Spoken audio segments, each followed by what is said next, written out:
to the Spire Institute in beautiful Geneva, Ohio. It's the 2025 edition of the Division III Outdoor Track and Field National Championships. I'm Noah Dradi alongside Stu Newstat, ready and excited to bring you guys a lot of action over the next 3 days. But first things first, Stu, welcome back into the booth. Hey, thank you. I missed the last two national meets, and if you've been a loyal listener to this national meet broadcast, you know I've been away.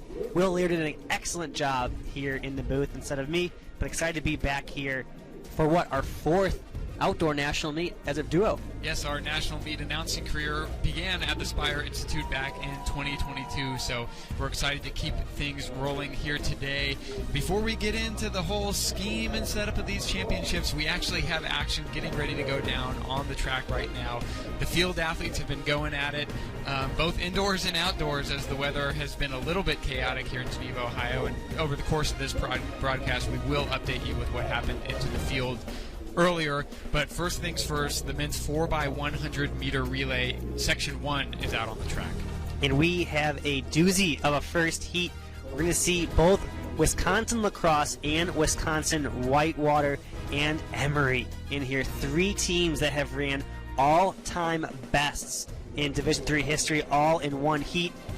Wisconsin lacrosse has won the last two national meets, and they just broke their own D3 record, running 39:53, which is blazing. They are only one of three programs to be under that 40-second barrier. Whitewater, their conference foe, is on fire right now. They ran 6th all-time at the last chance meet and looking to get some revenge on their conference rivals. And look out for Emory, their 8th all-time as well.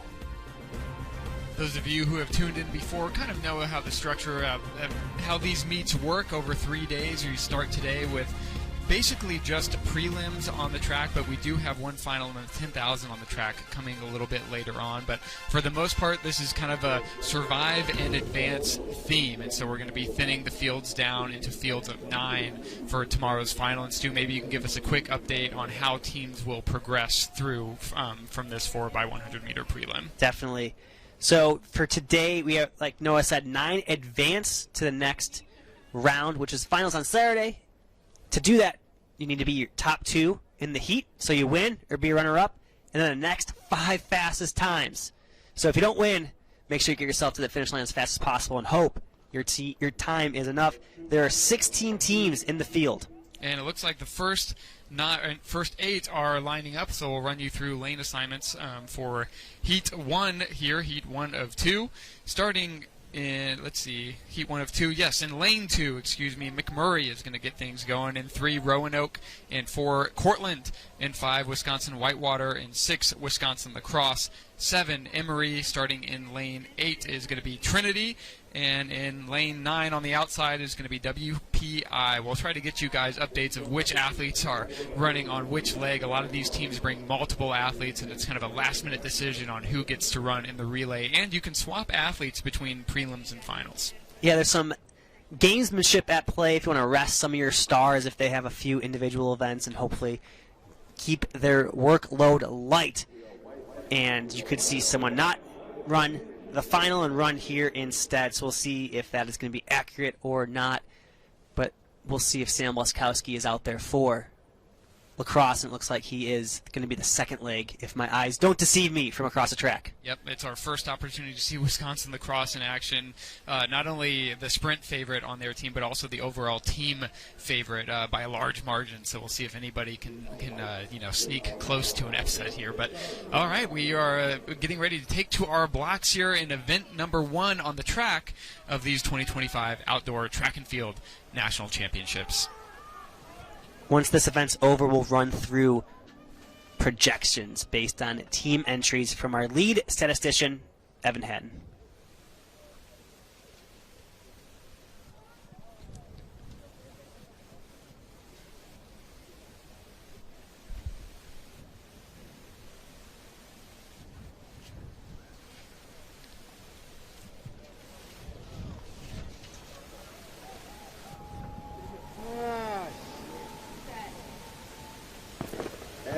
And we are away clean on this rainy day in Geneva, Ohio.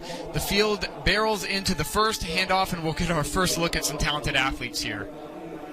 Pretty even through that first exchange, but there goes Sam Blaskowski in the all-white, making up a massive stagger as they go to the second turn in exchange 2. Blaskowski hands off across into the lead. They're all wearing those long white tights, and the D3 record holders are looking to make a strong statement here. An early takeoff in the backstretch looks to have gone in the zone. Wisconsin lacrosse, all decked out in that same kit, are going to take Heat 1 by a large margin. Whitewater in third. Was that Roanoke? That was McMurray in second. Murray, excuse me. I believe. Second there. It was McMurray. All right, sub 40 on the clock. A strong start for Wisconsin lacrosse there. That was Ryder, Blaskowski, Marud, and Henrik Hartman. They get the big Q, the automatic qualification in 39.77. Joining them from the inside lane, McMurray gets the second big Q in 40.37. So Wisconsin lacrosse coming out making a big statement there. That's the 8th time Wisconsin lacrosse has broken the 40-second mark barrier. Prior to 2022 and when Sam Blaskowski, 2023, only one program in history had broken 40 seconds. And now Wisconsin lacrosse, since 2023, has broken it 8 different times. McMurray, that squad was an All-American squad last year. They'll get a chance at redemption there. Whitewater hopefully did enough to get in there. That's about what we expected out of them. I don't know of any surprises. Probably if there's any surprise there, it's Emory finishing so far down. Yeah, it took a very tough time to make this meet. It was a sub 41 second effort. So to see, fourth place in that heat above 41 seconds, I think a lot of those teams are going to be nervous watching Heat 2 here. Another undercurrent of these championships, probably for all 3 days, but at least today we're going to mention is the weather. The rain has seemingly stopped. It's nice and cool outside, but the track is wet. You'd almost call these ideal conditions for distance running, but for sprinters, it's a little bit on the cold side. Maybe why we saw the sleeves on the lacrosse team. It makes sense. I mean, you think with the cold weather, the rain, the wind, it would slow things down, but getting a sub 40-second relay already, they're not making excuses for the weather. And I think it will bode well for future sprint events here today. Absolutely. We want to see fast times. We've come to expect fast times, and we'll talk more and more about that as these championships develop. But that's a nice little data point we got there from Wisconsin lacrosse, that this track is fast even with a little bit of standing water on it. So Noah mentioned fast times. Just to give you an idea of how fast this championship was, 12 men's events was the hardest last time in D3 history. So we have 12 events that took the best ever in D3 history to make it. As you see, Heat 2 of the 41 lining up. Heat 2 on the track, just a reminder of those qualification procedures. The top 2 in each of these 2 sections gets that big Q. That's the automatic qualification through to Saturday's final. And we'll take 5 on times after. No, excuse me, we'll take 7 on times, 5 on times. 5 on times. There we go. There's 9 lanes 2 on this plus track. 2 plus 5. Yeah, there's 9 lanes on this track, and my brain just isn't quite working yet. But yeah, top 2 automatic, 5 fastest times. In section 2, SUNY Delhi is going to take it out of lane 2. Bethel in 3. Rowan in 4, RPI in 5. Wisconsin Oshkosh goes in 6, St. John's goes in 7, Wisconsin Eau Claire goes in 8, and Susquehanna goes on the outside lane in 9. And I mentioned only 3 programs in D3 history have gone under 40 seconds in the 4x1, and that third program is Wisconsin Oshkosh. They did it this year, running 39.81 to move to second all-time behind their conference rivals, UW Lacrosse. And they want to make this final so they can go head-to-head with the Eagles from lacrosse. Stu, we have 3 programs in this heat who were top 5 in this event last year. So you might have been top 5 in the final last year, and you're really going to be fighting for your life to make the final this year. Yeah, it's going to be an epic battle today. There's some great anchor legs. Look for Kevin Arthur from St. John's. I think I just saw him jump over there in the first exchange, so he'll be their second leg. So Kevin Arthur is one to watch here in 10:19 in the 100. He'll take the baton second for St. John's, the Johnnies in that light blue color. Also interesting to see if Landon Liu is going to toe the line here for Bethel. We spoke to him yesterday, nursing a bit of a hamstring. So it would be a nice data point to see him out on the relay as we take to our blocks. Section 2, men's 4x100 meter relay.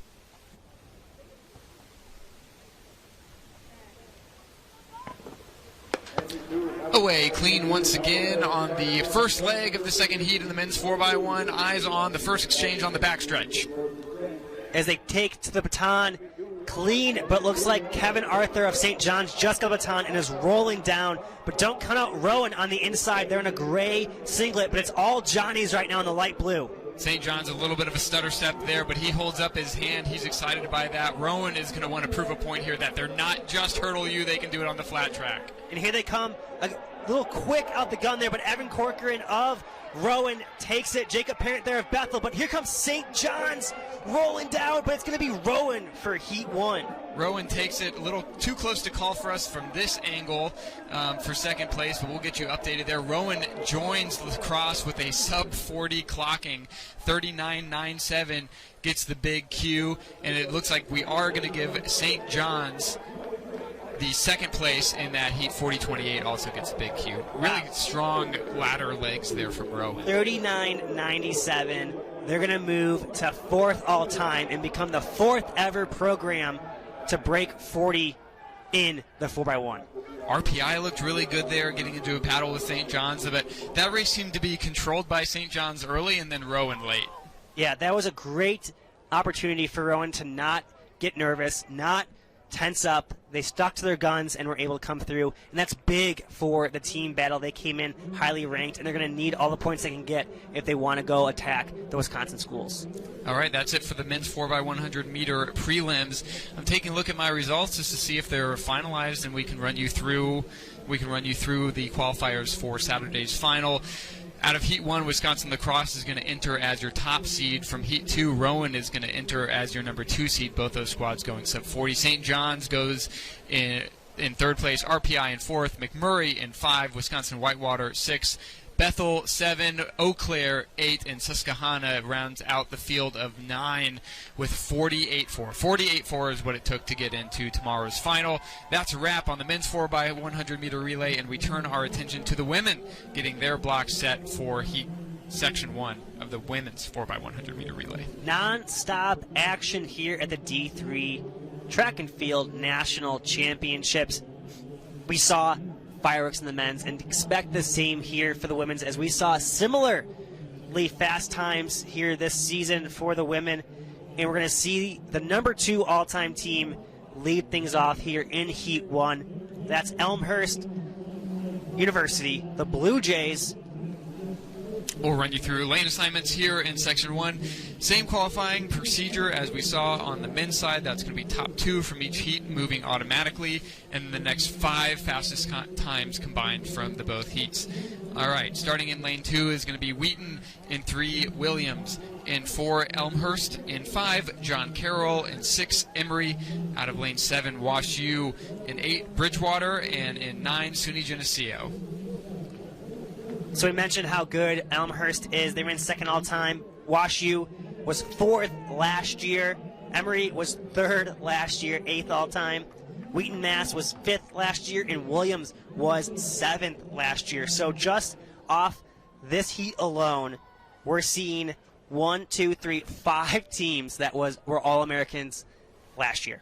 And we talked to athletes quite a bit about this, kind of the mentality of prelims, and really they have to approach it as a final. Like Stu just said, 5 All-American squads on the line right now. You cannot jog this one in and expect to qualify. You're really going to have to bring your A game here. Well, we just saw what Rowan did. They ran a school record, 4th all-time. Expect the same here for the women. And Colby is a team to watch here in the next heat. We'll talk about them in a little bit. But there's a lot of good schools here ready to compete. Athletes are on the track. We'll take to the blocks here in just a moment. This track that is proving to us to be fast with every passing second of the clock. The women look to get their championships underway here at the Spire Institute in Geneva, Ohio.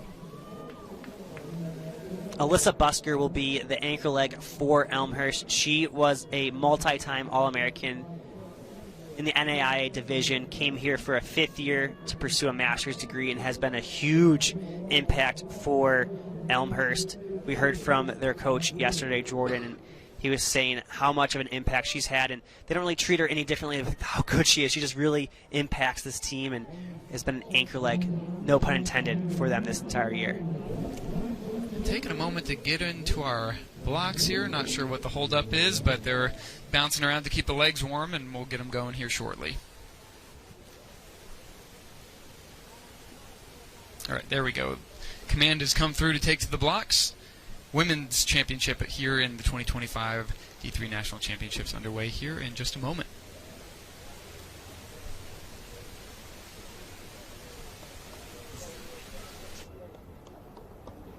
I didn't.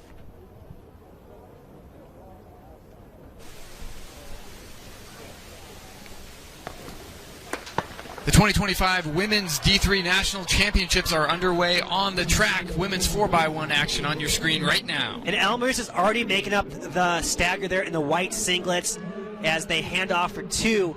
But wow, it is great first leg. Watch for Washu at the top of the track, though. But here comes on the inside of Elmhurst, John Carroll. Elmhurst looking really good in those white singlets. All clean handoff across your screen as far as my eye can tell. Yeah, coming into the backstretch. Look at the top there for Bridgewater. Getting cut off here as Elmhurst continues to try to make up that gap on Bridgewater and WashU. Can Alyssa Busker make up the gap that she had? It looks like she will, and Elmhurst is going to take Heat 1 here. Strong last leg there from Elmhurst. Bridgewater looked to be firmly in control heading into that 3rd to 4th leg, but they do relinquish just a few meters there as Elmhurst gets the win out of Section 1. 45.98 takes the big Q out of Section 1, just over Bridgewater, which comes in with another big Q at 46.30. So, yeah, more fast times coming at you. For perspective there, 45.98. Their seed time was 45.61, so maybe a little weather affected them a little bit here, but give you an idea of where Elmhurst stacks up to their pre-national seed time. WashU is going to be the first squad that's going to have to wait on time.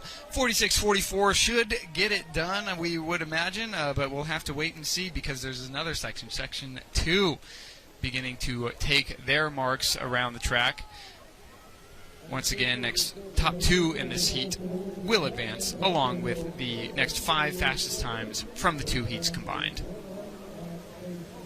We'll take a moment here to run you through lane assignments here in Section 2 of 2 in the women's 4x100. North Park goes out in lane 2, Colby in 3, Chapman in 4, Wisconsin Whitewater in 5, SUNY Delhi goes in 6, Wisconsin La Crosse in 7, Eau Claire in 8, and Center in the outside lane in 9. The school I want to call out here really quickly that didn't do anything in terms of all-time performances, but they did things for their program. North Park set their previous school record. They beat it by 1.6 seconds this year to get to this national meet. 1.6 seconds. An eternity in sprinting. Yes. So kudos to North Park. Chicago stand up, looking great. But we have La Crosse, last year's national champions. We have Whitewater, who's 4th all-time. SUNY Delhi, who's 9th all-time. And Colby, who finished 8th in this race last year. They set the 4x4 record. They set the 4x2 indoor record.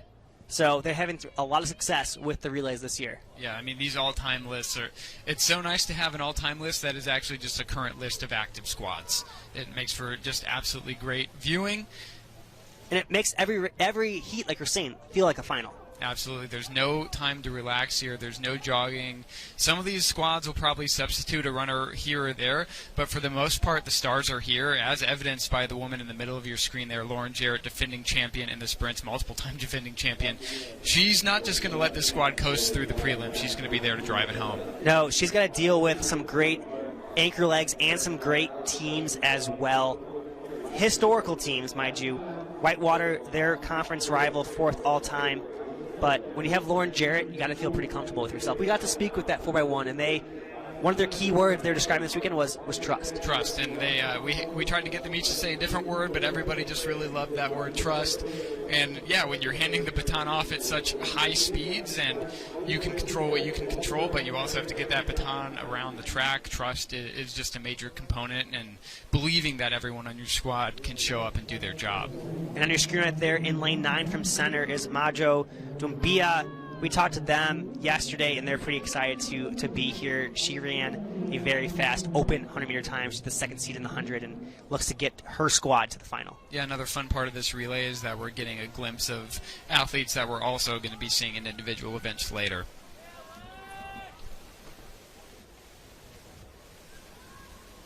Final instructions from the official, and the athletes will take to their block for this section 2 of the women's 4x100 meter relay.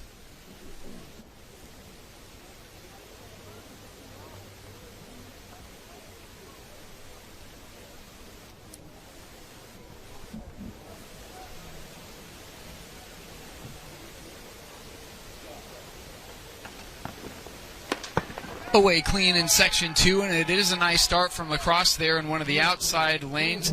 Nobody clearly moving up yet. Wisconsin lacrosse looks good heading into the first handoff. But a tough exchange for Eau Claire at the top of the track, and lacrosse is taking advantage of that right now. Hope they can make up for it as center on the outside and SUNY Delhi on the inside making up ground as well. Center looking really strong. A clean handoff there on the outside as we head into the anchor leg where Lauren Jarrett waits to see what she can do for this lacrosse squad. Jarrett takes the baton 2 or 3 meters back. Can she make up the gap on Whitewater? And she's going to. She's going to make up that gap on Whitewater easily. Wisconsin lacrosse takes it by about a meter across the finish line there. But a really strong race from Whitewater there. There's just not a whole lot you can do with Lauren Jarrett on your tail. It's hard. She's the national record holder. She's run 11:23. So you need that meter or two lead to hopefully hold her off. But Whitewater still punches their ticket to tomorrow's final, running 45:98. As you can see on the screen right now, those are the top 8 times from today's heat. And we can read you off now that we know what the times are. It took under 47 seconds to make the final on Saturday. And those teams are Wisconsin lacrosse, Wisconsin Whitewater, Elmhurst, Bridgewater State, Wash U, SUNY Delhi, John Carroll, Colby, and Wisconsin Eau Claire. So what is that, 4? No, that's 3 Wisconsin schools in the final. It's a good day to be the WIAC. Lauren Jarrett there with a teammate she trusts so much, heading down the infield. Job done today for the 4x1 squads. We are on a tight schedule here at the Spire Institute, and so we move from the sprints now to the middle distance. Or maybe we have multi-events coming out. It looks like multi-events based on who I see out there. It's going to be the 400, the multi, and the decathlon. We are currently at, let's call it the 400. We're at the 400 now. Yep. Some of these multi-events ran a little behind during the day. These were scheduled for a little earlier, but we're working them in to the schedule now, so bear with us. It's going to be the men's decathlon 400 that's on your track right now. So they've already completed, what, 4 events so far today? Yeah, let's take a look at overall standings in the decathlon through 4 events. So they've already completed the 100, the long jump, the shot put, and the high jump. So the 400 will end their day. Charlie Nolan from Oshkosh currently leading the field with 2,958 points. Sue, that sounds like a lot of points. It does sound like a lot of points. It's interesting. He's won 3 of the events, but a 15th place in shot put has kept this Nick Whitlow from center in it by only 136 points. Yeah, and there's some, Mitch Stegman, who is a big name in the multi-scene, is currently lurking there in 3rd, so, we don't want to jump into any conclusions 40% of the way through this race, or through this series of races and events. But, yeah, always great to highlight the multi-athletes when we get a chance on the live feed. And we do have a freshman. He won't be in this heat, but he is in the competition, which I think is very impressive to be a freshman multi-athlete in your first national meet in the decathlon. We saw a sophomore win indoors, but having a freshman here makes for a compelling story arc in their career. And it looks like we are going to run 3 heats of the men's decathlon 400. And so our first group of athletes here that are setting up their blocks, it's going to be Casey Petrevic from Carnegie Mellon, Mike Hudson from Augustana, Ethan Spare of Trine, Ulysses Patterson from Simpson out in Iowa, Mitch Stegman from Wisconsin Eau Claire, Nick Whitlow from Center, and Reed Packbeer from Central College, a senior. Stegman has won a title before. He's won indoors. He's from Multi-U. Eau Claire likes to dub themselves. They went on a little streak there of some wins, and they always have multiple athletes in the multis competing together. Ulysses Patterson is your top seed here in the 400. He's got a 50-10 PB to his name, and it looks like he also is tied for the fastest season's best at 51 flat. Stegman was runner-up here last year. Well, not here. He was runner-up in the event last year. We know what you meant, Stu. And he won the indoor heptathlon.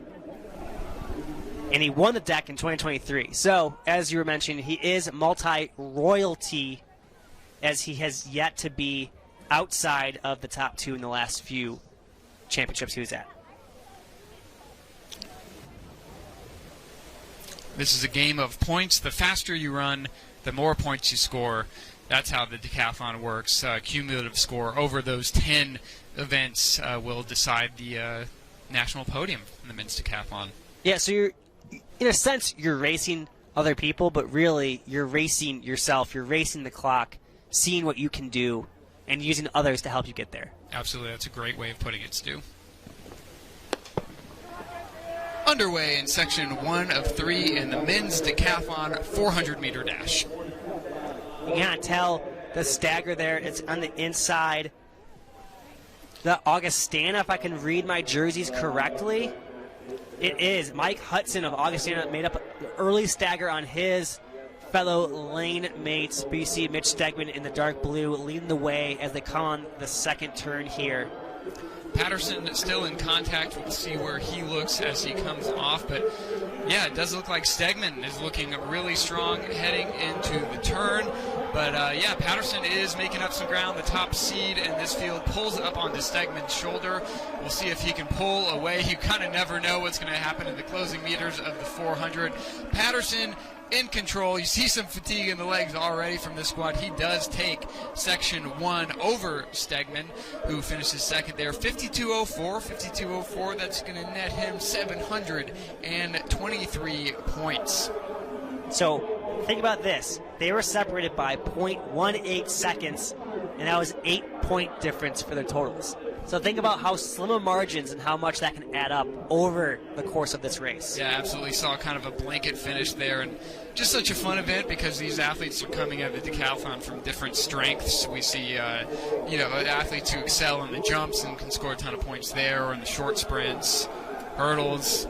Not a whole lot of these athletes are specializing in the 1500, which we'll see at the end of these national championships. It's kind of what makes it so fun to watch. Well, we have yet to do a shameless plug of who we are and what we do.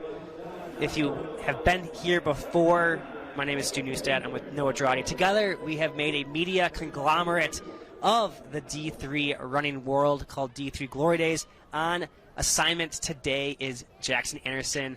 He was the decathlon national champion last year, and he'll have to tell us, how good of an athlete he is and how well he thinks decathletes can do in all these other events and how impressive it is and how much they have to work at it, and their practices are insane compared to just single event athletes. And Jackson is currently on the field interviewing athletes. You can check out all that content on D3 Glory Days social medias. We'll be posting his interviews. Maybe we'll get him up here at the end of the championships during the 1500 to give us some inside commentary. Moving on to Section 2 now in the men's decathlon 400. On the track is going to be Joe Guthrie from Wisconsin at River Falls, Max Ashwauer from George Fox, Max Folan from Wisconsin Eau Claire, Oak Sullivan from Williams, Tom McMillan from George Fox, Max Luica from St. John's, and Court Peterson from Redlands make up this field.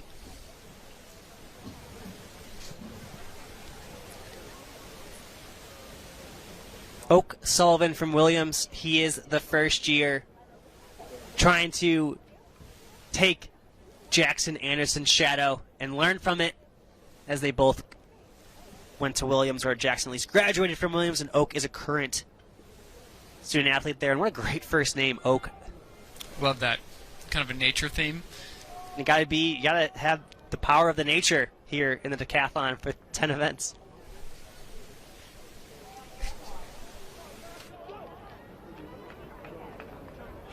Section 2 of the decathlon men's 400-meter dash on the track. Now Section 1 went out at about 52 seconds, and so, yeah, we know these guys have strength, and now we know that they have speed as well, Stu.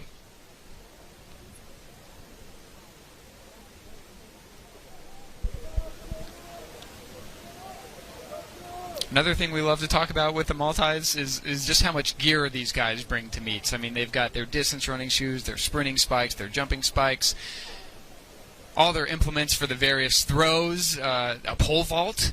I mean, these guys, you're really paying for those checked bags. When we spoke to Victoria Kadiri, triple jump record holder, but she also did the hep. She just made her coach carry all her shoes for her. The bag guy. Yeah, I mean, all these multi-athletes, just they need a bag guy, and so, you know, shout out to all those multi-coaches, whether they be in college or high school or pro. We're very thankful for you, and your athletes are very thankful for you. We had a little bit of a false run out there in the second heat, but we're taking back to our blocks. We'll get you underway here in just a moment as the crowd starts to fill. I was about to say, Fire Institute, yeah. Grand Slam track, take notice. Away clean in Section 2 of the men's decathlon 400-meter dash. One section yet to come. These guys right in the middle, and it looks like we're out hot on the outside. That's another Eau Claire runner. I'm on the wrong sheet. Looks like Peterson there on the outside in a strong start, but also Luika from St. John's now moving up to his shoulder. On the inside, though, I believe that's an Eau Claire. Max Foland now pushes to the field, and he looks to be in control as we come around this last bend.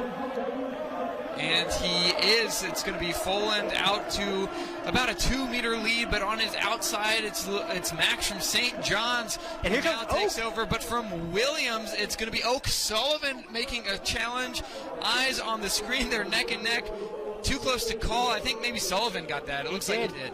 50-26, the current leader, 803 points, and this says a personal best as well. So after running 4 events, you go out and run a personal best in the 400.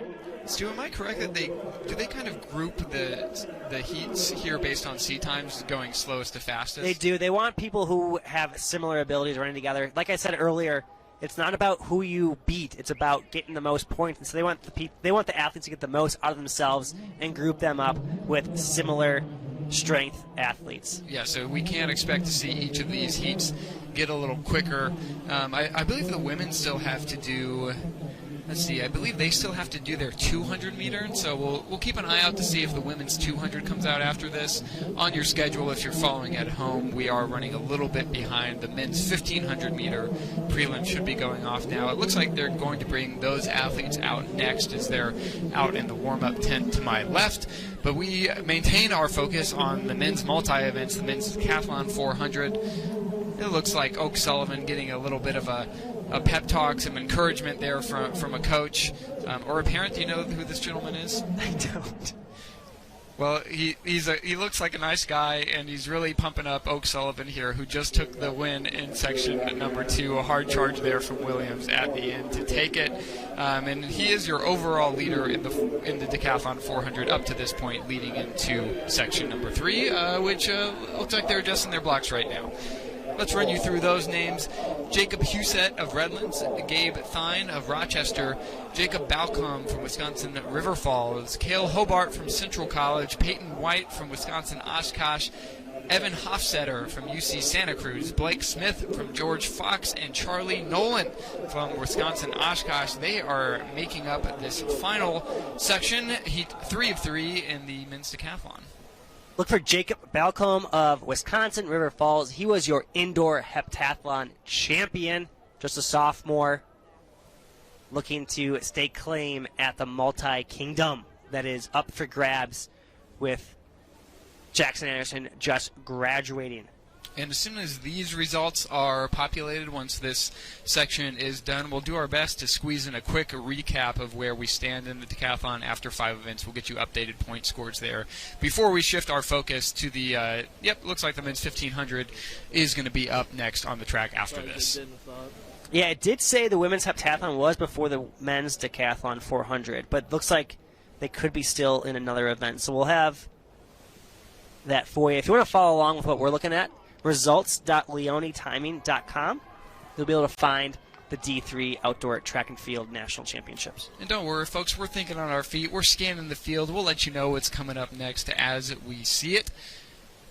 Section 3 of 3, men's decathlon. This is going to end the day for these gentlemen. They'll come back tomorrow, I believe, right, Stu, to finish out the last 5 events? That's correct. Like, so we'll crown a men's decathlon champion tomorrow afternoon. But for now, Section 3 in the blocks.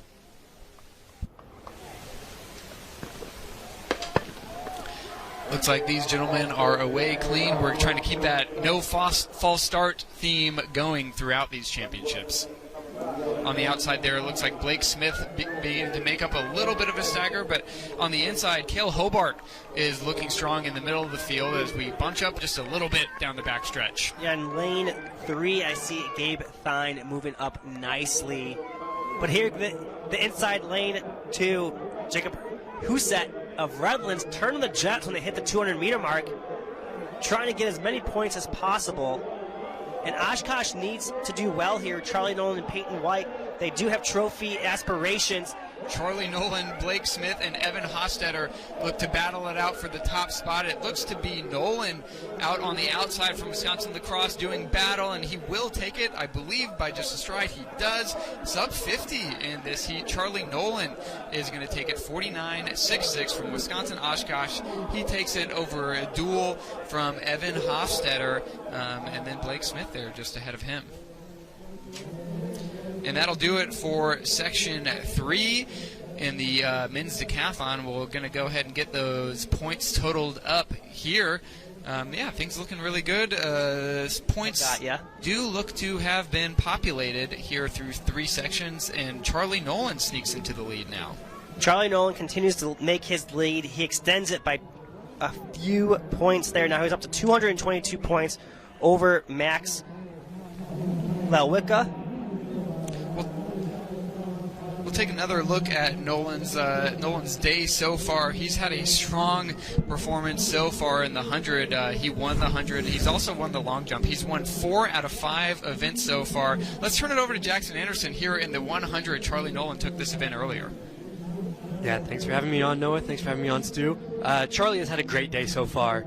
He dominated right from the start. He is the favorite coming in. He has the highest seed score. In the 100, he went 10.88. Long jump, he won as well, going 7 meters. He followed that up at shot put, 10.35. He was 15th there, but he continued his dominance in the high jump with the highest jump in the field, 1.94 meters. Just in one sentence, what do you think of his chances tomorrow? Strong. I mean, Mitch Stegman is a good day 2 guy. That pole vault, that javelin is really strong, but Charlie Nolan's going to need to continue his focus and lock in for these last 5 events. Thank you, Jackson Anderson. I'd love to keep you on, but we have the men's 1500 on the track right now, so go ahead and get my boy Stu back on the microphone. Stu, here we go, section 1 of the men's 1500. What we're going to do here, we're going to take the top 4 from each heat and the next 4 fastest times.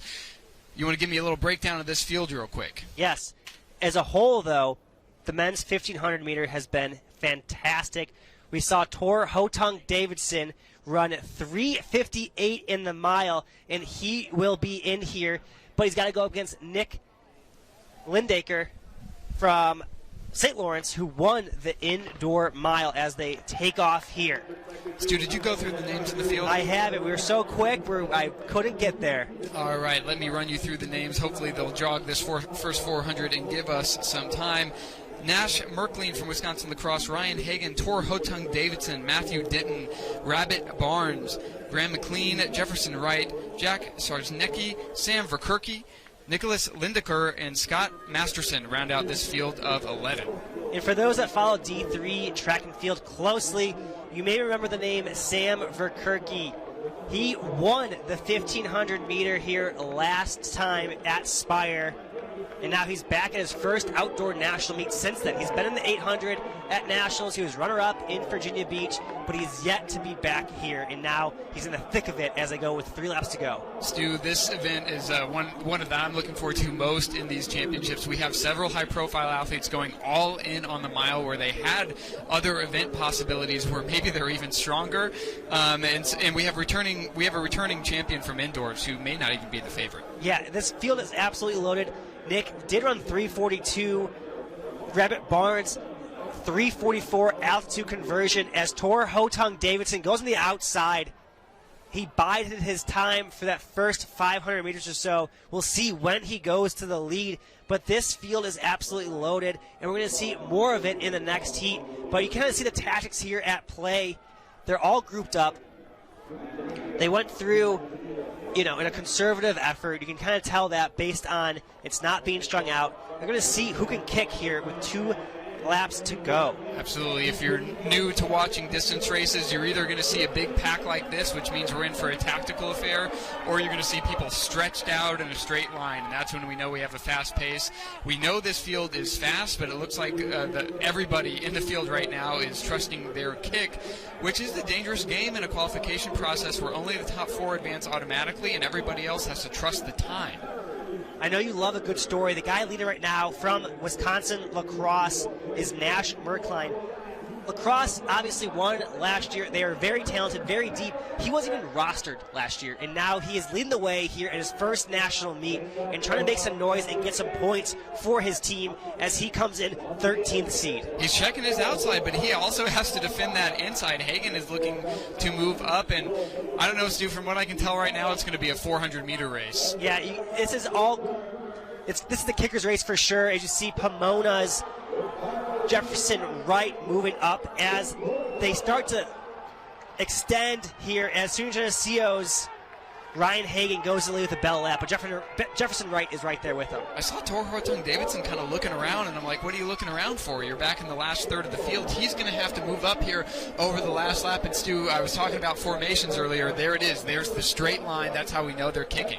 Yeah, and this, maybe Tor is trying to get to the final as easy as he can. He knows he's a 3:58 miler. All you have to do is be top 4, right? You want to secure your position without working too hard as he and Rabbit Barnes try to catch Hagen and Wright here in Heat 1. Hagen has played this really well. He sat in second place. Jefferson starting to fade a little bit as Tor Hottung Davidson now moves into his rightful position as an automatic qualifier, hoping to hold on to that. But it's not going to be easy. It does look like 4 athletes starting to move away now, but Ryan Hagen from SUNY Geneseo, the sophomore, making a strong statement here as he looks to his outside. He's going to start to shut things down here. Tor Hottung Davidson has done enough, it looks like, as well. They're going to be your top 2 across the line. 3:52.66 unofficially will take section 1. Hottung Davidson there in second, Sam Verkerke in third, and Rabbit Barnes is going to be your last auto cue. Yeah, that's great to see Sam Verkerke back. We mentioned he won it in 2022, hasn't been to a national meet since, and now he's on to Saturday's final.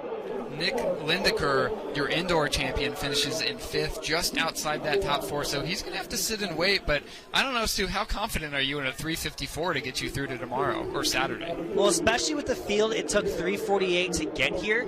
You got to be a little nervous. And now with Heat 2, they know exactly what they need to run. They can go out and trust. They can go out. They have 2 options here. Let me slow down. They have 2 options here. They can go out and guarantee themselves the time because they know they need to run, or they can rely on their kick and see where it leads them. But I kind of think it might go fast. I think it might go fast, too. The kick is a gambling man's game, and it's always a little stressful. As Stu mentioned, the Heat 2, the last heat, has the benefit of watching and knowing exactly what they have to do to qualify. That's maybe like the most unfair thing in the sport of track and field, but there's really no avoiding it. Let's see here. Let's maybe, Stu, can you run me through, let me rest my voice for a second here, section 2 of the men's 1500. Yeah, we got James Corbett of WashU, Sam Yaneza of Lynchburg. He's also a sub-4 miler. Tim Newman of MIT. Eric Anderson of UC Santa Cruz. Aiden Arthur of George Fox. Vincent Gibonetti of Mount Union. Adam Shaw of MSOE. Jonathan Zavala, your indoor runner-up of Brockport State. Quinn White, number 2 all-time from Pomona-Pitzer. Matthew Short, Carnegie Mellon, and Derek Penscover of Wisconsin Stevens Point as they take Heat 2. And Quinn White, the 340 man, goes to the lead and might put the brakes on. Yeah, let's see what Quinn White can do. We've actually seen him push really hard from the front in cross country, and so I thought maybe we'd see it here too. But is this from Brockport, Jonathan Zavala moving out to the lead here? Hopefully he doesn't let it dawdle. It looks like he's got a head full of steam. Now, if I remember correctly from indoors, he did a fairly similar tactic here as well in the prelims and the final. He was the one leading the way, and he has no issue going to the front as Sam Yaneza kind of taking the same approach that Tor Hotong Davidson did. He'll be back in the 800 tomorrow.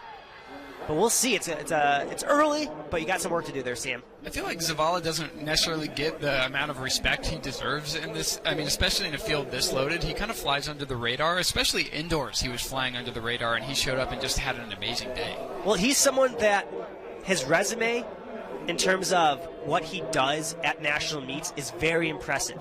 His times, he's not on the all-time lists. He gets it done. It took a last chance meet for him to get here, and he was the indoor runner-up. You know, he does a lot for his team at the conference meet, so to see him kind of come out here and compete, he's what you call a gamer. Absolutely, and this is also our first look at Eric Anderson, the tall drink of water there from UC Santa Cruz. Banana Slug, right, Stu? The Banana Slug's the best logo in all of sports, and he is a tactician when it comes to these type of style racing. He knows when to move, he knows when to judge his kick, and let those long legs do the talking. And it looks like the Lynchburg squad is coming in with a pretty similar game plan here as Sam Laneza starts to move up. He's in the back third here, just like we saw Tor Hotong Davidson do out of section number 1. That made me a little bit nervous. It now looks to be a clear strategy, and so I'm not too worried about Nez right now. So they went through in 150. Some quick math at home. It's faster. They got to go 204 to be faster. It's not that much faster, but it's a little right, bit faster. just enough here. But we're all still together as they come up to 600 meters to go. I like where Eric Anderson is right now on the outside. Let those legs breathe a little bit as we have a new leader as Zavala lets up on the outside. That looks to be from MSOE, if I get my logos correct here, Adam Shaw. Adam Shaw moving up. Nope, George Fox. George Fox, excuse us. Got our logos wrong. Aiden Arthur takes over the pole position. Quinn White just in his back pocket. I still can't tell if we're really making a hard charge here, but heading into the bell, Eric Anderson moving up through the field just over Sam Laneza, and it looks like he might want to take it over. With his long legs, the front is actually the place to be, but he's being challenged from the outside. Yeah. Anderson and White neck and neck going around this turn. James Corbett of Wash U, and there comes Sam Yaneza of Lynchburg, the 3:59 miler, just doing what he can to get through as easy as possible. And if you're Quinn White right now, you really want to defend that inside lane. Obviously, you only have to be top 4 here, but this is just good textbook strategy, is to keep Eric Anderson and his long legs out on the outside, make him do some extra distance, and now we'll get a look at what Quinn White's kick has to offer here. Well, and plus, with all the water on the track, they can probably hear the footsteps behind them, knowing you can't really slow down here or let up or try to ease and get yourself a guaranteed 4. I believe that's Newman fighting for 4th right now. Nez looks over his shoulder in 3rd. Quinn White in control. Eric Anderson is not going to get around him. Nez looks over his shoulder. It looks like the top 4 is secured. And the times are going to come from this heat. Stu's right. Times are coming from this heat. Let's go auto cues first. Quinn White from Pomona-Pitzer asserts his spot in the final 3:57.7. Still not super fast, but it gets it done. Eric Anderson had a good race there, going from last to second basically on the last lap. 3:51. Sam Laneza 3:51 in 3rd, and Tim Newman from MIT locks up that last auto qualifier. Are the compiled results up yet, Stu? They're still working, but we can kind of give you a brief view of it once we get those little cues. I don't want to speak too soon and get anyone too excited. Yeah, as we mentioned before, top 4 in each heat are going to go. and then we're relying on the next 5 fastest times, and so we don't want to cheat anybody here. We're going to give a second for the official results to populate. Quinn White's got to feel good about that one. Just show up, get the job done. It looked like he defended that position pretty well. Eric Anderson's going to feel good about that.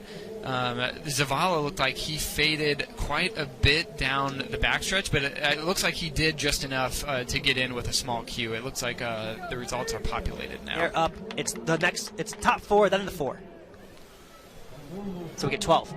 What's that? It's 4, 4, 4, right? 4, 4, 5. No, 4, 4, 4. I thought it was 5. Oh, you're right. I'm looking at the wrong thing, Stu. It's all right. Man, we're about to come to blows it's up art here. Prelims too. Get this right, Noah. We're trying to figure it out too here on day 1, but let's go ahead and run you through official qualifiers. Quinn White takes it. Eric Anderson, Sam Laneza, Tim Newman, Vincent Giumenti, James Corbett, Ryan Hagan, Adam Shaw, Tor Hotung Davidson, Jonathan Zavala, Sam Verkerke, and Rabbit Barnes looks to wrap up that field.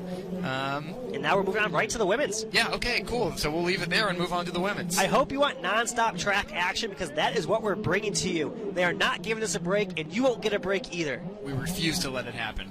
All right, section 1 of 2. This is going to play out in much the same way. I'm going to get my notes pulled up here. I'll read through it as you figure out the technology there. We got Bailey Puckett of Trine, Emily Mohringer of Catholic, Amalia Dorian of Suffolk, Stella Kuttner of NYU, Claudia Harnett of UChicago, Haley Shenegui, your last year's national champion from Vassar, Annie Huang of Johns Hopkins, Madison Tiafi of Emory, Lydia Bennett of Grove City, Sophie Beacons of WashU, and Isabel Olsen of Colorado College. Going to get our first look here at the defending champion, coming back to the event where she shocked the D3 world in the 1500 last year as a freshman, winning the national title. We couldn't pronounce her name then, but we can say Shenegui now. With confidence. With confidence now, and we know the Sheneguis are watching at home, so hello to you guys. Sue, it's our first glimpse of her in heat number 1 here. This is one of maybe the only women's distance event that has a clear front runner in Shenegui, so we'll see how this plays out. We've really tried to get as much information from her, but she is very well media trained yesterday. She told us she wants to qualify as easy as possible, given that she has the 5K here on Saturday. So her goal is to get into the final as easy as she can, but she went straight to the front, so we'll see. This is all relative, it's all relative easiness. An athlete like Shenegui should be able to control this field kind of however she wants to do it, and it looks like she's pretty willing to go up, and she's got about a meter gap on the field heading into the end of the first lap, or 3/4 of a lap. A name to look here is Claudia Harnett. She has battled injuries throughout her entire career at UChicago. She scratched the individual events indoors so she could anchor her team's DMR, and she anchored it to a win. So storybook there for her, and now she's in her first individual national event. Lydia Bennett there from Grove City in the full arm and leg sleeves holds down that second position over Claudia Harnett of Chicago. And so they are slotting in pretty well behind Haley. You have to imagine in the minds of the field, just stay close, and if you can reach out and touch Shenegui at the end, you're probably into the final. Yeah, Isabel Olsen hoping to channel Rabbit Barnes. She was an All-American in cross-country, stepped down in distance here, seed time of 4:27, trained at altitude, so she's feeling well, good here right now. Plenty of oxygen here in Geneva, Ohio, right on the banks of... I was really hoping you were going to use that phrase. Yeah, right. You have to in track and field commentary. Right on the banks of Lake Erie, which we had the pleasure of running by earlier today as Haley Shenegui continues to push from the front over Lydia Bennett, who actually, as I say that, moves up to Haley's shoulder. We'll see if she wants to take over. She does. Haley slots in, but then kind of immediately jumps to the outside on her shoulder. And moving into fourth now into the position with 2 laps to go is Amalia Dorian. If you follow her on social media, she does a great job of videographing and telling her story as a runner. She was a 6-minute miler in high school, wasn't sure if she was going to run in college, has slowly but surely gotten better over the years and actually qualified on a last chance meet, and now trying to get herself into the final. We love to hear those stories in Division III. Emily Mohringer of Catholic moves up a little bit there into provisional 4th place, but it's kind of anybody's game at this point as Haley Shenegui continues to bide her time in second as Lydia Bennett is in the driver's seat. we're in the last turn here. No, one lap to go. Yep. And another person to look out for, maybe the next Haley Shenegui, no pressure or anything, but another freshman in the field, Stella Kuttner. It's her first national meet, seat time of 4:27, and she's mixing it up there right in the thick of it. Claudia Harnett may be looking to assert herself on the outside as we go 3 wide at the front. 5 athletes beginning to separate from the field here. If you're in that second group of 5, it's kind of panic stations right now. You want to get a little bit closer heading into the last lap. 5 together here, 4 guaranteed spots for Saturday's final as Shenegui continues to lead over Harnett. We're moving at a decent clip here, so I don't think it's going to be especially slow, so that there is a chance for time qualifiers here. But 5 athletes decidedly now pulling away, I don't know, maybe 10, 15 meters there between the first group and the second group.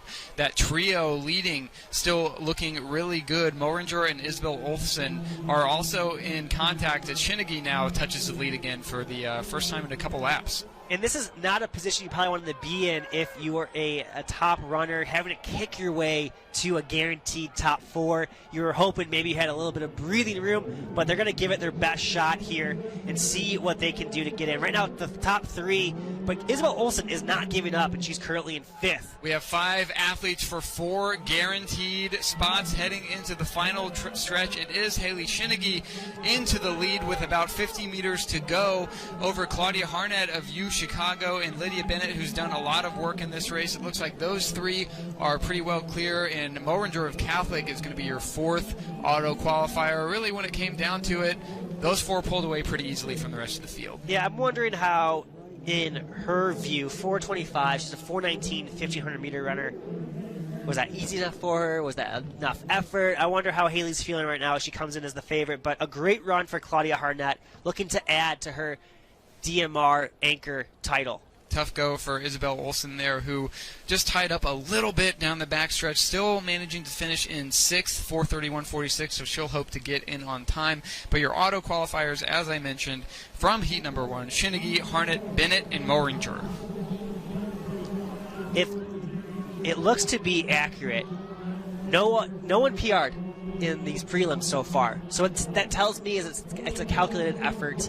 Maybe the weather has impacted things, but we're not seeing big, strenuous efforts to get themselves to the final on Saturday, which could lead to a great and fireworks-filled final Saturday. Absolutely, and I think Stu, I think that happens sometimes when the talent threshold gets high enough. Like, nobody can really run away from anybody else in the same way anymore, and so what you have is kind of a moderation of pace and more tactical racing.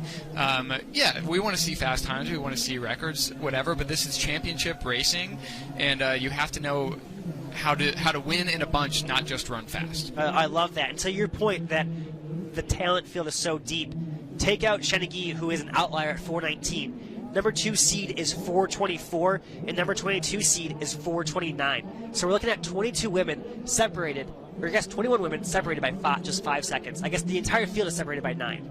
Moving on to heat number 2 of the women's 1,500 meter run. I'll run you through that field real quick. A reminder, the top 4 in each heat, plus the next 4 fastest times will make it through to Saturday's final.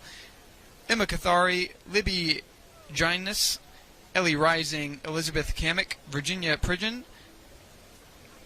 Herine, her name is cut off on my sheet here, Herine Senthul Kumar, Amelia Lehman, Jillian Roeder, Olivia Ward, Grace McDonough, and Christina Crow make up section number 2. 2 MIT athletes from their women's national cross-country championship team here, as we look to see if any team tactics will be in play.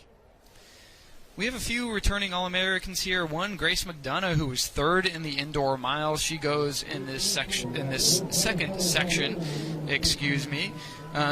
Ellie Rising is also a big name here. She finished 6th last year, but also has 800 chops. We've seen her as a runner-up in the 800 a couple times. Yeah, using that 800-meter speed should help her here, as Grace McDonough currently leads. She was 3rd in that indoor mile and she wants to get herself into another final. Elizabeth Kamek, another returning All-American in this field. So, I don't know, Stu, this field, this second section maybe has a little bit more of the overall firepower of the women's field, but not that front runner. And they're looking a little bit quicker through that first 400 meters, or first 300 meters, I should say, as McDonough continues to lead here. She's had an excellent season so far. I think I've seen multiple PRs across her T-First page. You want to see those yellow lines, and she has plenty of them. Grace McDonough from Conn College continues to push from the front. Elizabeth War on her shoulder. And from MIT, that's Jillian Roeder, the senior. In third spot, we are, let's see, where are they? We're bunching a little bit in that top third, but I got to think that we're running a little bit quicker than we did in Section 1. And McDonough is coming off of a new personal best of 4:24 at D3 Outdoors. They're actually running slower. Sorry to cut you off there, Stu, Oh, but a little slower through 300, but there's still plenty of time here. McDonough continues to lead there, and Jillian Roeder of MIT puts herself in position. As we have a fall there, I only saw her go down. Don't see what happened, but it was the U Chicago runner. Was that Kamek? It must have. Yeah, it must Elizabeth have been. Kamek of U Chicago went down and already put herself back into the field. She is on a tear to make sure she doesn't let that define her race. That's a quick recovery. That heart rate spikes when you hit the ground. You have to get up. You kind of have those panic stations going off, and you have to do enough to stay in the race, but not too much that you kind of burn the fuse too hot. And she's going for it. She's passed 5 women, and she's not slowing down. Exactly. That adrenaline is in full effect as Grace McDonough continues to push, and it's Ellie Rising there on her shoulder. Yeah, Ellie Rising has been an All-American in the 800, moving up in distance. She has the speed. Now she's showing off her strength. But McDonough has strength of her own. She's run 16:29 in the 5K and has dropped down to 2:13 in the 800. So she does have range here. Teammates from MIT in those 3-4 spots, you have to imagine they've done this in practice hundreds of times, and they must know that they've got a little bit of a gap there. These are your auto qualification spots, this front 4. And this is huge for team points. MIT is coming in as the favorites, and so they need all the points and all the expected points that they can get. We'll take another look at that fall after the conclusion of this race as Grace McDonough continues to push from the front, and Ellie Rising now on a bit of a gap back to the MIT duo. Jillian Roeder is helping Christina Crow, pulling her along. They look like they are going to be moving forward, but I don't want to jinx anything just yet, but they look super strong, and they have national meet experience to back up this type of performance. Yeah, they're slowly making up a few meters on that backstretch, but I think if they take a second and look around, they'll realize they're pretty safe here. Maybe 15 meters from that MIT duo back to 5th place. Some athletes here are kind of starting to freak out a little bit. You got to get in on time as Grace McDonough takes the final turn. She sees nothing but clear track ahead of her, and as long as she stays on her feet, she should get this done. The MIT duo now starting to move around Rising, and a bit of a hard charge here coming in 5th, but she may not have enough distance. Is that the Oshkosh duo? Yes. It's the Oshkosh duo of Amelia Lehman and Libby Geisness. And it is that front 4 who come across to grab the auto qualification spots. Grace McDonough, Jillian Roeder, Ellie Rising, and Christina Crow. So both MIT athletes get in on those big cues. We'll take another look at that fall here in just a moment, because that was kind of the defining moment of the race on your screen now. I believe that was Kamek, Stu, am I correct, who went down? Chicago. And she battled back as best she could. Couldn't quite get into that front 4. You see on the middle of your screen there, sometimes the spikes just get caught up. It looked like she might have clipped, looked like she clipped the back of Rising there. Yeah, it's tough running in traffic. Hate to see falls, but definitely a valiant effort there. We are going to move on to the women's 200 meter as part of the women's heptathlon. Let's run you through qualifiers for Saturday's final and the women's 1500. I want to make sure that's been populated. Looks like it has. So it's going to be Haley Shinnigy, Claudia Harnett, Lydia Bennett, Grace McDonough, Emily Moringer, Jillian Roeder, Bailey Puckett, Ellie Rising, Isabel Olsen, Christina Crow, Sophie Beckens, and in 12, Stella Kuttner, making Freshman making the final. Stu, any big surprises there from you? I'm putting you on the spot here, but in terms of Kamek potentially with that fall is a surprise not making it to the final. Anybody else? Amy Huang, she's a strong 800-meter runner, moving up in distance. But for the most part, almost all the top 12 got in. Sophie Beacons, if I remember correctly, she dropped almost 11 seconds from last year to the WashU Distance Carnival where she ran 4:30, and then she took off an additional second or two to get into this meet. So a great season so far for the WashU Bear in 11th. That's big for team points if she can get in, because she was not expected to get anything, and battles two MIT women as now the women's HEP 200-meter comes on the track. You see the tiger stripes of DePaul, our alma mater, but we won't give favorites, but we wish her the best. As I'm going to bring on Jackson Anderson, the 2024 decathlon national champion, back into the booth. Absolutely. So here we are in the women's heptathlon. This is a slight change to your schedule. At the conclusion of the women's heptathlon 200, we'll get back on track with the 400-meter hurdles. Before we get into this field and the 200, we'll run you through the way things stand through 3 events. Jackson, I've got the results pulled up on the screen here in front of us here. Nikki Bone, in the lead. Anything sticking out to you here? No, this is what we expected to see, Noah. Nikki out in front. She is the indoor national champion. She is the indoor and outdoor record holder. We should expect to see her pull away in this 200. This is one of her stronger events as well. But right now we're watching this first event, this first heat. Nikki will be in that 3rd heat, so let's take a look here. Yeah, we've got the athletes on the screen there. You want to run us through the starting grid here in section number one of 3, I believe? Absolutely. It looks like on the inside at lane 3 is Livy Mazarol from my alma mater, Williams. Hannah Swale. Oh, you better go quick. Hannah Swale from Swarthmore is in lane 4. It looks like lane 5, Alexis Sherrill, she's sitting in 3rd overall right now. Falling behind a little bit. Let's see what she has in this final 100. Out in front, that's lane 8. That's going to be Bridget Finn from Ripon. Looking strong there, but Katie Moore from DePaul also giving a run for her money on the inside, but it is going to be the outside lane that takes it. We believe that's Bridget Finn there on the clock. It is Bridget Finn. She takes it in 26:37. Your Tiger, Katie Moore from DePaul there in 2nd. Molly White 3rd. Livy Mazarol from Williams in 4th. Hannah Swale in 5th. Alexis Sherrill in 6th. And Peyton Sell out in 7. Talk us through what does the 200-meter dash feel like at the end of day 1? Yeah, it's a tough one. And I think if you ask a lot of these women which they prefer, the heptathlon or the indoor pentathlon, a lot of them will say the heptathlon. Splitting the 7 up over 2 is sometimes easier than doing all 5 on 1, but the price you got to pay for that is the 200. The 800 is going to be there at the end of the day, no matter what, indoor or outdoor, but to do an 800 with a 2 on your legs already, that's got to be tough. You've been around the track and field facility today. I imagine you've kind of had your eye on the multis at various points, maybe not the whole time, but have there been any athletes or any performances where you've been like, wow, that's a pretty solid outing for day 1? Yeah, I mean, Nikki Boone is the name we got to talk about. Again, indoor and outdoor record holder. She's had a great day 1 so far.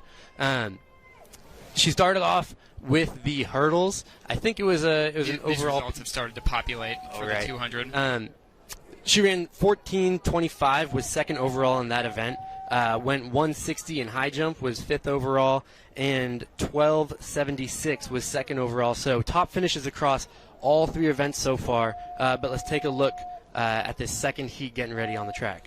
Yeah, let me run you through the starters here, and you can tell me what athletes, we're kind of looking out for in the overall standings. Lauren Huber from Illinois Wesleyan goes on the inside. Eleanor Bachmeyer from Redlands on her outside. Emma Gruen from Eau Claire. Olivia Bolin, from Central College. Elizabeth Eckinger from Redlands. Megan Hunt from Wisconsin Oshkosh. And Amber Gross from Wisconsin La Crosse, the junior, making up this field, section 2 of 3.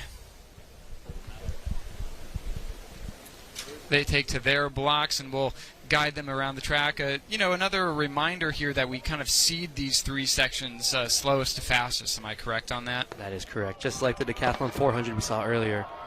Here we go in section 2 of the women's heptathlon 200 meters.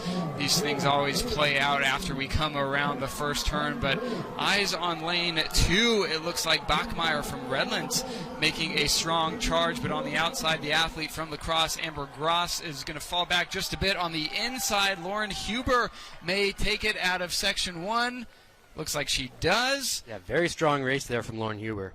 Yeah, Lauren Huber, you know, we talk a lot about when you have all these different events, you're going to have specialists in certain events, and so maybe Lauren Huber is showing us that she's a 200-meter specialist. Yeah, you know, a lot of the people that are fastest in the heptathlon particularly are the ones that are going to succeed overall. And the decathlon, when there's more throws, you can kind of get away with some of the slower athletes being very good. But we'll see as this third heat lines up, a lot of our highest scorers overall in the field are going to be in this fastest heat of the 200. Absolutely. Allow me to run us through section 3 of 3, and then we can get some athletes to look out for.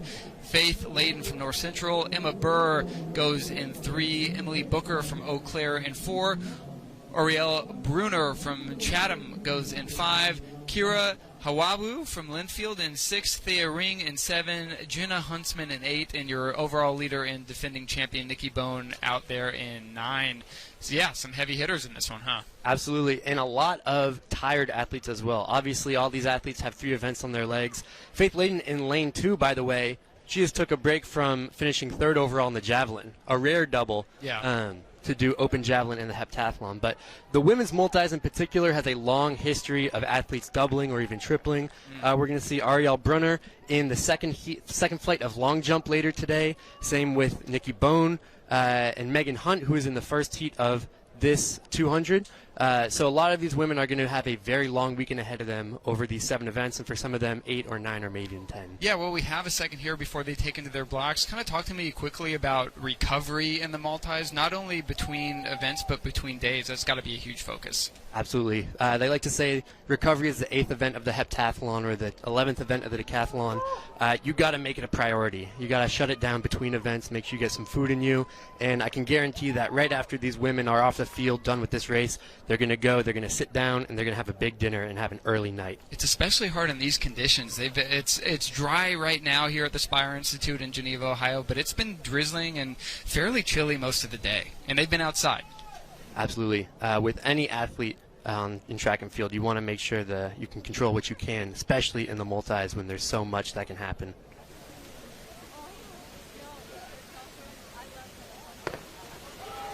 And we're away here in section 3 of 3 in the women's heptathlon 200-meter run. Nikki Bone on the outside in that gold singlet looking really good coming around the turn there.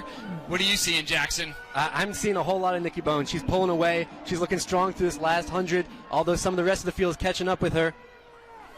Yeah, strong run on her inside there from North Park's Thea Ring. It's actually going to be kind of a blanket there, I think. Oh, no, Burr got it.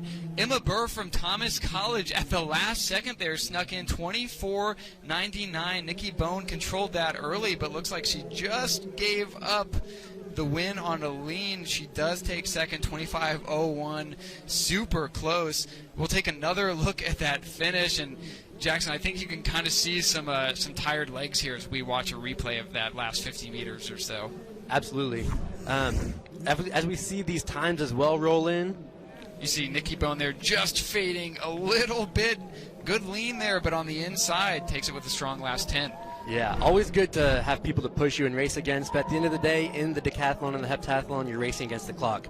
So Emma Burr's 24.99 to Nikki Bone's 25.01. That separates them by just 2 points. And now we have 4 events scored at the end of day 1. Looks like we've got it here. Nikki Bone is in control with 32.76. That seems like a lot of points. It is a lot of points. It is a lot of points. But if we're going to see anyone with a lot of points, it's going to be her.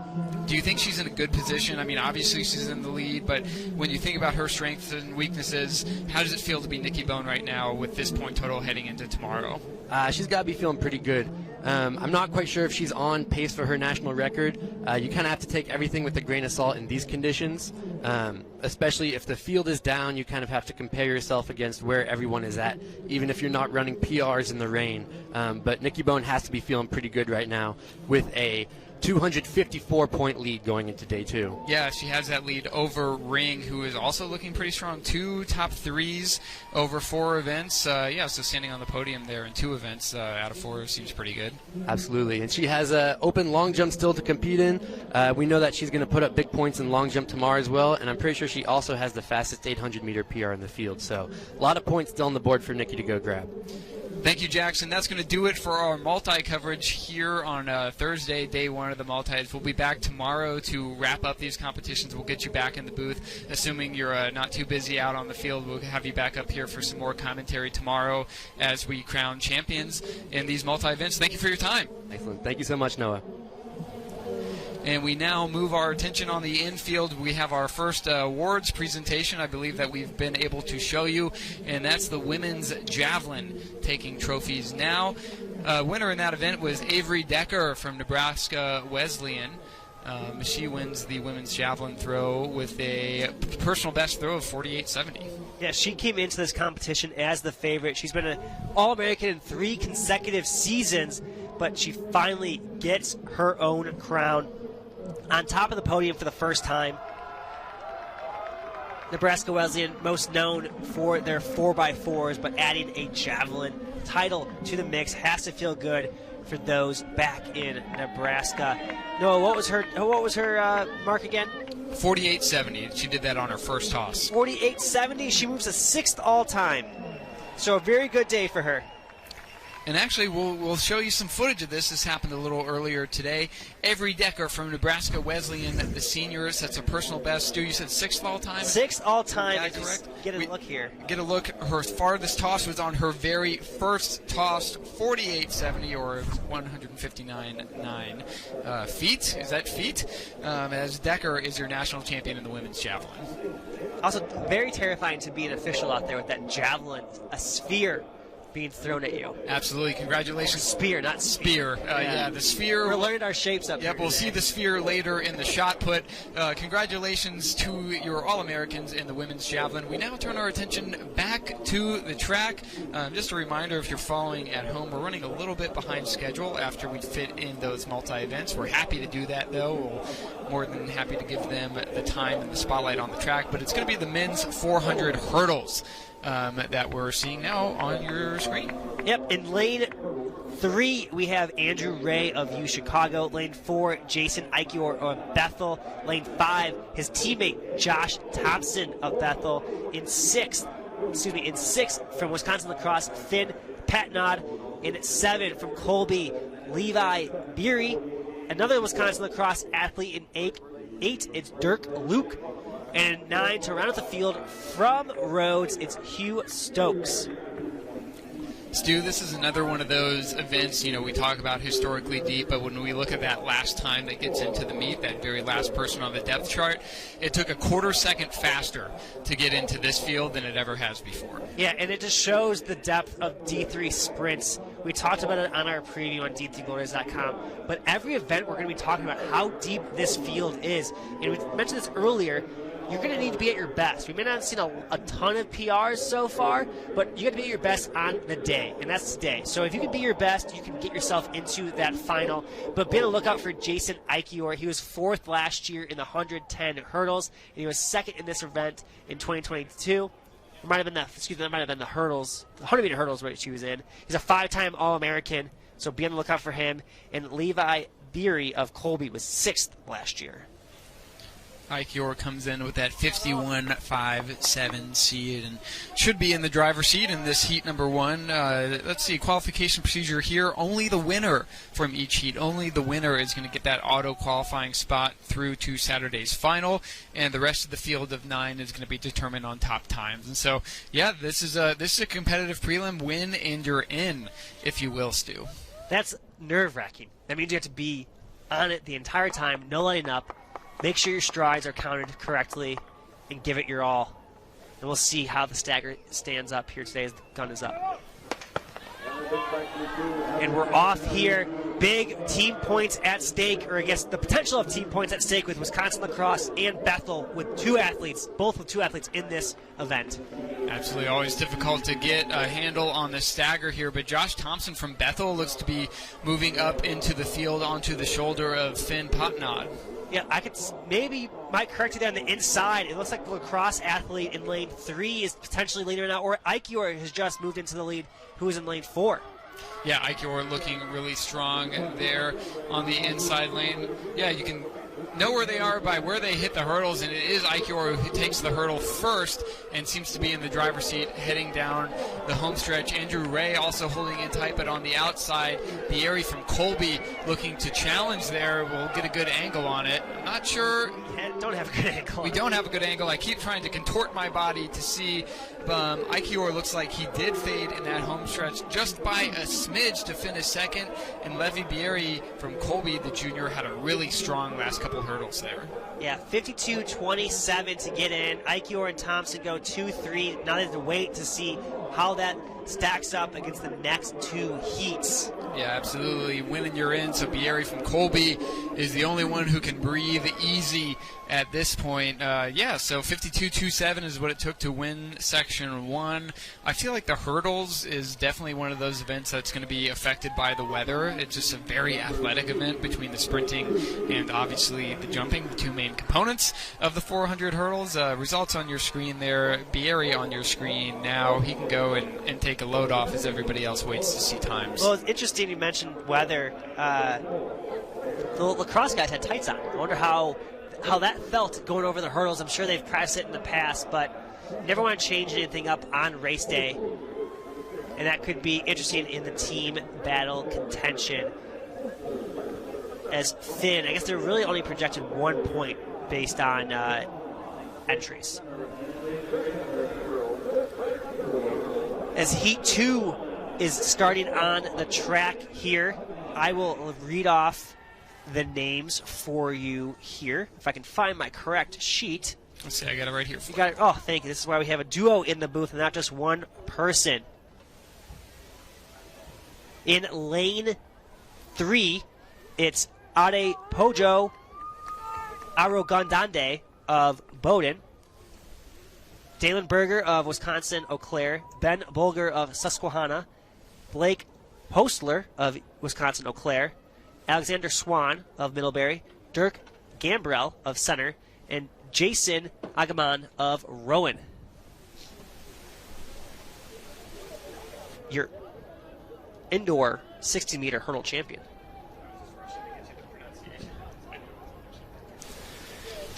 Section 2 on your screen, win and you're in, and then we'll take the next 6 fastest times to round out a field of 9. I was talking to some athletes at our D3 Glory Days event yesterday, and a couple of them were like, well, if you make the final, you're an automatic All-American. And they were taking into account 8 lanes on the track, forgetting that there's actually 9 lanes here at the Spire Institute, which is kind of a tough place because, the final does not guarantee All-American status. You got to beat somebody. Got to beat at least one person, but at least you can say you were a finalist.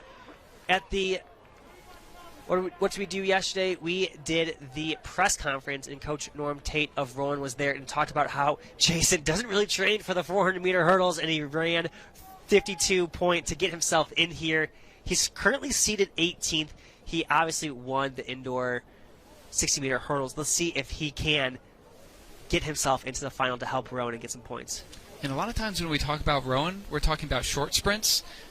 Actually, I'll pick this up after the start here, Stu. We often talk about short sprints with Rowan, and Coach Tate actually kind of made an interesting point. A lot of times they're not even training for these longer events. They're training for the shorter events, and they kind of jump in and do this all on heart. And he and Jason Agaman is out hard out in the outside, but here comes the inside, and in lane 5, I believe, is rolling up very quickly from Susquehanna. On the outside, Agumang looks super strong, keeping an eye on the hurdles to see who gets there first. It's Ben Bulger right now, Susquehanna, the number 1 seed, 51.47. He's been 19th and 16th the past 2 years, coming in as the number 1 seed, and looks like he will take Heat 1 here as long as he gets over this hurdle cleanly, which he does.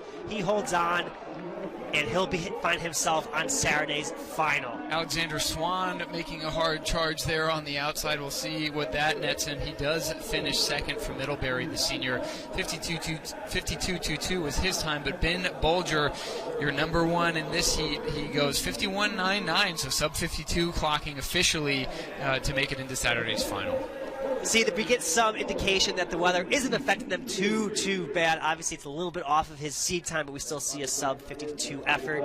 Maybe Noah can give us a cutoff time for this heat, as we'll get. Yeah, just like the athletes have a pretty good idea of what's going on here, so do we. So it looks like the 9th place time right now is 53.23, and then the 8th place time is 53.08. Because we want to look at times here. So 53.08 is going to be your bubble time. The automatic guy will take it, moving that time to 9th, and then that's the way you get into the final. We're doing math. This is on the chalkboard right here. This is chess. Chess, not checkers here, Stu, right? With some galaxy brain stuff up here. As you see, Ben Bolger congratulated his competitors, showing some sportsmanship. That's what we like to see here at the D3 level. Maybe a little bit of a limp there from Agumong. He did not have the finish he was expecting there, and he looked a little gimpy on the screen there. Hopefully he's able to get the body right after that section. And he'll be back for the 110 hurdles as we move to Heat 3 now. Yeah, I'll run you through the field here in the men's 400-meter hurdles, Heat 3. Cole Fuller from Oberlin, Aiden Grinian from Brockport, Colin Scanlon from Claremont Mudscripts, Dayton Love from Wartburg, Josh Wilkie from Tufts, Nathaniel Otis from Beloit, Nathaniel Adams from TCNJ, and David Myers, the senior from Bethel, rounds out Section 3. And we were asking for some fun facts here on our Instagram to give you a better viewing experience. And ready for this fun fact about Fuller from Oberlin? So at his last chance meet, he tied for 23rd. But you win the tiebreaker by your next best fastest time. So he's still 23rd, but he's not in. For the first time in 10 years, someone scratches the 400-meter hurdles, and now he's in this championship. 10 years, nobody scratches it. No one scratches it. That's insane. Well, I'm trusting the person who told me this. No, I believe you. I absolutely know. believe you. I believe your sources. You're an excellent journalist. I would never. And I doubt won't your reveal my credibility. sources, but I hope they are correct. But if they're not, we will find you. Section 3, win and you're in. Once again, that bubble time, I have lost it already. 53.08 is going to be the bubble time to get in. These gentlemen absolutely know that. I imagine they have a coach on the sidelines who scream that into their ear. Here, Stu, if there's an athlete to look out for here, maybe it's Dayton Love out of Wartburg. I was going to say we're going to see the end of both spectrums. Dayton Love's a 6-time national All-American. This is his 5th national meet. He's never made the finals in this 400-meter hurdle. And in this heat is going to be Nathaniel Otis, who's in his first national meet. Dayton Love has had a lot of success. You got to believe he wants to make this final finally. And away clean in section number 3. Eyes on the hurdles to see who gets there first. It's a little too close to call here, but it does look like Dayton Love is starting to move up a little bit in the middle of your screen. Yeah, look for Colin Scanlon of CMS. I think right now, on my eyes, he's currently leading slightly. Maybe on the outside there is David Myers of Bethel, but Dayton Love looks to be moving up here on the turn. Yeah, Myers looks really good on the outside. I think you were right that he was leading into that last one. Dayton Love looks pretty good on the inside now. This could be a blanket here at the second to third to last hurdle. I believe Scanlon is ahead. He is as we head into the final stretch. We got a fall there on the back stretch, but eyes on Scanlon, who takes the final hurdle in the lead. Moving up on his outside, I believe that's Otis from Beloit. Scanlon takes it. Colin Scanlon, that is, from CMS, the senior, 52.69. But this was a fast one. Nathaniel Otis, 52.93 there for second. Looks like he should get into the final over Josh Wilkie from Tufts. Dayton Love is going to miss out again this year. Yeah, it looks like we'll have potentially we'll have Otis will be in. And we'll get those compiled results for you there. I believe that was Adams from TC&J who took a little tumble there. That can happen in the hurdles. A lot going on there. But Scanlon looked to be very much in control. Kind of took the lead there with, I don't know, maybe 120 to go. And by the time he hit the home stretch, he looked pretty solid. It's very interesting to watch these type of hurdle races. You can kind of tell they do it in phases by how they start going. It looks like they're starting to speed things up, and they take it maybe 100 meters at a time and start to kick, if you will, but it just looks like they are speeding up as maybe everyone else is slowing down, or they're just maintaining their effort. And it looks like we do have compiled results here, so I'll run you through the top 9. So Ben Bolger is going to be your number 1 seed heading into tomorrow. He was the winner out of his section, 51.99, the only sub-52 clocking. Next fastest is going to be Alexander Swan from Middlebury, the senior. He went 52.22. Coming in right behind him was your Heat 1 winner, Levi Bieri, goes 52.27 to get a big Q.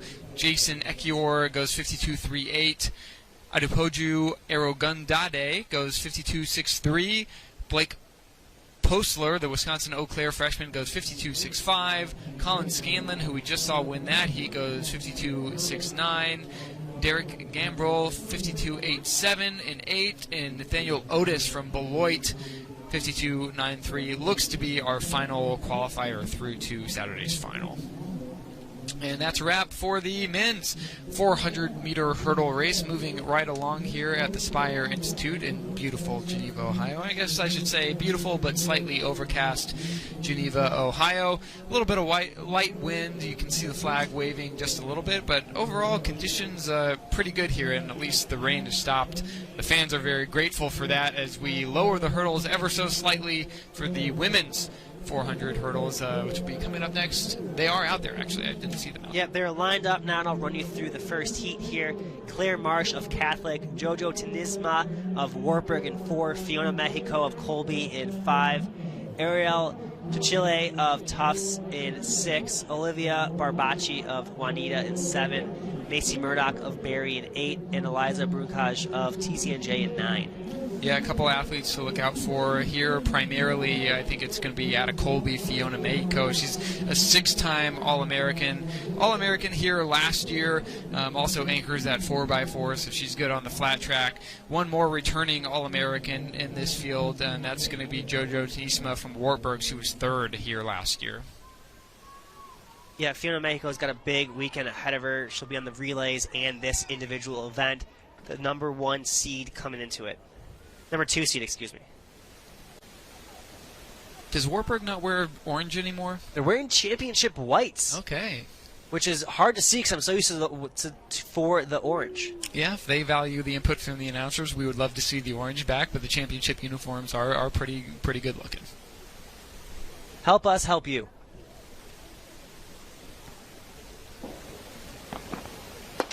Away clean in section 2, and this will be a treat to watch as Tenisma and Mexico are side by side, so we should get a good idea.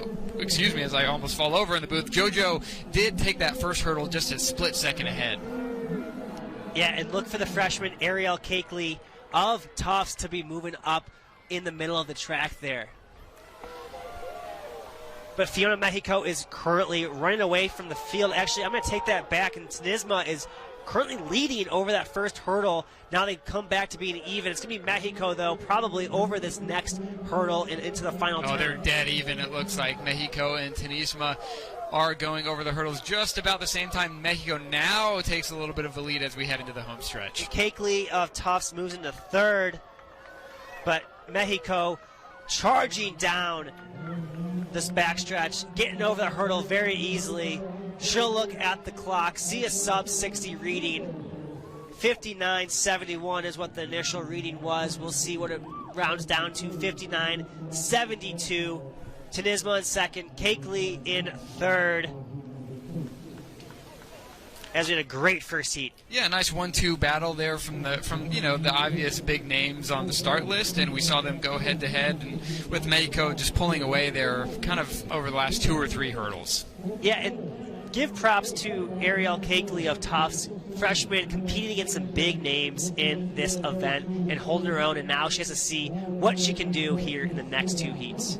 Or where her time stacks up, I should say, over the next 2 heats. Absolutely. You either win and you're in, or you wait and see. That's going to be the callback today. And so moving on to Section 2. Are they out there, Stu? They are. We are moving right along. Yeah, we're a little bit behind. We love it for the officials and the athletes. Maybe for us, we could use a small break, but we love the action. The nonstop action here on NCAA.com for the D3 2025 Championship. We don't need to take a break. We're young, Stu. We're up here just full of ambition.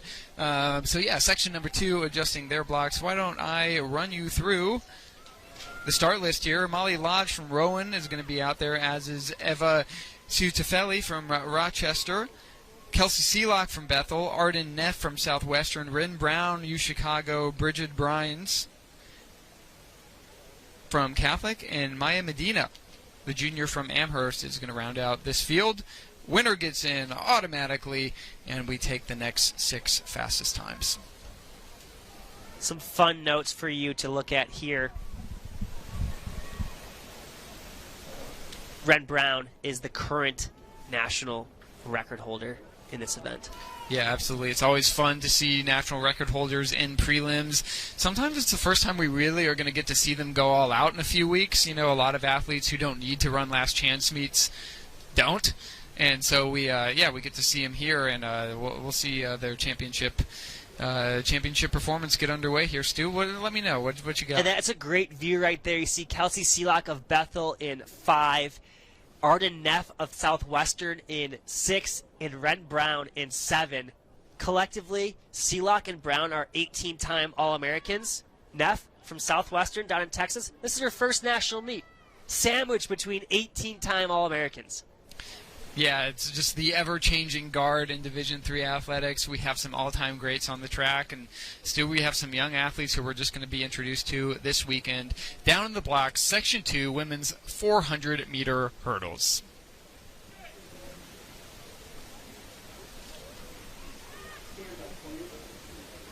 Oh, little stand-up action here. I imagine that. Was that an athlete or was that an official? Looked like it was an athlete who didn't hear correctly, and she stood up out in lane 9. I Not to call anyone out. Don't want to rat anyone out here. I imagine we'll get a green card here from the official. We love to see green. We do. So we'll give it another shot. This is a good time to let you know Molly Lodge in this race. She was 7th last year, and Maya Medina of Amherst was 10th. So we do have a lot of experience mixed in with Arden Neff of Southwestern in her first national meet. Track actually starting to dry up a little bit now that it's been a couple hours without rain, so we love to see that. And not to look too far ahead, but the 10K might be kind of a barn burner tonight. But for now, back to Section 2, women's 400-meter hurdles. Away clean, Stu. You have got a good eye for the hurdles. I love the 400-meter I'm going to turn it over to you. Thank you, sir. Coming through the first hurdle, obviously we're going to be all even here. I don't see anything that catches my eye except for the inside. She's currently leading here, and I've lost my sheet, and I will find it here in a second. Once I have it back, I can tell you who is leading, and that's going to be... Couldn't tell you because I got the wrong sheet again. So we're gonna. Yeah, you did. It's okay. I will find it though. Nope, this is the. Oh, I'm looking at the wrong side. It's our prelims as well as Ren Brown has continued to lead here on the inside. I was seeing Molly Lodge of Rowan moving up as they come down the home stretch here. Ren Brown just running away from the field with Molly Lodge of Rowan following in second. So it's going to be a big battle for second. We were talking about Neff and Seelock earlier, and 4 people battling it out for second as Ren Brown takes a nice training run through the prelims, guaranteeing her spot in Saturday's final. That's probably the most dominant prelim we've seen out of either side tonight. Yeah, letting everyone know she's here to win a national title. And she does take that one with a sub-60 clocking. Looks like officially rounded up just a bit to 59.67. And if you're a D3 track and field fan, you know the epic battle that she had last year and just missing out on the national title. She finished second to Natalia Sawyer, who Sawyer's unfortunately not here this weekend. But she'll have to go up against Fiona Mexico. Yeah, Rin Brown's got to feel really good about that one. She still sits ahead in the compiled results as well, ahead of Mexico, who my co-host Stu just mentioned from Colby. Those are the only two athletes so far who have dipped under that 1 minute barrier. And just to remind you of qualification procedures, of course, we are now looking at the bubble time, which these athletes are going to be really concerned with. And that bubble time right now is 62:74. So we've got to run faster than that to get into Saturday's final. And we are adjusting our blocks here. Section 3 of 3, the final section in the women's 400-meter hurdles. Sophia Stahl from Wartburg, Emily Brown from Whitworth, Nyla Jones from Rowan, Emma Petrolia from Stockton, Nora Chen from Rochester, Lexi Rodriguez from Brockport, Lauren Dimmler from Wisconsin Eau Claire, and Ophelia Leidner from Roanoke. Yeah, look for Nora Chen here of Rochester. She was on that 4x4 that set the national record last year in that event, and she was on that winning 4x4 as well. Unfortunately, she was the 9th place finisher last year, which means on the 8-lane track, she was the first one out. If she finishes 9th this year, she'll be into Saturday's final, but she's the 3rd seed moving in and hoping to make her first final here, I guess, since last year. Nyla Jones of Rowan. This is her 3rd 400-meter, at least at the college level in her career. She's a freshman. And while I have just a moment here, I'll give you an idea of what we're looking forward to in the rest of the program. After these hurdles are concluded, we'll move back to the sprints, 200 for men and women prelims. Then we'll go to 3,000 steeple prelims, 4x400 relay prelims, and then our only final on the track tonight is going to be in the men's and women's 10,000 meter run. So that's the rest of our program. Really great action today on day 1 of 3 in these Division III national championships. All right, I have the sheet in front of me if you allow me a mulligan. I will give you a mulligan. Thank you. It's our prelim too, like I keep saying. Out clean here for Heat 3 of the women's 400-meter hurdle prelim. It's going to be a great battle here. The middle of your track is Nora Chen in the Rochester gold and navy blue, blowing past her competition, making up the stagger as they go down the backstretch. Nyla Jones of Rowan running very well. Looks to be in 2nd right now. We'll get a better idea of where this competition is at as Nora Chen had a little bit of a stutter step there as they go to the top turn. Chen still leading the way here as Nyla Jones of Rowan looks to stay in 2nd.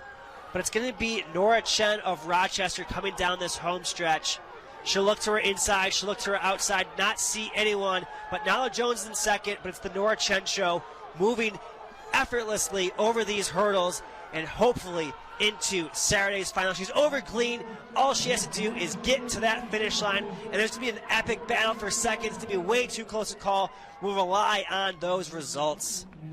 Stu, you absolutely crushed that. Congratulations. Thank you. I feel like I got to get back into the swing of things. I was a little rusty, but we're back. Yeah, you absolutely showed the people what you're capable of there, and so did Nora Chen, the sophomore from Rochester. She takes Heat 3 of 3 in 61:51 to get that auto qualifier over Nyla Jones from Rowan, the freshman, who was 62:36. And, yeah, let's see. Take a look at the old compiled results here. Your big Qs, your auto qualifiers, the winners of heats was Rin Brown, Fiona Mexico, and Nora Chen.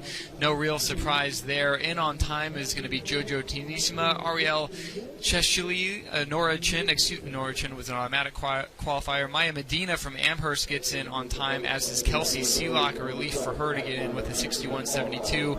Arden Neff and Nyla Jones round out that field of 9 in the women's hurdles.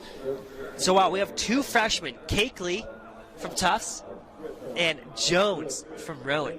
Absolutely looking forward to seeing those freshmen compete on Saturday. Stu, I think this is probably a good time for us to take a 30-second reset. We've got the 200 sprints coming up next, and so we're going to step away.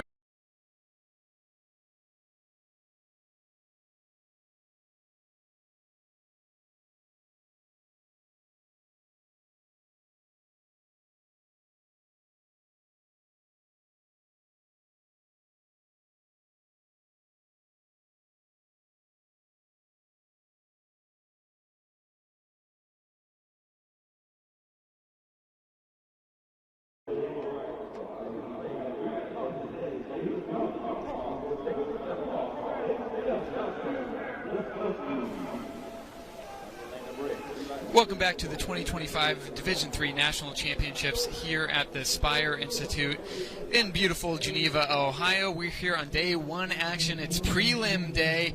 Only final on the track today is going to be the 10,000. We had some action in the field earlier, which we'll continue to work in some updates on. Next event on the track is going to be the men's, 200-meter dash prelims.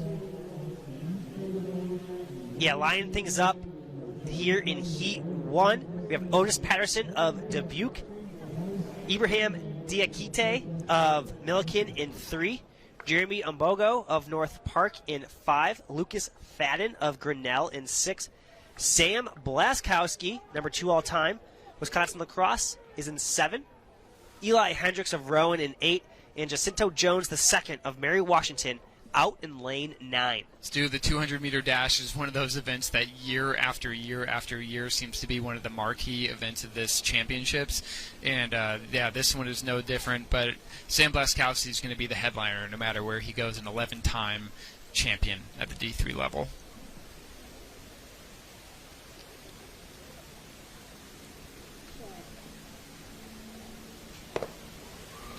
And we are away clean in Section 1 of the men's 200. Sam the Blaskowski moves hard on the outside, making up the stagger immediately. We'll see if anybody can get into his back pocket. But, ladies and gentlemen, you are witnessing the beginning of Sam Blaskowski's individual campaign, and he is going to take it over Hendricks of Rowan. It looks like, to my eye, we'll get that result on the screen. He does take it 20-56 over Hendricks of Rowan, the sophomore, 21-22. Jeremy Umbogo from North Park, who had a great indoor campaign, is there finishing 3rd. I mean, you can't say we didn't expect that one. Wow. A margin of victory, look at that. That is incredible. 20-56. He took the tights off. No wind, even though I do see some of the tape kind of flying around there. So surely it's good enough for him to take the tights off. But a great weekend so far for Sam Blaskowski. Part of that 4x1 that's in the final. Now in the 200. And if our stats don't deceive us, I believe Eli Hendricks was 22nd coming into this meet.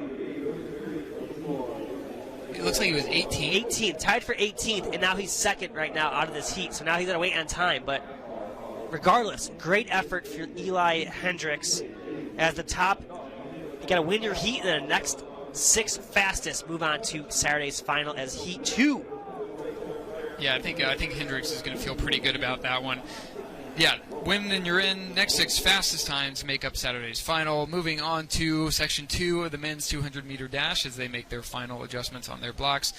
Jabarius Peak of Dubuque, Liam Danitz from Hope, Maxim Rychov from TCNJ, Dylan Doss from Illinois College, Stefan Klachevsky of Wisconsin Eau Claire, Silas Goolsby from Piedmont, and Rajan Dixon, freshman from Rowan. The Rowan athletes are starting to come thick and fast in these sprints. Yeah, and they're going to need some help here with those hurdle crew. Dixon comes in as 20th. Let's see where he can help the team out, maybe get into that final.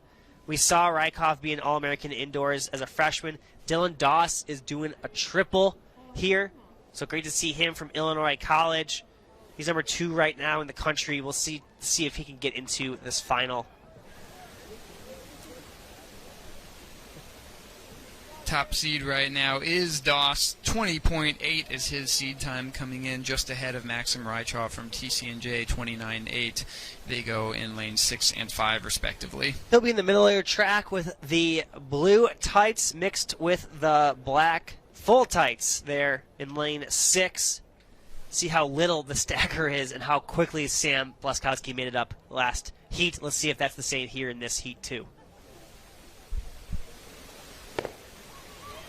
On your marks, get set, go. We are underway in Section 2 of the men's 200, and Doss does appear to make the stagger up on the outside. That's Klachevsky to his outside. He turns for home, and it's pretty much a blanket between Klachevsky, Doss, and Dixon on the outside. Dixon appears to be moving ahead by just a little bit, but I don't want to give Rychov Hope on the inside as well. Yeah, I don't want to steal Rychov's, or Danitz, excuse me, his respect there as he closed hard on the inside. Let's take a look at the standings. And Dixon on the outside. The freshman from Rowan looked so good. Stu, okay? What did I say? What did I say? Dixon, who started this one in lane 9, goes up against some greats in that heat and comes out ahead 21-13. Wins it fairly decisively. Liam Danitz from Hope in the orange looked really good. Excuse me, I want to make sure I'm pronouncing his. Yeah, but Dixon, regardless, what an effort here. 21-13, runs a personal best, and now he's going to be in the final, and that's huge for Rowan's chances.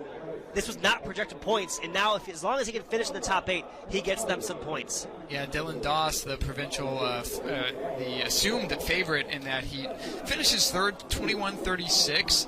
That actually might look okay on time right now. He's currently seated 6th, so we'll have to take a look at the last heat, obviously. But I think he can feel okay about that result, but really it was Rajon Dixon who came through and looked just amazing there. What do you have as the bubble time? I have 21:42. Can you confirm that?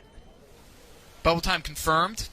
21:42 to get into Saturday's final. Rowan currently, as it stands, has 2 in the final, both of whom I don't believe were projected to get there. Yeah, a freshman and a sophomore. We heard from Coach Tate yesterday, like, they are motivated by scoring as many team points that they possibly can with, like, a fairly small squad that's mostly concentrated in these sprints and hurdle events. And so to do that, I mean, these are some points that maybe were a little bit unexpected coming in, unexpected to us. I'm sure Coach Tate had this one predicted. Moving right along here to Heat 3. From RPI, Josh Ihigihu, Sam Vargas of Whitewater, Jackson Price of Emory, Kevin Arthur of St. John's, Brady Fowler of Roanoke, Ronan Stewart of RPI, Jamal Jones of Ferrum, and Jack Kittle, the freshman from Wittenberg. And Stu, you finished that one just in time. They're up in their blocks and they're away. Kevin Arthur in the blue and the red looking pretty strong as he makes up a stagger, makes up 2 staggers, turning in for home. Can Arthur have it down the home stretch? But on the inside there, Price is looking really strong from Emory, but Arthur is beginning to pull away in the last 50. Ooh. I believe he'll take it, but was he grabbing a hamstring a little bit at the end there or just easing up? Couldn't tell, but regardless, hopefully he's not hurt and just happy to move on to Saturday's final. As I mentioned, he ran 10:19 win-aided prior to this national championship, and he'll be back in a national final. He's been a multi-time All-American. Yeah, Kevin Arthur looked great there. I think he was just slowing down when he put his arm down, but you're always watching hamstrings in these short sprinting events. But Kevin Arthur kind of left no doubt on that one, and he controlled the race all the way through the line, takes the win in 21:07. So let's look now to see where everything stands up. And Rowan is going to get 2 guys into the final. And that's another reason why that's so big. Oshkosh, we didn't realize this at the time, they didn't finish their 4x1 relay. The number 2 all-time with a DNF, 8 projected points wiped away. And now Rowan is going to make up some ground here with 2 guys that weren't projected to make the final. You know, we've been calling them Hurdle U, but we may have to. I mean, you can be Hurdle U and something else. But well, you got to give. They did have the indoor 4x4 record. I think they still have it.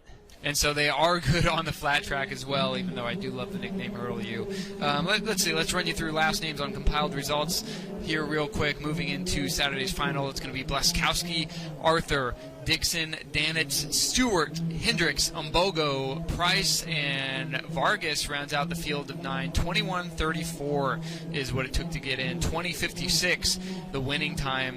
The only athlete to go sub 21, and Bleskowski wins by about half a second, cementing his status as the favorite heading into tomorrow. There, Stu, you doing okay? I'm doing great. We are flying through this first day of prelims, and we're on to the women's 200-meter.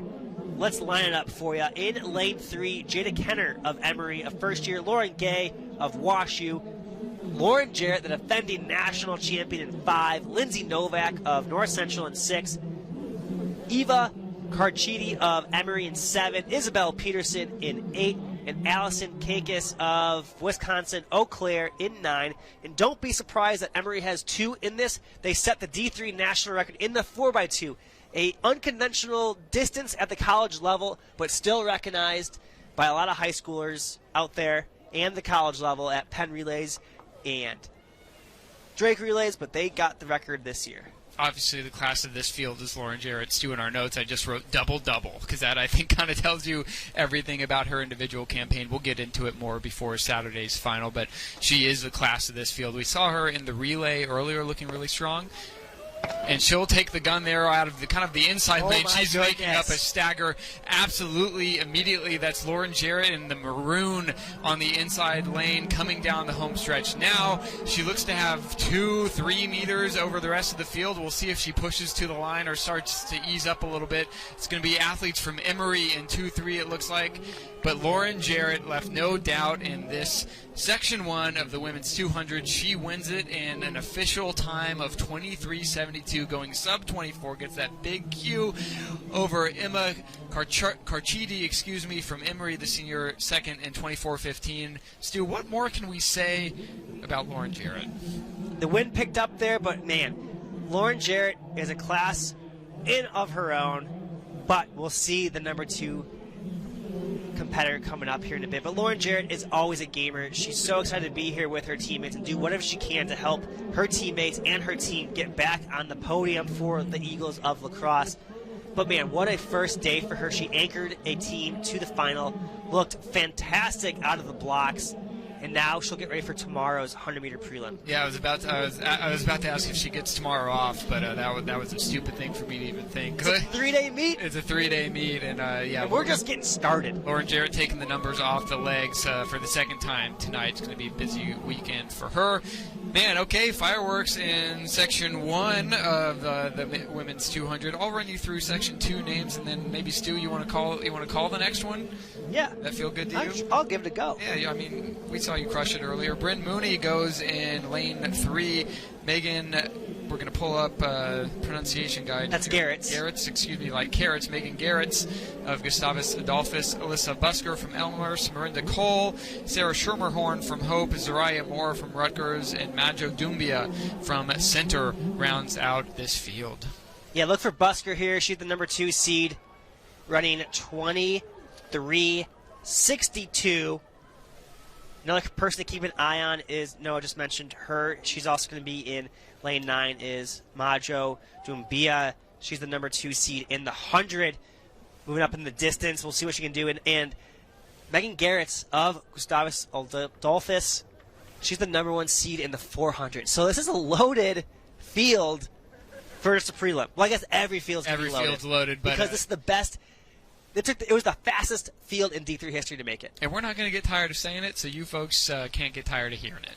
Basically, every women's event except for the 10K. The 10. We'll get to it.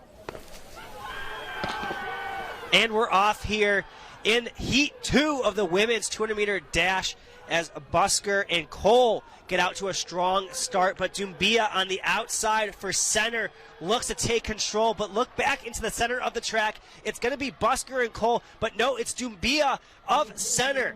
Majo Dumbia currently leading the way. Will she take the first heat? And she does from lane 9. Majo Dumbia of center coming into here as the... Where was she? She was the 14th seed, and now she's going to be in tomorrow's final, running 23:85. Majo Dumbia, 23:85, wind legal, a new personal best for her, and that'll move her just outside the top 10 all time. Moving on, we have Heat 3 of the women's 200-meter dash. This will be the final sprint prelim before we jump into the men's 3K steeple prelims. We'll have a special guest for you coming up here. We won't ruin the surprise as you see Majo Dumbia of center right now. She has tomorrow's 100-meter prelim as the number 2 seed. Has to be feeling good with how she performed today. A new personal best in the 200. out of lane 9. Excited to see what she can do against Jarrett and Busker tomorrow, as she just took down Busker today. But we're going to move on to Heat 3. Did we take a look at that bubble time while I stepped away there? We haven't. I was introducing everything else. Stu, you're just crushing it from every angle. Did you introduce the squad on for Section 3? I honestly haven't done much. I was just hyping up Majo Dumbia for the whole time. I love that. The bubble time right now is Sarah Schermerhorn, 24:41. And I'll introduce you to this third heat. If I can find it on my sheet. Here we go. Dakota Mitchell of Wisconsin Whitewater in 2. Emma Seipel of Loris in 3. Kamaya Wooten of North Carolina Wesleyan in 4. Mackenzie Resser of Augustana in 5. Dakota Houston of John Carroll in 6. DeAndre Chisma of Milliken in 7. Sydney Radigan of Calvin in 8. And Yasmin Dean of Mary Washington out in lane 9. Center of your track, Kamaya Wooten, multi-time All-American, coming in with the top seed of 23.74. I guess that entire center of the track, this whole field is loaded. I'm not even going to try to point anyone out. Absolutely. Wooten is definitely an athlete to look out for as they take to their blocks. Section 3, winning you're in, next 6 fastest times. And we are away clean in Section 3 of the women's 200 meters. Wooten is looking really strong. It's hard to tell on the stagger here. Radigan from Calvin actually made up the stagger pretty quick on the outside as she turns for home. It's a blanket across the start, but in lane 4, Rezer from Augustana looks to be looking really good. But on our outside, Houston now moves into the lead as we see that triangle take form. I believe it was Houston. The freshman. The freshman from John Carroll. She does take it. 24-12, gets that automatic qualification into tomorrow. Wooten finishes just third in that heat, 24-35. We'll see if that was good enough. Mackenzie Rezer in second in that heat. Got to get that pulse rate down, Stu. Wow. It's getting kind of crazy It here. is fast here at the D3 National Meet. Dakota Houston not letting her inexperience, even though she was an indoor All-American, get in the way. She gets the job done. 24-12, with a 1.5 legal wind. You want to introduce the Saturday final? Yeah, I've got compiled results here. Lauren Jarrett, no doubt about it, 23.72, one of only 2 athletes going sub-24. The other was Majo Dumbia. Alyssa Busker from Elmhurst, the senior in her first year at Elmhurst, looking really good, 24.08. Dakota Houston won that last heat from John Carroll, the freshman, 24.12. Rounding out the field, Miranda Cole, Eva Carchidi, Megan Rezer, Kamaya Wooten, and Isabel Peterson rounds out the field of 9. We'll see them again on Saturday. Yeah, it's always confusing. We want to say that tomorrow's final, we're so used to indoors, but it's going to be a Saturday final as the action is nonstop here for the men's prelim here for the 300-meter steeplechase, 3,000-meter steeplechase. 3,000 meters. 300-meter steeplechase would be insane as we welcome in 2-time steeplechase national champion, 6-time overall national champion. Unfortunately, dealing with a big injury, had to be scratched out of the meet. Christian Patska, welcome into the booth. Yeah, thank you for having me. I really appreciate it. Well, we're sorry to see you up here with us. We'd rather see you down there. You know, from an athlete perspective, you've been here countless times. What are the feelings right now you're feeling as you get your last little slaps of the legs, your last little jumps? Right. One of the things you're really watching out for is you really got to look at how the race is going to start to go out. Everyone's kind of looking for position, but it's a long enough race where you got time to settle in and still prepare for a good enough kick at the end. You know, we've been mentioning how deep this field has been with you scratching. It still took sub-9 to get into this field. Put yourself in their shoes as a top contender. Brady Goss right there. He's the number 1 seed. You're coming in with the number 1 seed. What are you feeling given that it's so deep in this field? Right. I mean, the fact that it's so deep really proves how great D3 is starting to get, especially in the steeplechase, and especially just how the races are going to play out with the prelims and the final. It's really almost anyone's game. All right, I'm going to introduce the field here as you see it on your screen. Emerson Comer of SUNY Geneseo, Lance Saboski of Wartburg, Caden Schneider of Wisconsin Platteville, Joe Langridge of Augustana, Adam Lenzer of Wisconsin La Crosse, Ren Stearns of Occidental, Brady the Boss Goss of Concordia Moorhead, Connor Landseal of Wartburg, Jet Brown of Central College, Jaden Zawicki of Wisconsin La Crosse, and rounding out the field, Connor Euler of Johns Hopkins. Any names that you were, if you were in this field, that you were looking out for in particular? Oh, yeah, definitely. Especially considering the fact that the steeplechase is more so of a middle distance event than a lot of people realize.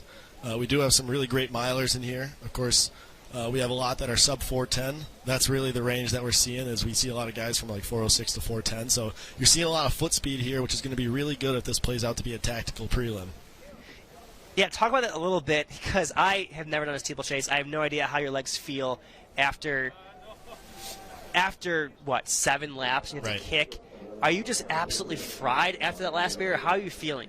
I mean, it really depends how the race is going to play out. You know, a lot of people aren't going to be comfortable if you're going out at a slower pace throughout the whole race, and then you're having to shift gears into a much faster sort of finishing style. So it's going to be really interesting to see how some of these guys handle the fatigue along with it being in the cold. Because when it comes down to it, these are starting to be more of like cross-country conditions with the cold and the rain. Yeah, it'll be interesting to see how they plant their feet on these barriers, try to hurdle them completely. You know, Brady Goss is a great story here. He was DQ'd in the indoor mile this year. His teammates call him Blizzard for that reason. As the gun goes off, he ran 8:46 this year for 9th all-time when he did that at the MIAC National Meet, and he goes straight to the lead here right away, asserting himself. I guess that is, that's Senior Geneseo. That is Caden Schneider. No, that's Platteville. I'm looking at the wrong list here. Emerson Comer of Senior Geneseo going straight to the lead here as we get our notes correct. Hey, he's not messing around at all. You know, in the steeplechase, you may feel like you're going out hard, but really it's about positioning and wanting to make sure you see the barriers. How important is it to, you know, have your own space and be comfortable going over these barriers? Right. I mean, it's very important. I see, especially with Comer going to the lead. That's really important. He's not messing around. He doesn't want to get caught up in anybody else's legs. So, personally, I mean, if he can, it seems like he can handle it. It seems to be a pretty smart move. And Senior Geneseo has had some great success here in the late stages of this race. We'll talk about his teammate, Pierce Young, here in a little bit. But it seems to be they're peaking at the right time. They have some confidence. We spoke to them yesterday, and they felt pretty good with where things were at. You know, a guy that we should be talking about right now, I guess two of them, they're kind of right there, is Lance Saboski of Wabash and Adam Lenzer of Wisconsin Lacrosse. Lenzer is one of 5 Eagles in this race, but they have a ton of national meet experience. You know, you've obviously been to plenty of national meets. Talk about the experience and how valuable it is for a race like this. I mean, it's very valuable, especially considering the fact that you have raced a lot of these guys before, whether it be other national meets or in the steeplechase. The important thing to know with your competitors is that you know how they're going to react in certain races. Like, there's some of these, you know, some guys are going to go out more, some guys are going to stick more in the back. So that's going to be really important coming up, because that way you kind of know your competition better. Yeah, Comer continues to lead here as the pack is still together. Joe Langridge getting attached there at the end. We heard he's a massive euchre player out in the Rock Island area for Augustana. Shout out Coach Kyle Flores. But Comer continues to lead here with Goss, the boss, right behind him, and Schneider right behind him from Platteville. There's plenty of WIAC guys in this race.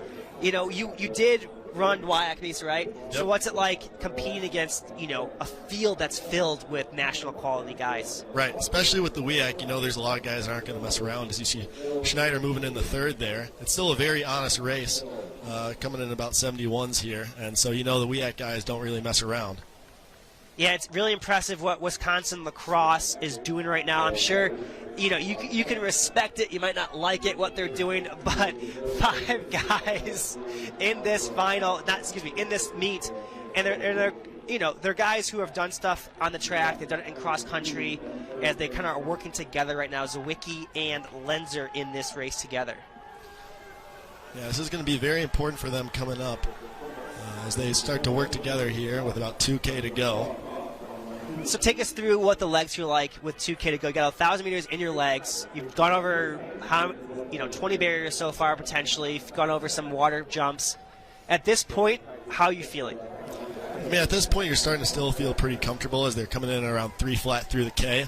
A lot of these guys can handle that pace. That's right around 9 flat through the full steeple. At this point, you know, you just got to stay content with where you're at. A lot of those guys are sticking together pretty closely here. There's not a lot of spread, which is important, so it's still really anybody's game to make it to the final. And for those at home, no, we love to count backwards hats, and I don't think we had a tally going, but we'll start it now with Connor Lanciel of Wartburg with a backwards hat. We see them go over those water jumps here. But yeah, Comer, great performance right now, coming in 12th, 8:54. I guess when you have almost the entire field separated by, from number 2 all the way to 22, separated by 10 seconds, really anyone can have a day and make it to the final. Right. That's the important thing we're going to see here starting to come up as we're almost getting towards the mile mark, is now we're going to see how some of the fatigue of the race so far and the cold is going to start affecting some people's form. See a little stumble there. That's going to be really important in these middle laps to try and stay attached and stay true to your form. So here's maybe the most important question I've ever asked you. Steeplechase, socks or no socks? Oh, no socks. No socks? No socks. Nope, can't do it. I don't know. Yeah, we got to do a sock count. We need to zoom in. Yeah. Okay, could we get a little zoom in on those feet there? Oh. Maybe later. Maybe after hours. Gomer continues to lead here as it's still all together. We have 11 guys in this field. 9 are really attached right now. Looks like Jack Brown is rounding things out from Central College in the back there. As Euler of Hopkins is right in the middle. You just saw those blue singlet there. But the Wisconsin lacrosse guys, the Wartburg guys, they're all still in the mix. Right. Everyone's still very attached. It's, pretty clear line we got going through. Laps are still pretty consistent. It's still a decently honest race so far. So that's definitely going to impact the second heat, how they run as well. So we have 1,200 meters to go coming up. You could have been in this race. What was your strategy going to be in this? Are you going to stick around with everyone in the field? Are you going to front lead? Are you going to be in the back? How are you going to handle prelims? Right. I mean, I've done it both ways, but in my experience, it's always nice to kind of do what Comer's doing, especially going out to the front. Of course, it's a long enough race. You got the final tomorrow. You might as well hang out for a little bit if the pace is comfortable.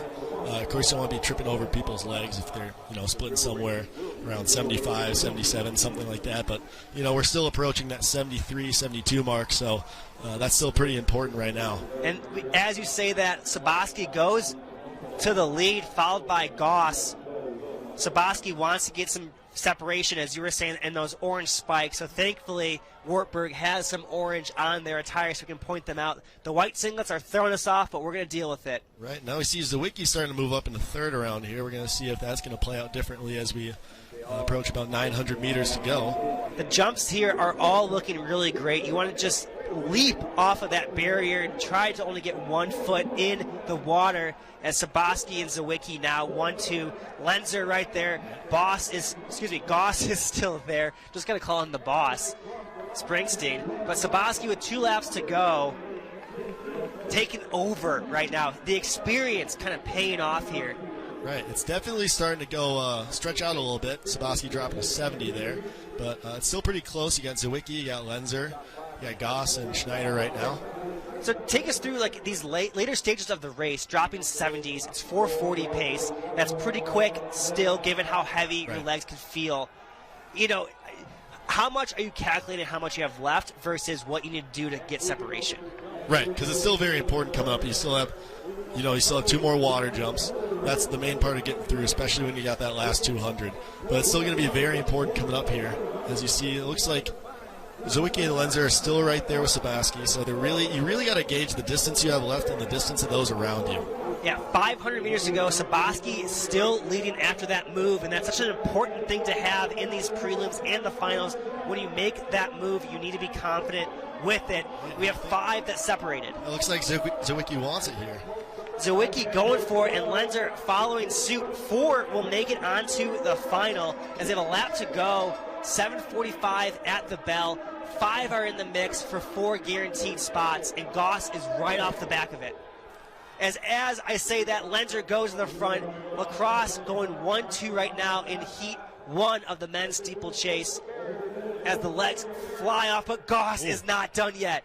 Yeah, even with a lap to go, we still have Zawicki, Lenzer, both dropping 67s here. We're still with a lap to go, but it looks like we're starting to see a late charge from Goss here as he comes up. Oh, we love to see this move. Trying to guarantee himself in the final. Lenzer continues to lead, but Goss goes around all 3 to be in the top 4 now. Coming up to the last water jump. Hopefully it's clean for everyone, and it is. So now we have 2 barriers to go. 1 barrier to go, I should say. Here we go, last 100 meters. Let's see what happens in this last 100 as we got top 4 somewhat And Lenzer gets over easy, followed by Goss, Schneider, and Sabaski. They can breathe at ease, guaranteeing themselves a spot in Saturday's final. Zawicki is going to run sub-9 here, but we'll have to wait and see what the second heat has in store as Joe Langridge of Augustana finishes in 6th. Actually, a very fast prelim, especially with a good negative split on the last K there. Wow, 5 guys sub-9 minutes in this prelim as we pull up the results here. Yeah, those times are starting to look like a WEAC final right there. Hey, when you have a WEAC final, it gets you ready for the NCAA. Exactly. All right, I'm going to toss it over to Noah now for Heat 2, but Christian, you are absolutely killing it. If you need a job next year or in the summer, hit us up. All right, appreciate it. Thank you. Yeah, Christian, the pay is fantastic, and so whatever plans you have, we can talk about redoing them. Perfect. Great job on that first section, guys, but there are 2, and you got to get into tomorrow's final. A reminder of the qualification procedures: top 4, as you know, and the next 4 fastest times after that. Christian, we're going to follow a lot of the similar ground here as you covered in Section 1, but first let's go ahead and I'll introduce the folks here to Section number 2. Emerson Comer of SUNY Geneseo, Lance Sabaski. Nope, I'm reading Heat 1, excuse me. God, I got in here and I immediately made a mistake, Stu. What a disaster.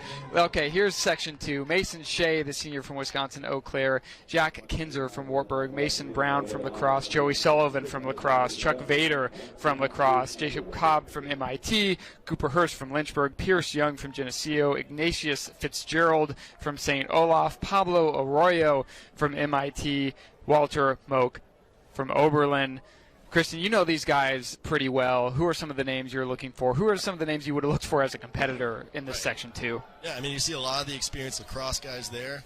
Of course, you have Mason Shea to look out for especially.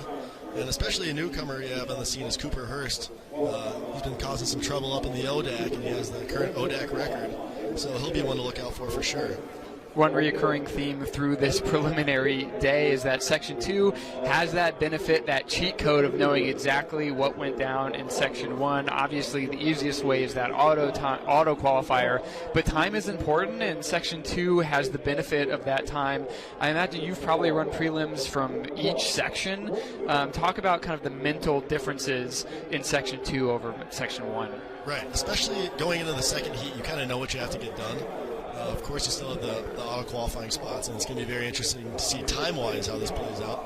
But you still see some bunching up there, and so that's definitely something to look out for. You can't get too comfortable, especially being in the second heat. Do you think these guys were over-warming up, like paying close attention to Section 1, or are they kind of staying in their own lane as much as they can? I think that they were definitely comfortable the first 2K until they saw that last K, and I'm sure that made them a little bit more nervous. Pablo Arroyo, the senior from MIT, looks confident driving this pace along so far. We'll get you updated splits as we have them here. Let's see, Moak and Kinzer also towards the front of this field as we hit the water jump for the first time. Is that where the nerves really come out to play, is when you head into the water jump? Right, yeah, definitely. Especially with all those guys around, it's not fun. Yeah, talk about positioning in there. I imagine you want to find the clearest line possible. Right. Specifically, I mean, personally, too, I like being more on the outside than on the rail. If you're on the rail, you're kind of forced in there, but on the outside, you got more room to move around.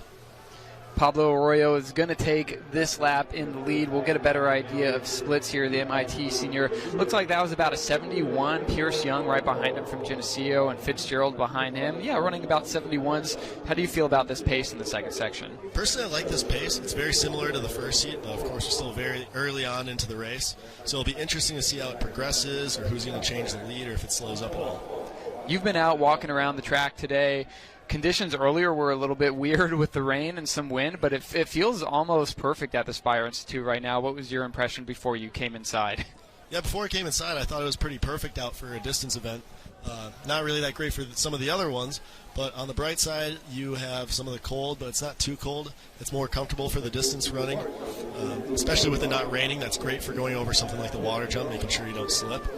We have a clean jump there. Yeah, Young made a little bit of a move to get in front of Arroyo there from MIT heading into the water jump. The water jump is a great spot to just like make a little bit of a move. It seems like you can kind of cheat a couple steps on people if you're willing to push out of there. Right, it's definitely one of those blink or you miss it kind of moments. pace seems to my eye to be about the same. We'll get another reading here as they come through on the third lap, 3 minutes into this race. Pablo Arroyo has reinserted himself back into the lead, and really my eye lied to me because we slowed down a little bit to 73s. Jack Kinzer from Wartburg there in second, but it's pretty much a blanket right now. They don't seem to be too hurried at the moment. No, not right now. I mean, that's kind of the caveat that you have with going into something like this. You know you have the auto qualifier spots, but also it'll be tough to see if there's any time qualifiers out, especially. We talked about the WEAC rivalries a little bit in Section 1. 3 lacrosse guys in here. I mean, just what kind of you've been to nationals with teammates before. You know what it feels like to get on a line with whitewater guys. What's going on in the lacrosse guys' mind right now to have 3 in this section? Right. I mean, especially team points-wise, they definitely need it. The steeplechase sort of is one of their trademark events in the distance world.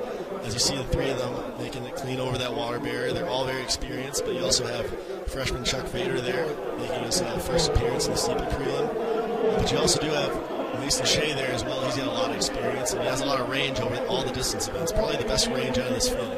Young from SUNY Geneseo seems to sneak into the lead after every water jump. That's probably a sign his legs are feeling pretty good. Arroyo is still kind of doggedly sitting there in second.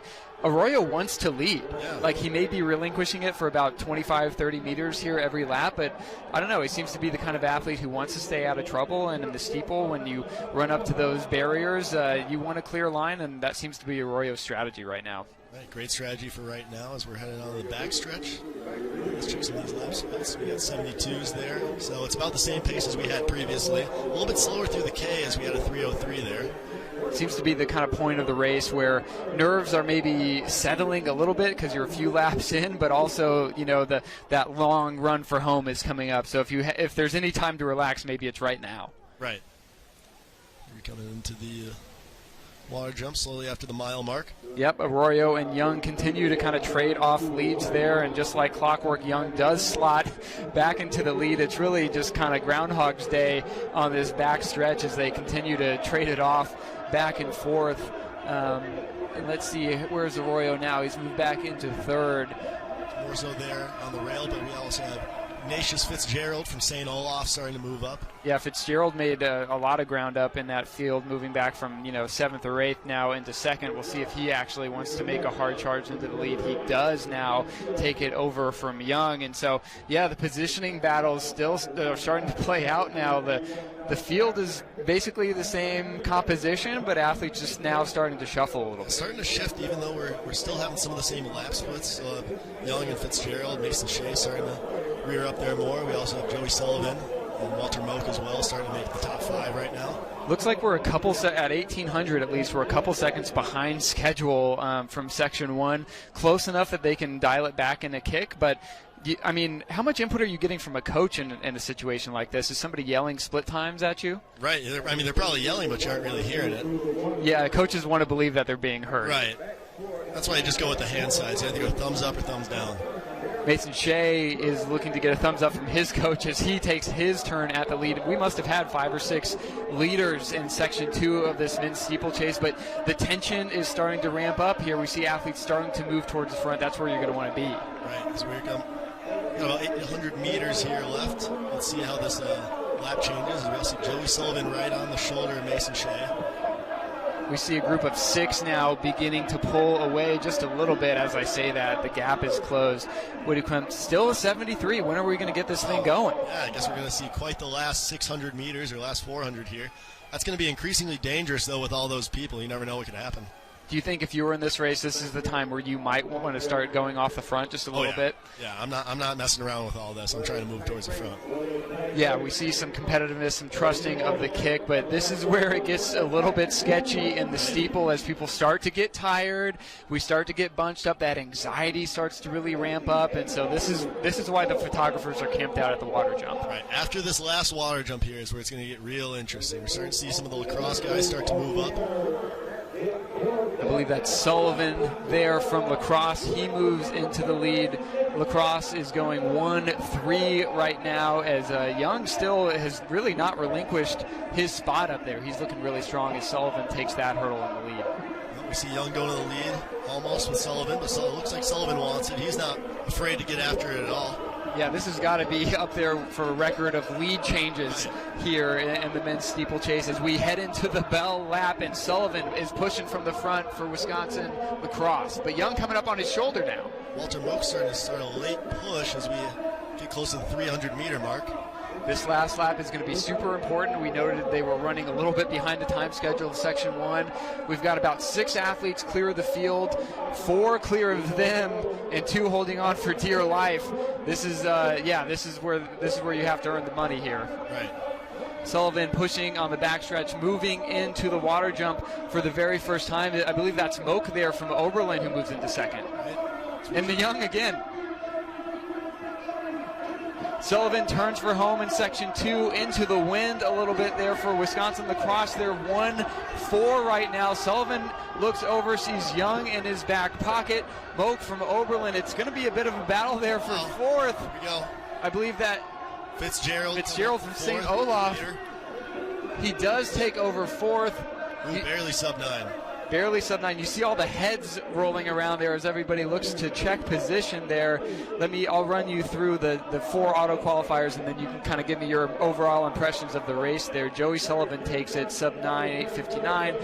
Moak also 8:59. Pierce Young, who did a lot of leading there, and Ignatius Fitzgerald from St. Olaf are your auto qualifiers. What do you think about that second heat in its entirety? I thought that was very interesting. It started to go slow through the whole race, so you knew there weren't going to be any time qualifiers. A very fast last 400, though, as most guys were around 66, 65. I've got the compiled results here, so the 12 moving on to Saturday's final. I'll name them, and you can just kind of give us your overall impressions, and maybe if you want to make a pick for Saturday's final, we'd love to hear it.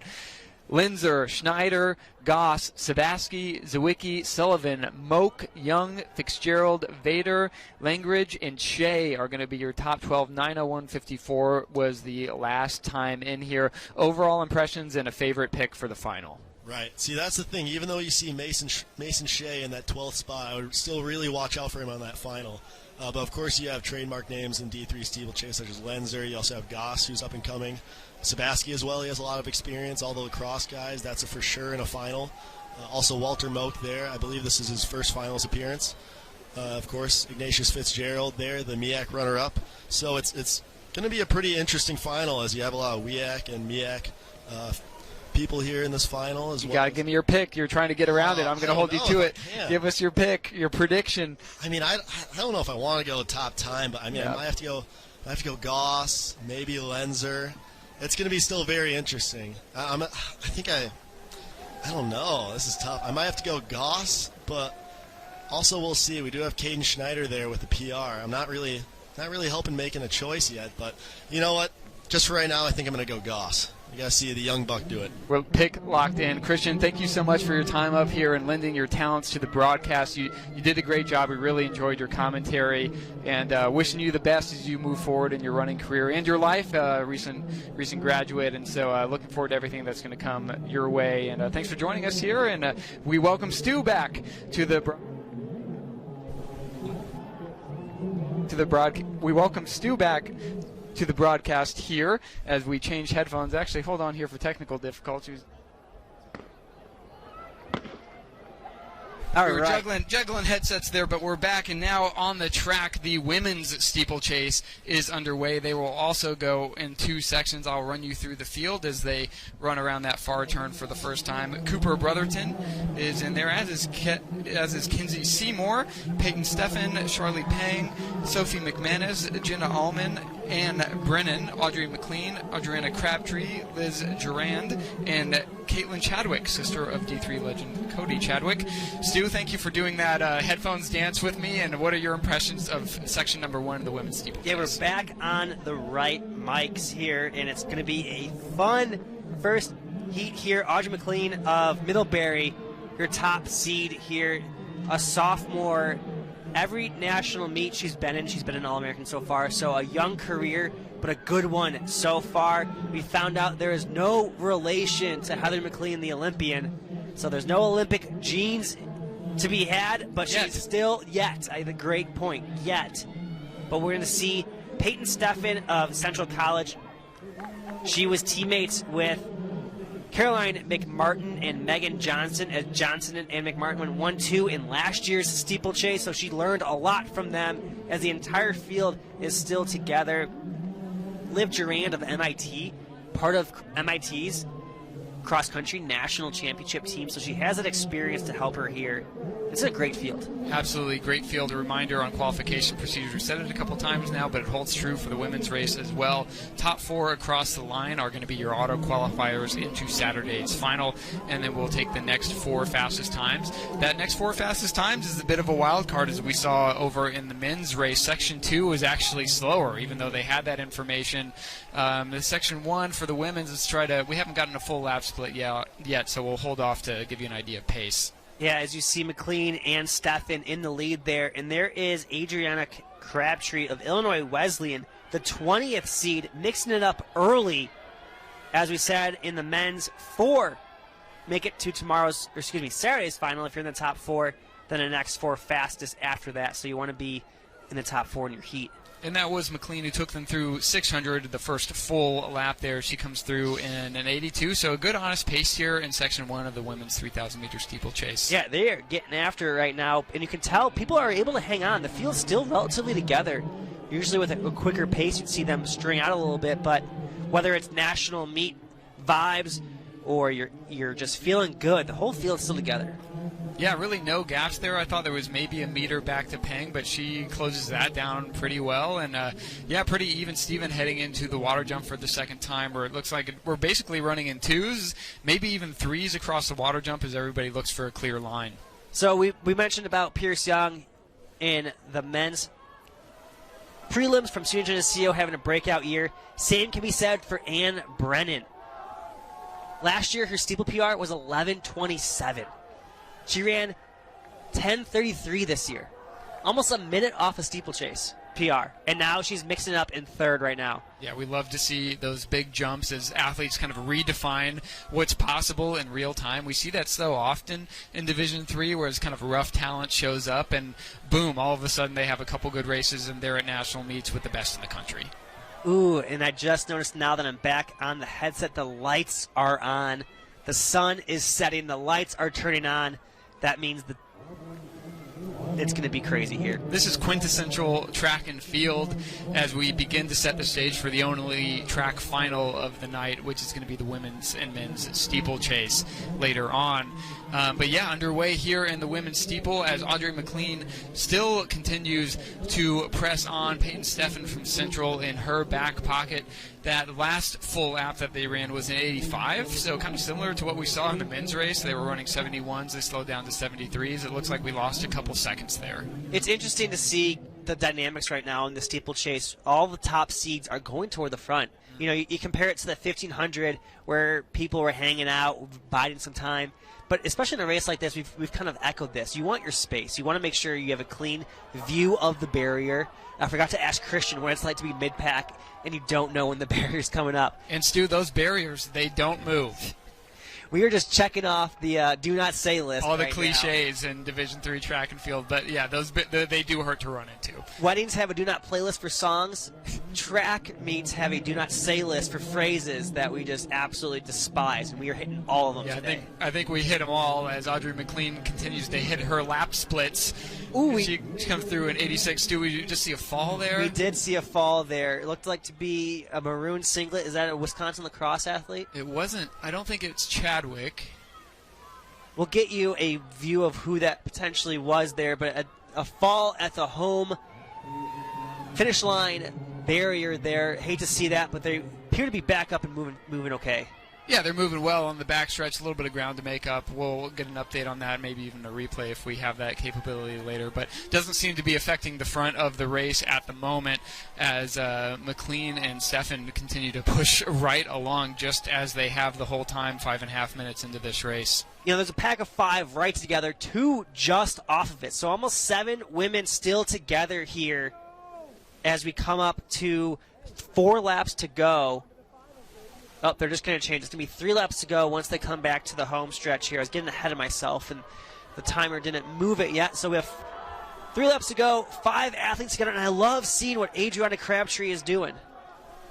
We'll take another quick look at that fall in here just a moment as Audrey McLean continues to push from the front with Peyton Steffen on your screen now. You see that fall.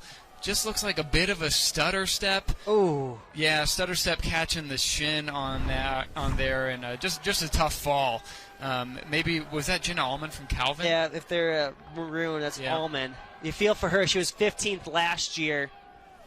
Hopefully she's all right. Yeah, she is back up and running, so she will finish this race by all accounts. But looking back to the fronts, too, really not a whole lot of change happening here, but there is some attrition happening in the pace. You can see some athletes start to string out. Yep, and as you say that, the top athletes string out themselves, too, so you can see how much quicker it is happening as Steffen now goes to the front for the first time over McLean. 5 athletes now remain. Man, Steffen almost just steps over those barriers with her form. It's amazing to see as we come up to another water jump. They'll have 800 meters to go when they get back to the home stretch here.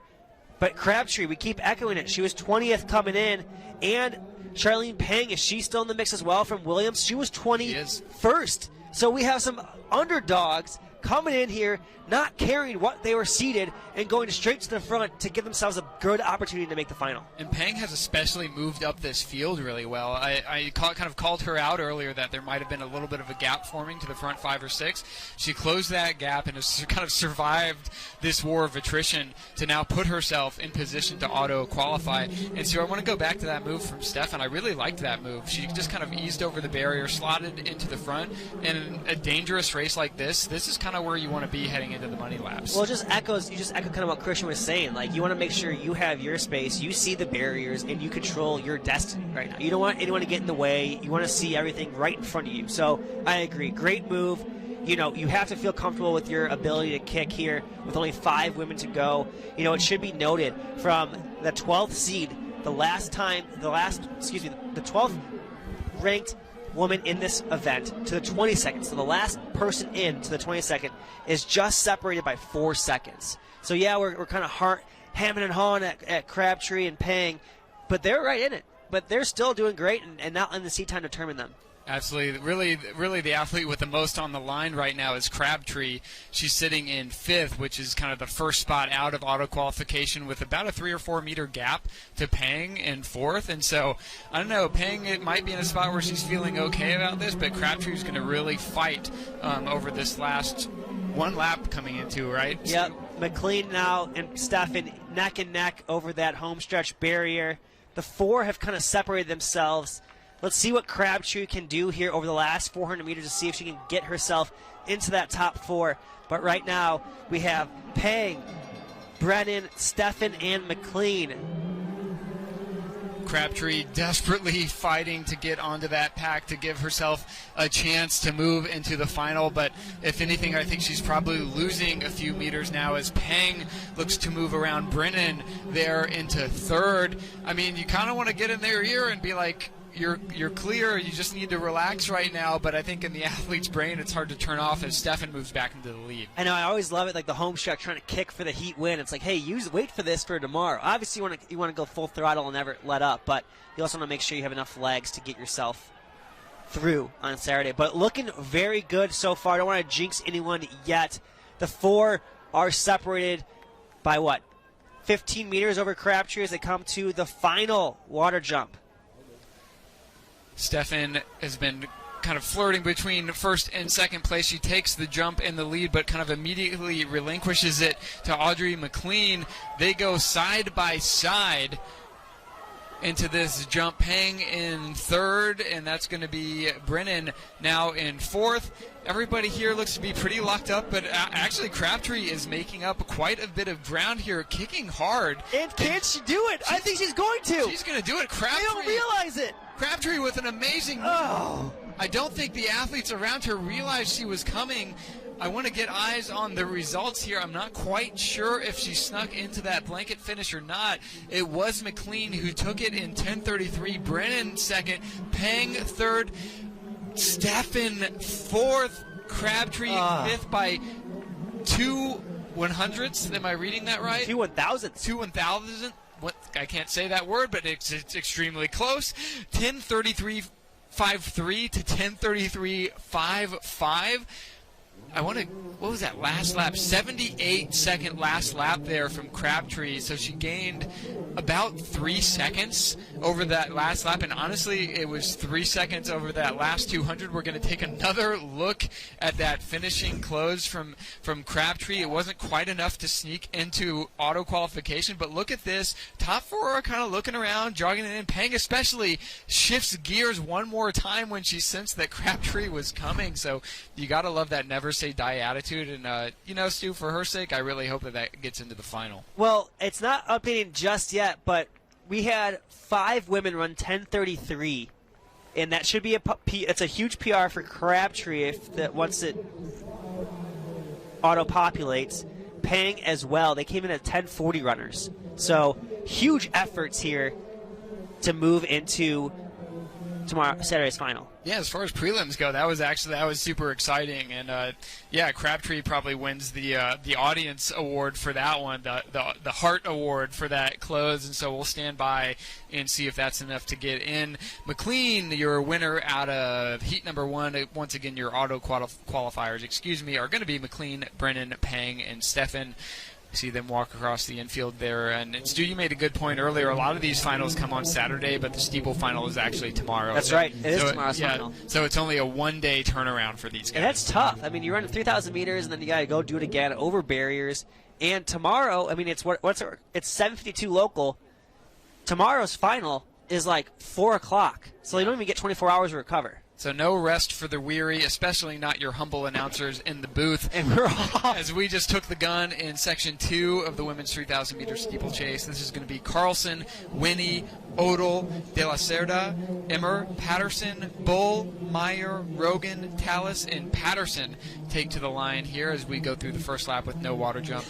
There's some, really talented athletes to look out for here, Stu. Yeah, Wash U and lacrosse have some athletes in here, and they are vying for team trophies. So basically 10:33 is what it took to get in with section number 1.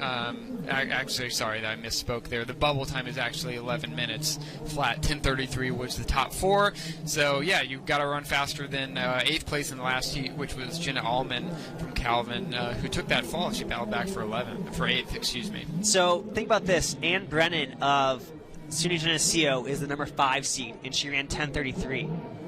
One section just had 5 women run 10:33 with a section still to go. That's how good of a first section that was. Absolutely. Yeah, just a great race. And, these athletes were kind of hanging out in the warm-up tent watching it. And we'll come around. We'll get a good split on the first full lap here. It's always hard to tell over just the first 300. But the pack all together, much the same way we saw in section number 1. Yeah, all together, and someone to keep an eye on here is Kira Rogan of Hamilton, a first year. She was 15th in cross country and was 5th in the indoor 3K. So, a young career so far, but has the accolades to back up what she's doing up front right now. Yeah, I absolutely love the range on athletes who are, doing it in cross country and coming back on the track too. Yeah, and something to keep an eye on here is Ellie Meyer of Wartburg in the white, currently leading right now. Part of that Wartburg tradition. Back in 2022, she finished 6th here. And Wartburg has had great success in the steeple. You just saw some of her male teammates doing well. We've seen Christopher Collette win. We've seen Aubrey Fisher win the steeple. So they know what they're doing over there on the steeplechase in Waverly, Iowa, as we see now 2 Wartburg athletes in the mix. Or did I just see a wrong W and assumed it was a Wartburg? I believe there's only one Wartburg athlete. That might have been a Wellesley. That was Ella Winnie of Wellesley with that W that I misinterpreted for a Wartburg W. Getting our W's straight up here in the booth. Ellie Meyer from Wartburg took us through that last full lap. And it looks like about an 85, so pretty comparable splits, maybe just a smidge faster. But yeah, it's really the white kits it's throwing me off. Are throwing me off. You really expect to see that orange when you're cheering for Wartburg. They look clean, though. I love them. Yeah, they look great. But Coach Newsom, Coach Chapman, we need to talk after this. Bring back the orange. Help us out. They're confusing to your humble announcers up in the booth. The water jumps have been great so far, really, on both sides of the coin. as Meyer continues to lead there over Carlson, Rogan, and Winnie from Wellesley there. I love the juxtaposition, if I'm using that word correctly, of the savvy vet of Ellie Meyer and the young rookie of Kira Rogan side by side right now. Youth and experience, and I believe you did use that word correctly, so give yourself a pat on the back for that one. They are so close together. Like, give yourself some room over this barrier. Rogan is kind of crowding the inside lane a little bit, and so this is when you might see some elbows come out to play. We came through in 85 once again. It seemed like the last heat we were cruising through the laps in more like 86, and so we could be getting a few seconds to play with, but this is also starting to separate here very similarly to the last section. We have about 5 athletes now with a 2 or 3 meter gap separating themselves from Ari De La Cerda from Wisconsin Whitewater. Yeah, 5 in the mix now, and they're running 2-1-2 formation here as Ella Winnie in the middle. Kind of an interesting position for her to be in. You got people that can clip you from behind, or you can clip yourself in front of you with the 2 people in front. But still, great position right now for all 5 women, and you hope to see Sophie Bull kind of take ownership and take redemption for her teammate. Or take the bull by the horns, if you will, Stu. Well, I was hoping, like redemption for her teammate who fell. Yeah. But I'm not going to count her out yet. No, I should have saved that one for later. Yeah, that would have been good. That would have been really good. Rogan and Meyer continue to push from the front here, just like we saw earlier, just kind of 2 athletes really in control. 5 athletes at this moment in contention for those 4 spots, but we're not going to count anybody out at this moment. De La Cerda is actually hanging pretty tough there in the 6th position. Annika Carlson of Chapman was 14th last year, so missing the final. She trying to get herself to this year's final. We have really locked in on 85-second laps. That's what Rogan just heard when she came through. I'm sure her coach is out there yelling lap splits at her. Sophie Bull from Calvin is solidified in that 2nd spot right now, also coming through in 85, obviously, as that quintet begins to move down the backstretch. Meyer, Winnie, and Carlson all looking really strong here. And after a quick little research here, I believe she also plays lacrosse for Chapman as well. Huh. No cross country. Well, she was cross country, 3-sport athlete. Do lacrosse and cross country happen at the same time, or am I? I think it happens now, so okay. It's kind of even more impressive. Who knows if that's completely accurate, but I'll trust my sources. Yeah, the research department up here is working overtime as Kira Rogan, maybe this is like the first little move we've seen out of this quintet. She begins to stretch it out just a little bit. Bull from Calvin is unshaken there in the 5th spot. It's going to be, let's see, is Winnie back there? Yeah. Winnie's in 5th. Winnie's in 5th, and so she's hanging on here as the freshman, Kira Rogan from Hamilton, is really stretching this field right now, trying to guarantee herself a spot in the top 4. So this is a great performance. No, this is fantastic to see from the freshman moving and taking control of the race.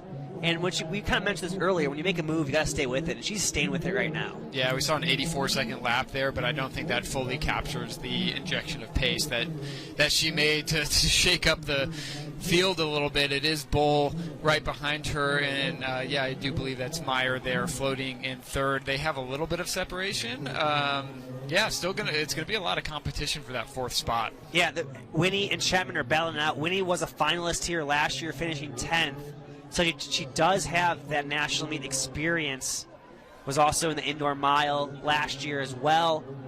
But Rogan, really impressive run right now. But you really shouldn't be shocked because she was 15th in cross country, 5th in the 3K. So clearly she's having a great first year. Kira Rogan, the freshman from Hamilton, still pushing it on the front. Sophie Bull seems to just be kind of biding her time, kind of maybe conserving some energy here. We'll see if she has a kick to come in the final stretches of this race. Ellie Meyer in the white from Wartburg looking super strong there, but starting to become a little bit isolated. She's going to have to keep her foot on the gas if she wants to guarantee an auto qualification spot, because Carlson is just kind of breathing down her neck. Bull took an interesting strategy this year. She ran her new personal best of 10:24. She's the 2nd seed in this field. She ran it way back in March. Then she ran one other steeplechase at her MIAA conference meet to win. So she's only run 2 steeples so far this season, which I guess when you get your qualifier out of the way early, you can save your legs a little bit. So she's going to run the same amount of steeples this back-to-back days that she did all season. Yeah, it's kind of that, like, you know, the philosophy of saving legs, but we're also going to see a lot of athletes in the 10K who have run a lot of 10Ks this year. So, you know, are you racing yourself into shape? Are you saving the legs? A lot of different approaches here. Kira Rogan, her main approach is to lead, and she continues to push heading into the water jump. She's up and over cleanly as they'll come around the bend, and they'll see 1 lap to go, I believe. Yep, the 1 lap to go. counter's going to hit that. Sophie Bull still in the back pocket. I thought she might be trying to go around, but Rogan keeps injecting some pace. We're down to 23-second laps now, and so you really have to be willing to shift gears along with her. Well, there's really no point for her to go around right now. Look how much distance they have between her and 3rd and 4th.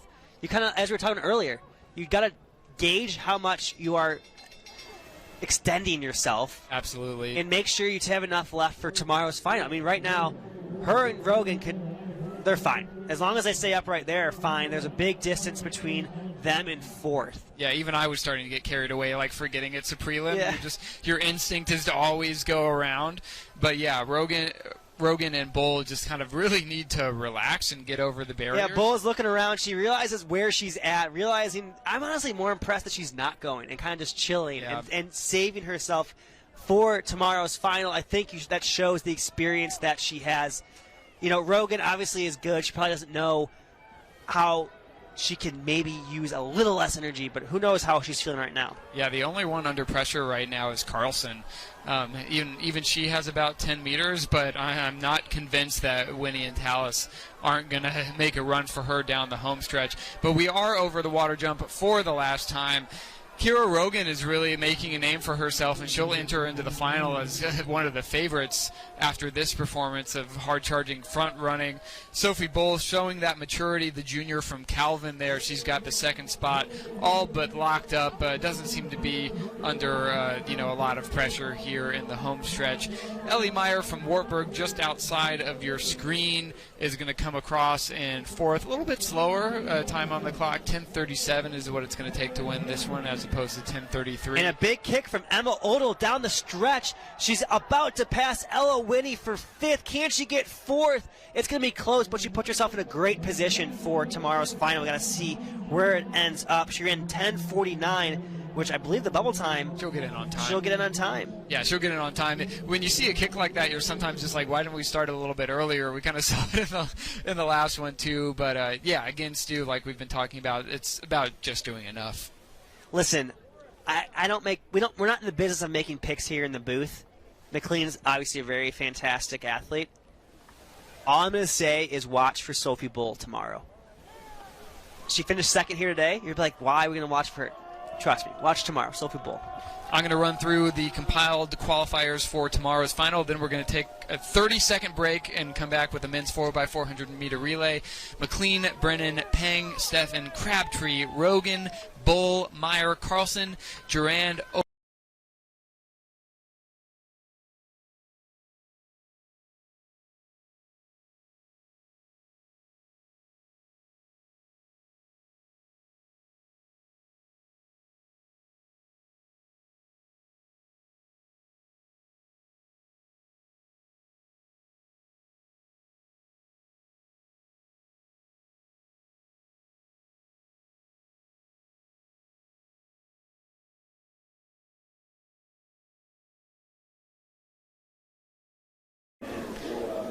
Welcome back to the Spire Institute here in Geneva, Ohio. Before we get to the men's 4x400-meter relay, we're going to take you first to the men's discus throw, which happened out in the field earlier. Jacob Ekwe gets his back-to-back championship. The athlete from Wisconsin, Eau Claire, the senior, he won it on his 6th toss, or his 6th toss was the furthest. He probably could have won it from a number of throws today. He could have won it on his 1st toss if he wanted to. He went 58-17. That was his 4th championship overall. Over the long jump. Yeah, over the long jump. The man who's jumped over 8 meters 2 different times, indoors and outdoors, Josh Rivers, claims his 4th straight title, jumping 756, battling the elements. Obviously, it's not easy jumping in the rain, but Josh Rivers gets 10 big points for Wisconsin Oshkosh. Congratulations to the champions crowned today out in the field. If you're listening to this now and you want to catch up on a little bit more of the action, be sure to catch the recaps that Stu and I will be recording later. They'll give you a little more in-depth action. You can also see how it went down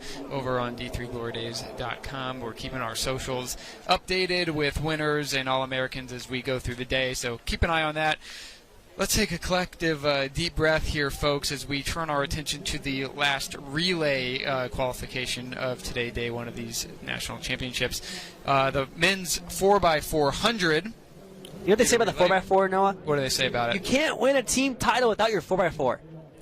Well, you could, but you really need your 4x4 on day 2 if you want, or day 3 if you want a trophy. You could win one without it, but you don't want to. Exactly. And so, okay, qualification procedure here. Top 2 from each heat advances, plus the next 5 fastest times. Stu, are there 3 heats? There must be, right? No, there's 2 heats. 2 heats, okay. 2 heats of 8. 2 heats of 8. Let me run you through the teams in Section 1 here. Wartburg is going to go out of lane 2, TC and J in 3. Bethel goes in 4, John Carroll in 5, CMS in 6, Loris in 7, Dubuque in 8, and Eau Claire starts on the outside lane in 9. This was the fastest field in D3 history by 2 full seconds. Crazy.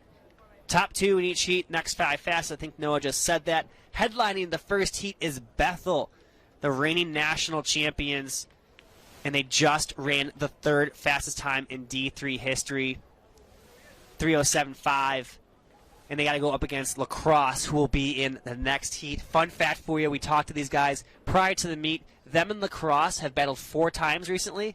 They are separated by .02 across 4 miles, and we're off in Heat 1. Yeah, 2 seconds, Stu, is an eternity in this event, and .02 is basically nothing.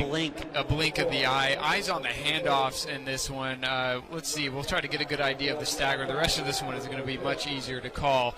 It looks like Parent, though, from Bethel will be leading things off, but in front of him is John Carroll. We don't have the exact list of who's running, but John Carroll looking pretty good here. But Eau Claire not letting anyone make up the stagger just yet. Yeah, Eau Claire looking really good on the outside. A couple lanes to his inside from Loris is looking really good. Loris has a historic 4x4 squad as well. It looks like Loris and Eau Claire are going to hand off side by side. But Bethel gets the baton first, it looks like. Bethel and John Carroll. And because they have the inside, Bethel looks to regain control of this race, as you tell now on the backstretch how much space they have. Yeah, we'll finally cut in here and we'll get a better idea of how everyone is looking, but Bethel moves into the lead with a 3 or 4 meter gap on the field. Bethel, Loris, John Carroll, Eau Claire, Dubuque right there now, but Bethel looking really good. We talked to them. You know who their coach is? Gold medalist Andrew Rock. And of course they want a good 4x4. They call it the crown jewel. And Stu, I believe you mean Olympic gold medalist. Olympic gold medalist Andrew Rock. So when you have an Olympic gold medalist coaching you, you got to have a good 4x4 because that's where he won his Olympic medal in a great handoff. Absolutely. We'll never get tired of that stat. I believe that's Lalinga, the sophomore from Bethel, who takes them into their 3rd leg. And, yeah, I mean, a pretty big gap here, but that can close quickly in the 4x4. You know, and when we talk to Bethel, they talk about how they like to rotate their guys in and out to see if they can rest their guys. As Eau Claire, I'll interrupt that thought, Eau Claire makes a huge move from 5th into 2nd right now. Or is that's John Carroll. They're in 3rd right now, but what a huge move. But Bethel is running their 18. They're not resting any guys, as I look to see Grant Nelson about to take the anchor leg, as Loris and Eau Claire with 2 huge legs there. Yeah, Bethel with the A squad out on the track, leaving no doubt about it. We spoke to these guys. We talked about how difficult it is to make this team. They see this as the crown jewel of their track and field program, and we're seeing that play out in real time as Grant Nelson, who is the individual top seed, I believe, in the 400, is really just making a statement on the backstretch. And now the battle for 2nd is going to be unfolding as Bashir Almarahi of John Carroll just shot out of a cannon and moves into 3rd now. He'll probably try to slingshot himself all the way to the anchor as Grant Nelson takes a look around. Check for Bethel, but here comes Almarahi against Loris Can John Carroll, can Loris make it to the final tomorrow? It looks like Loris is going to hold off John Carroll and join Bethel in Saturday's final. Yeah, Bethel with a huge run there, going 3:09.67 to take the big Q there. I mean, what a run there. They put the A-team out there, but even they might have been holding back a little bit with the 3:09. Loris and John Carroll doing battle throughout the entirety of that relay. 46.72. That can't be right. Sorry, 3:11.57 for Loris in second place. I was looking at last lap times there. Loris with a super hard close. John Carroll, Bashir Al-Marahi looked really strong there too. But yeah, Bethel making a strong argument for their position on top of the podium. Bethel and Loris are going to be your top automatic qualifiers here. Al-Marahi closed his anchor leg in 45.75. Pretty good. Yeah, by far the fastest split of the anchors by a full second. Yeah, what a great... Got them from third to second, or I guess they finished third. But moving on now, 4x4 action, continuing, non-stop action. We've taken a minute break this entire time. You better love D3 Track and Field to stay with us this entire time. Shout out to the delays on the HEP and Multi to give us this non-stop action. Yeah, we're kind of working our way back on schedule too. We're not too far off. So thanks to all the officials and meet workers here at the Spire Institute who are keeping this 2025 Division III National Championship on the rails. We got great weather. The fans are kind of filling in here. The lights are on. The ambiance is feeling really good here, Stu, as we move into Section 2 of the men's 4x400 meter relay. I'll run you through the start list real quick. Colby is going to go in 2, Rowan in 3, Lacrosse in 4, Geneseo in 5, Oshkosh in 6, so kind of a Wisconsin blanket. Cortland in 7, RPI in 8, and Mount Union in the outside lane in 9. Yeah, Mount Union, most known for their 4x4 titles and record, most notably absent in the indoor 4x4 this year, but they are back, ready to go, filled with 3 freshmen and a senior. At least that's what qualified them. They have on the relay right now looks to be 4 freshmen and 2 seniors. So a passing of the baton, if you will, in this relay for that squad. Nailed it. Reminder for the folks at home that these programs are able to sub athletes in and out of the top 4 kind of up until the last second here. Is this the Geneseo fan base? It looks to be. Yep, up on your screen there. As their team is in this heat. I love a crowd shot. Love a crowd shot. Top 2 get in automatically, and then we take the next 4 fastest times. So on that bubble right now is Dubuque. They ran 3:14.93, so that's going to be the time to beat for the field. We love to see the 4x4 in action. What a loaded field between Lacrosse, Geneseo, Cortland State, the indoor national champion relay team. Rowan's out here. Colby's out here. Everyone's out here. We'll see these gentlemen again as our very last event at the end of these championships. Hopefully there's some team points on the line. Not really a whole lot to discuss team point-wise today, but kind of starting tomorrow, Stu and I are going to give you guys a pretty close accounting of team scores as we progress through the meet, as well as like potential team points. We'll try to get into that stuff as well. I've already got word that Evan Hatton is already working on it for us. Yep, Evan Hatton is holding it down at home. We've got an all-star team putting on these championships for you guys, and we're really happy to be here. Section 2 of the men's 4x400. No block start for Colby there. No blocks, no problem for Colby. Oh, wait, that was not Colby. That was Geneseo. That bubble time is 3:14.93, as we'll try to eyeball the staggers here. That was Colby. I'm looking at the wrong sheet. We're getting things together here in the prelims. Colby with a non-block start, but Wisconsin Lacrosse making up some staggers there in the middle of the track, followed by SUNY Geneseo and Oshkosh. Remember, Stu, if we make mistakes, we just ignore it and hope nobody notices. That's very true. I'm going to stop pointing out my mistakes and only point out when I do things well. We only point out our successes. And speaking of successes, Mount Union looking really strong here on the outside, but I always get the stagger confused, so we'll see who gets the baton first. Just wait a second there. Lacrosse gets the baton first, and they're on the inside, so they should get the advantage, but can SUNY Geneseo make up that turn? But I don't think they will. Lacrosse will head into the backstretch with a pretty decent lead. Yeah, Lacrosse looking really good there. 2 or 3 meter lead over the field, which is still pretty tightly bunched. Wow, it is really bunched up. Cortland State a little far back. They're going to have some work to do. As I say, they passed 2 guys. But is this Mount Union coming on the outside there? Geneseo doing their RPI. best. Geneseo with the block to hold on to second, and then rocketed out to move into the lead as Lacrosse fades back into second. RPI in third, Rowan in fourth. No, Rowan, sorry, No, in seventh. That's Oshkosh's Josh Rivers, the long jump national champion, with a great second leg as Mount Union has to dodge some traffic there. Geneseo continues to push from the front. Lacrosse slotted in a second as we're kind of single file there. RPI looking to move from fourth into third. They do execute that pass. Moving up onto Lacrosse, we'll see if RPI can gain 2 positions in a backstretch. He can. He slots back into third. Lacrosse giving chase. Geneseo holding on for dear life around this top turn as we head into the anchor leg.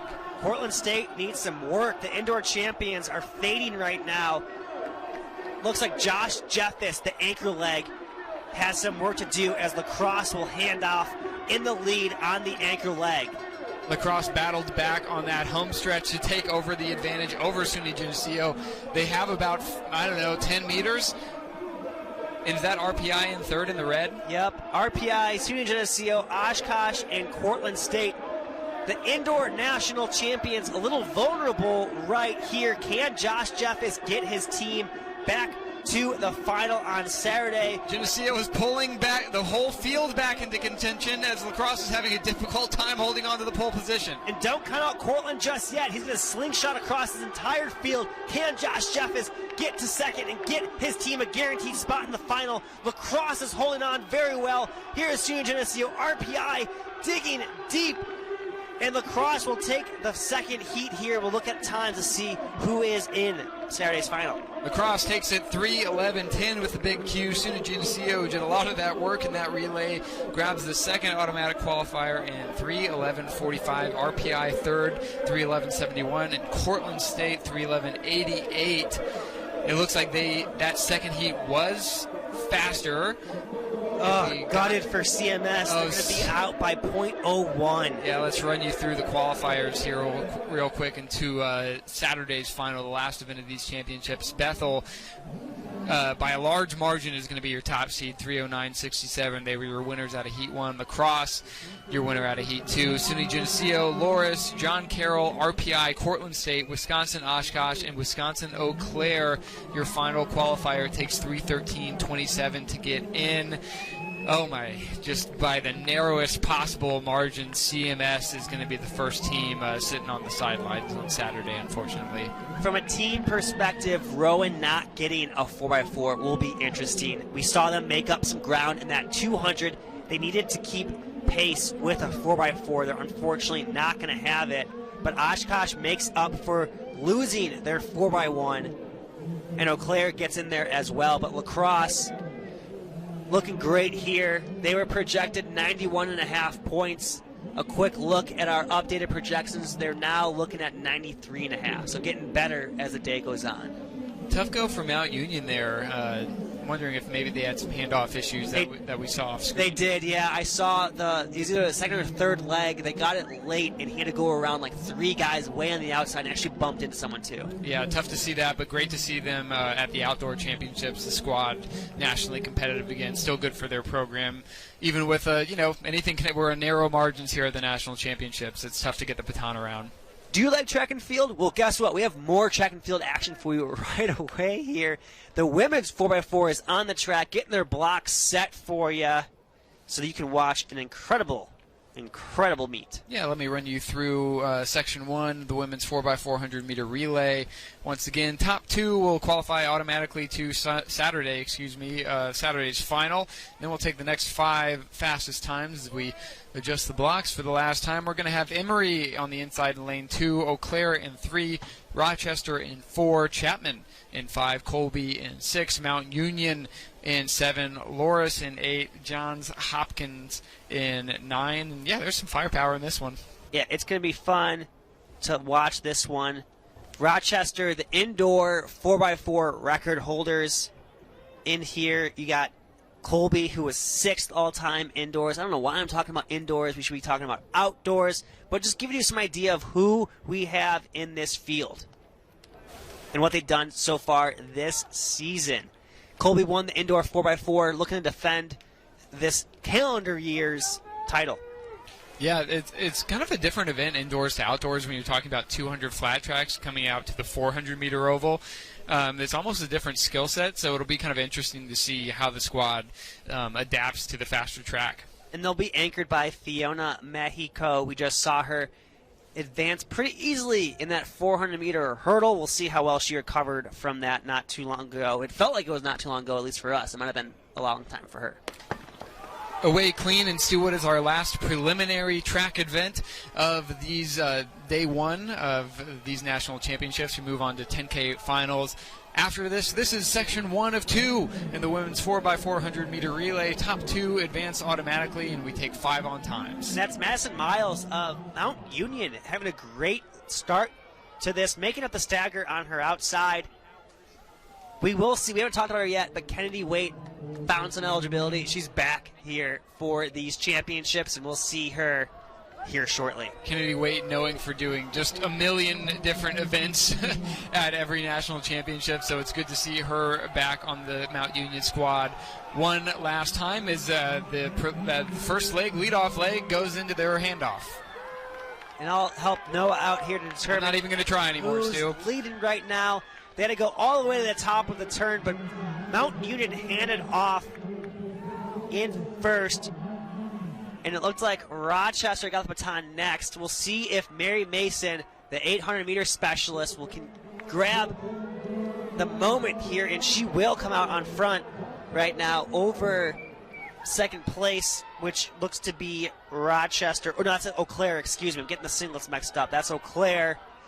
Sorry for all the Eau Claire fans out there. You're in second right now, followed by a group of athletes trying to get that second spot. Absolutely. Mount Union continuing to drive off the front, but really the pack is churning there as Eau Claire looks to maintain that 1 meter lead, but it's going to be pretty tough because Central is right in her back pocket.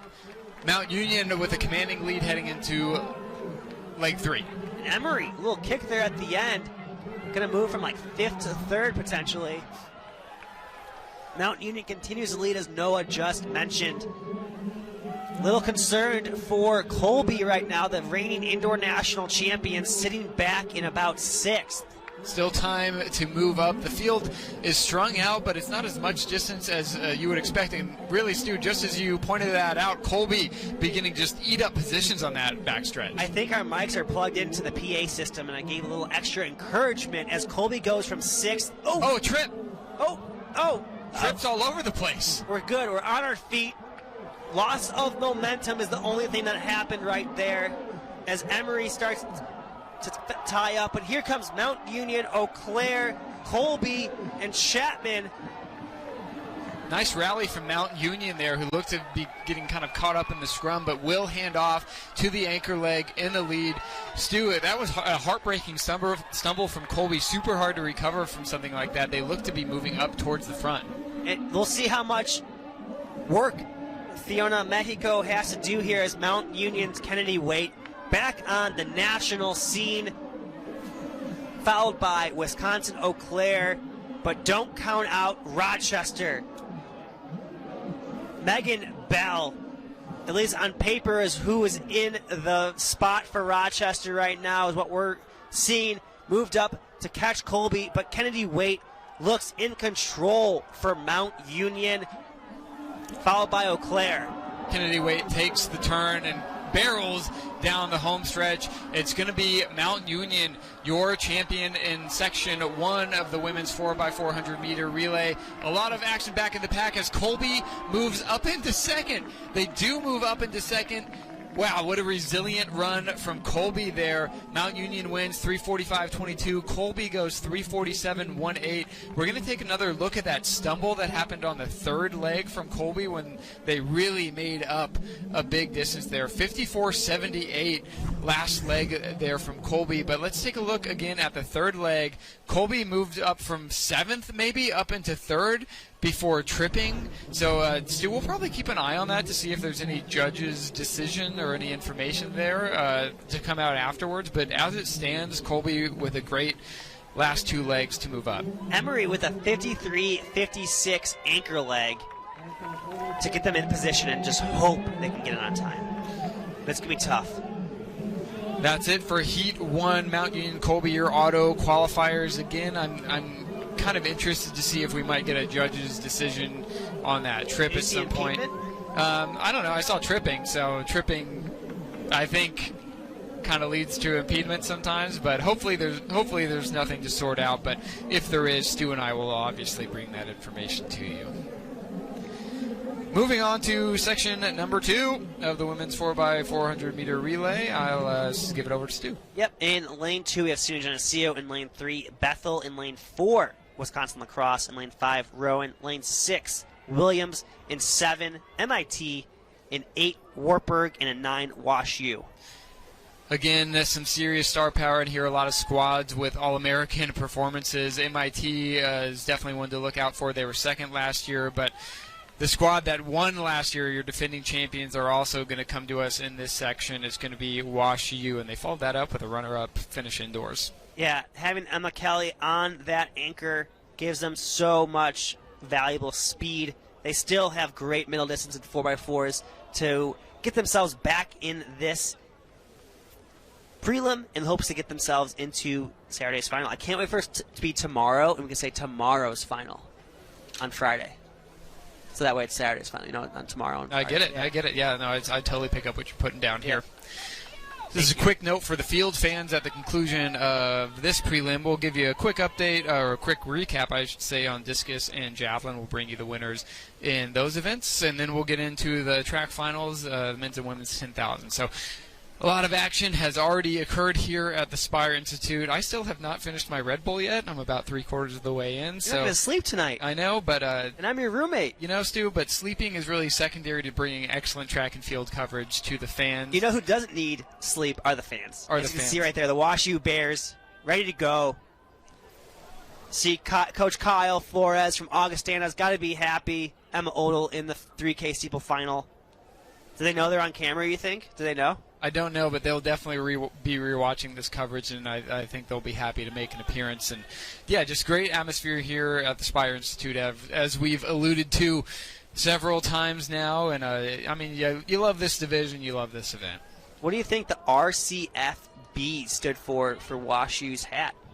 I wouldn't even want to guess. All right. I have no idea, but maybe we'll check in with them and we'll bring that information. Hey, Wash U fans, let us know what that means. Yeah, so go ahead and send a direct message on Instagram to D3 Glory Days. Let us know what that acronym means, and we'll bring it to the fans. Section number 2, women's 4x400 meter relay, is on the blocks on the track. And we are underway. The final prelim of today's day, for lack of a better term. For today's day. 6 of these squads have recent All-American experience, Stu. And look at the top of the track there. You got MIT making up the stagger on Wartburg and Wash U. MIT looking good so far. We'll see how things unfold here down the backstretch, but MIT off to a great start. We'll see what the middle of the track looks like. But it's MIT, Wash U, they're going to hold their own on the outside. It's a little deceiving because they still have half of that turn to really get the baton over. I always forget about those, 15 meters. Yeah, it's so far. It's kind of unfair. But MIT looks to hand off in first, but don't be surprised if Wisconsin Lacrosse gets the lead here once they turn around. They were right there behind them and have the inside advantage. will be cutting in It looks here. like MIT is fine. Cutting in here at the top of the turn, and it is going to be MIT working down from that stagger. In first, in pole position, you want to be there on the cut-in.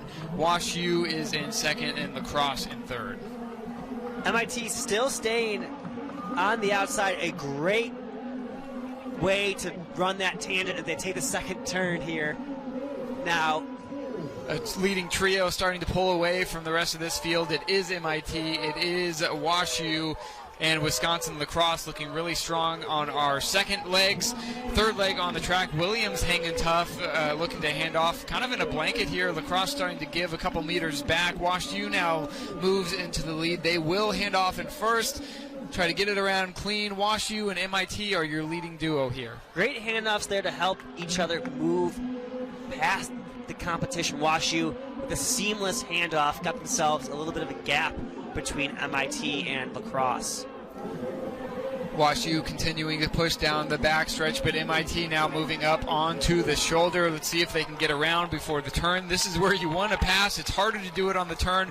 WashU is defending that space, but they do relinquish the position to MIT. The top three is bunched so tight. WashU now jumps back into lane 2 to try to reclaim that position.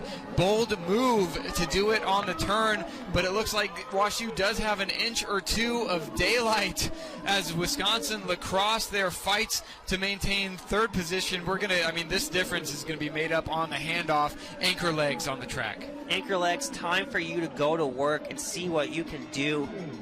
If everything is accurate right here, we have Catherine Christopher of WashU and Marina Miller of MIT, followed by Macy Raybrock of WashU as MIT goes into the lead on the backstretch. MIT trying to get clear and cut in before that final turn, but WashU is not making it easy. Lacrosse is there as Williams has been stubbornly in the fourth position for this whole race. MIT will take the bend in the lead. Wow, this is going to be a close finish as four schools are all right there. Williams still trying to fight their way back into position. MIT holding on, but on their inside, WashU makes a run for it. Now on the outside, Wisconsin Lacrosse wants to test the field. MIT, WashU, too close to call. Final steps, MIT looking to get back to the lead. I think WashU is going to do it by a nose. But takes MIT with them to the final. That was a fun one. Yeah.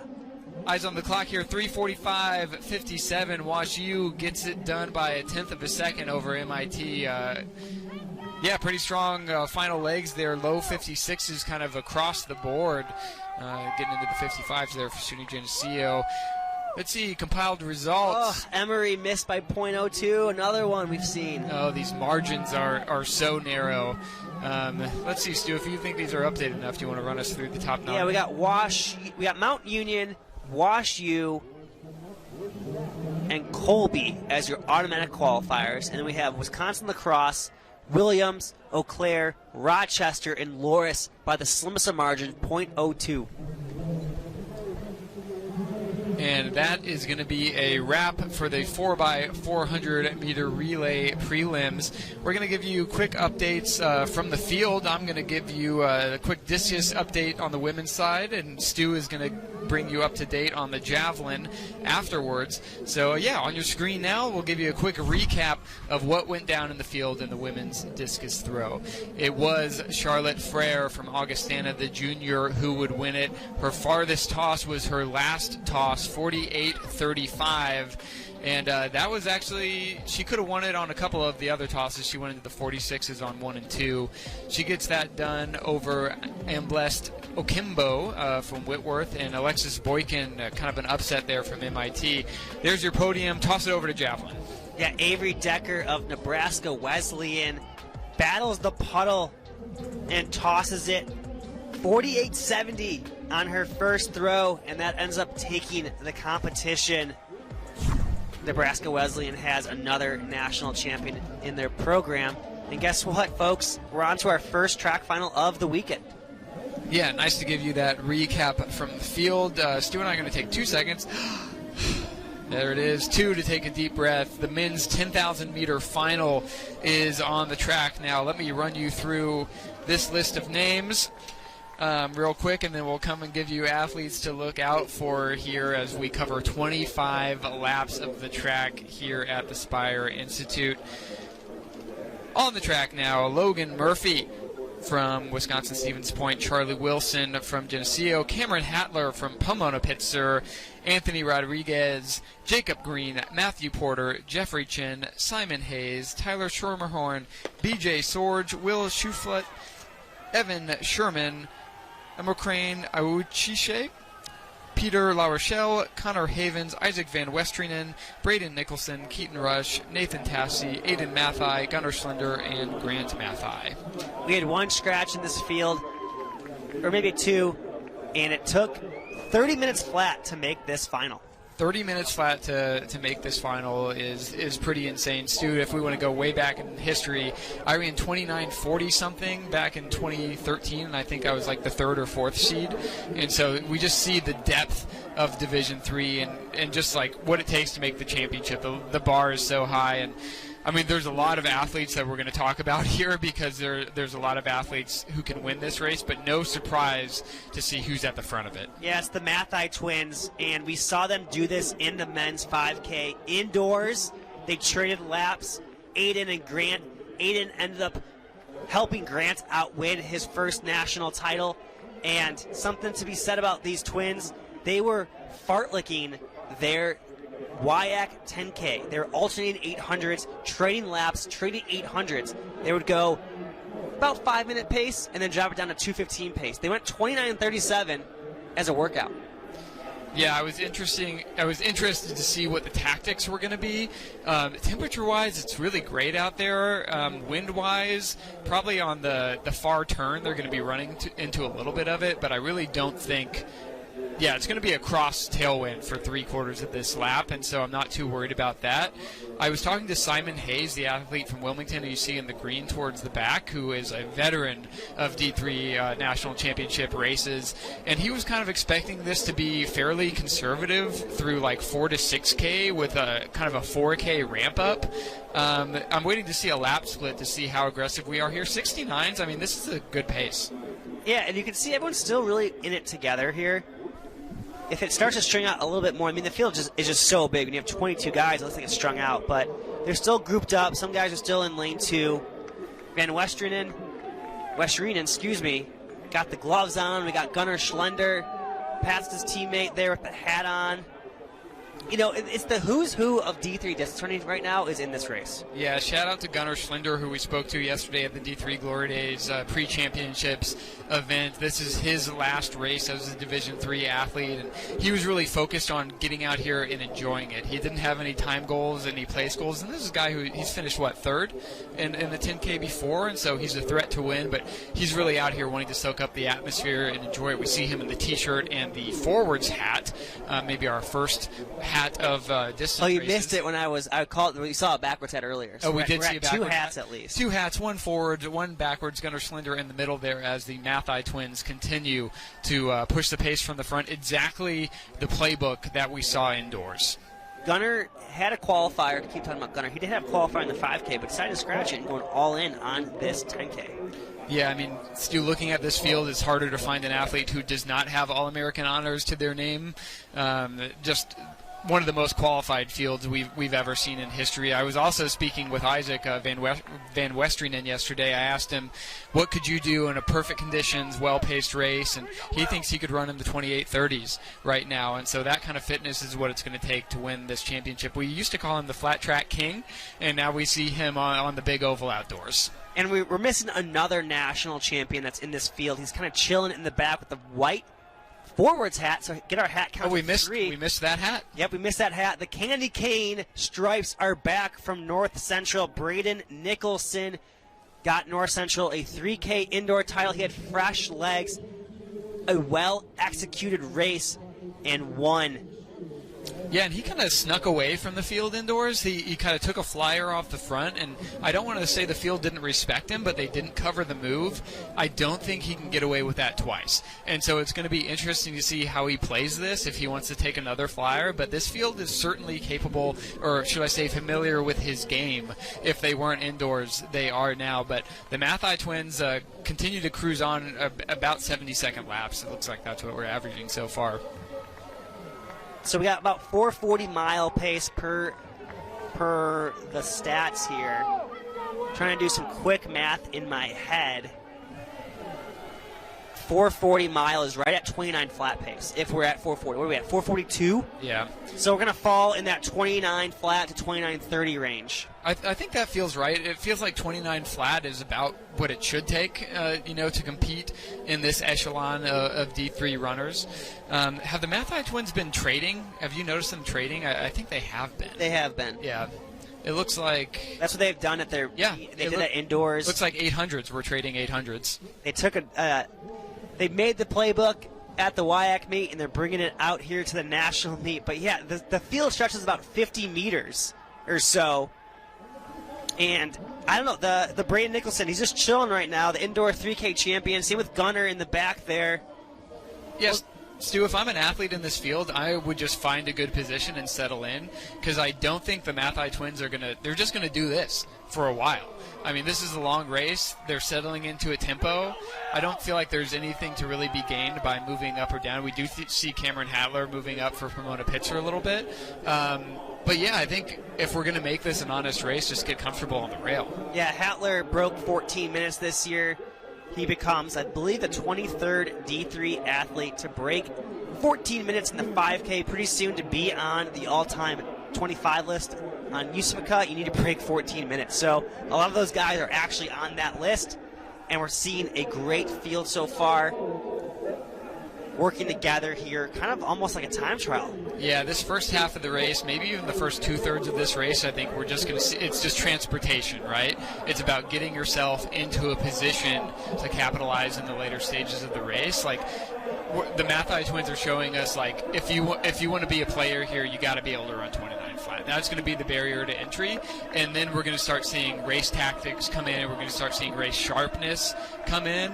But right now I'm kind of scanning the field for gaps, and I'm really not seeing a whole lot as we see the Mathai twins switching up leads. It's got to be so fun to do this with your twin brother right now. Oh, for sure. Leading the national meet. I thought Aiden was barefoot for a second, but those shoes it threw me off as well. I was like, what is happening? Yeah, no, we are all wearing shoes. The Mathai twins execute a perfect lead change. They must have done this in practice a million times. And Stu, how many times have we been watching a D3 distance race recently and seen a lacrosse jersey at the front? Yeah, right now they're the pinnacle of D3 distance running. We saw Isaac Wegner and we saw Ethan Gregg take over some of these races. Now they pass that off to the Mathai twins. We saw the steeplechase guys have 5 in there. We've seen the 5K will have plenty to do as well. So Wisconsin lacrosse coming off their cross-country national title after losing by 1 point, really taking control of D3 distance running right now. And Jacob Green looks really good here for Wartburg. He's been an All-American in this event before. We've seen him do really well in the indoors, in the indoor 5K. And, I mean, it's hard to say that anybody doesn't look good right now. Everybody seems to be clipping along pretty smoothly, but Jacob Green might be flying under the radar a little bit in 4th position as Cameron Hadler kind of closes up a gap here in the middle of the field. Yeah, Schermerhorn, his teammate, to pay homage to Will Lear. You want to give a little battle cry for Wartburg?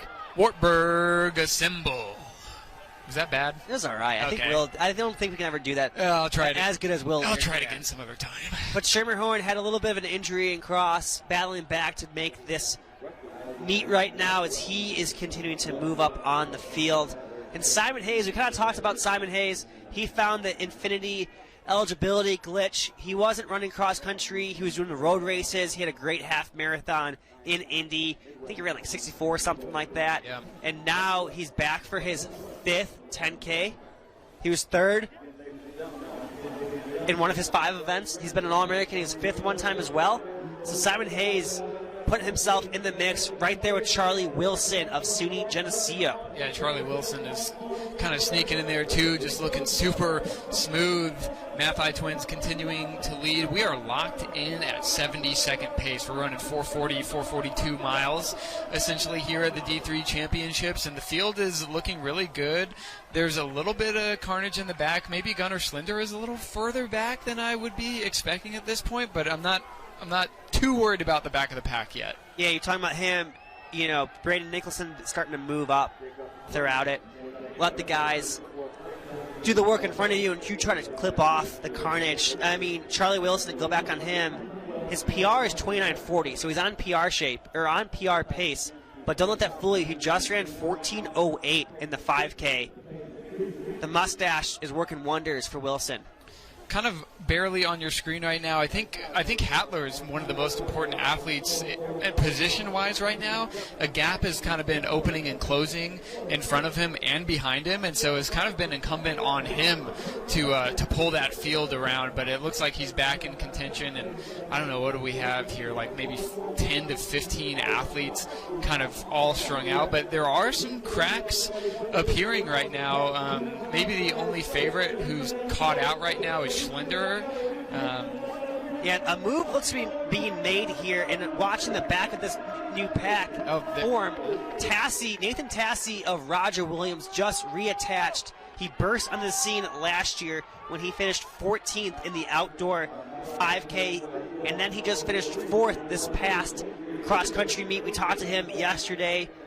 He had a little injury after he ran his initial 10K that got him into the meet, and he had to take some time off. He hasn't competed in almost a month, but he feels pretty good. He feels like his legs are fresh because he wasn't doing a lot of hammering on the roads. Stu, what we have here is an attritional race. I mean, the pace really is not changing. We're at 70, 71 second laps, and you're starting to see gaps appear. You're starting to see the field string out, and so, you know, the 10K race is all about pressure applied over time. You're not going to win it in the first 5K. You're not going to win it in the first 8K, and what we're seeing from the Mathi Twins out front is a masterclass in that delivery of pressure, and so they're just whittling down the field. They're trying to knock one athlete at a time off the back of this pace, and now what do we see here? 10 to 12 athletes now that are still in contention. We're only 11 minutes in. Yeah, we were talking on this on our morning run. I was giving you inside information about how they ran their WIAC meet, and they straight 800s, and you said that's, you know, when you're in that type of shape, that's like easy mode. So now they're challenging you to come with them, to go match these moves, match this pace, and say, hey, we're fit enough to do this. Are you? Yeah, I'm trying to decide who could go around. Braden Nicholson, not to say that he's could go around, but he has moved up the entire field right now and has reattached to this train. We have 8, 10, 11, 12 guys, really. If Hattler can reattach, we have 12 guys. And Nicholson is going to be the 9th on that train right now. Yeah, actually, I really like what we're seeing from Nicholson here. I don't think you have to take the front to assert yourself, but I think, you know, he's one of the only athletes who is covering moves, right? Other athletes are either staying where they are or falling back. He was able to battle back. He recognized that this is the race and that this train is not slowing down. The Mathi Twins are just going to keep going back and forth, and so if you're not attached to this top group, you have no chance to win, and honestly, your All-American prospects are starting to fade away. At his worst, we'll call it worst in quotes, he was 18th. How much precision and execution he just did right here. And what are we at? 13 minutes of racing to move up the entire field, not get overwhelmed by the pack moving away from him. And now he can kind of chill on this backpack, not too far away from the top of the field, and can watch this all unfold. And we just saw Tassi move up a position to fill that gap that's opening up. Who is that? Is that Evan Sherman who's up there too? And so both of these athletes just went around Evan Sherman to reattach. And so we're talking about making moves. Tassi covered. Nicholson covered. Schermerhorn?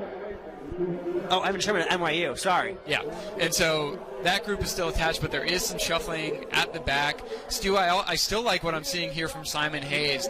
Like, one thing you learn about road running is just like running consistently in the pack. He's halfway through this pack and looks primed to make a hard move. Also, Van Westerinen, like, he would love success on this stage. And he just he's making it hard for the Mathis to move back in. That's an interesting move that he just did there. I guess that they got back in, but he kind of surged to be like, nope, you're not getting back in here. You got to go around him. I mean, the Mathis are trying to play head games with the field right now. I think an athlete in this field could really shake things up by getting in between them. You know what I mean? Moving up into second and slotting in, like, you got to do something to disrupt this. Are we coming to 5K right here? Must be. Yeah, we are. 14:45ish, maybe. No, this is 5K. 14:40 through 5K. So what is that? 29:20 pace? Yeah, I think well within the legs of this front group, but that shows you why the separation has happened here. What do we have? 10 athletes? 9 athletes? I counted correctly. So this is your All-American battle right here. One of them won't be an All-American unless Hattler can regain. This is the All-American race. This is the national championship race with, where are we going to be at? We're going to be 4,800 meters to go. Who can run the best 3 miles of their life right now? I just saw the Mathai twins kind of shake out their arms in unison. I don't know if they heard a cue from coach or if the mirror twins are just that plugged into each other, but they're shaking out the arms. I mean, this is tough business being at the front and running like they are. They're obviously extremely talented, but they're choosing to do this the hard way. I don't know. Let's see if somebody can bust it up. You just said tough business. You know who means business right now? Braden Nicholson just took off the hat. We are hatless for Braden Nicholson. Do we subtract that hat from the count? I don't know. We've never had this situation. Depends where he finishes, maybe. We've never had this situation before. Love it, though. But the North Central faithful have got to love this run from Nicholson. Tossing the hat down, covering the moves. I mean, he's one of the few, like, all these athletes are really consistent, but he's showing us that he's willing to maneuver in battle. So in this field, we have 2 national champions with Grant Mathai in the indoor 5K, Brandon Nicholson in the indoor 3K.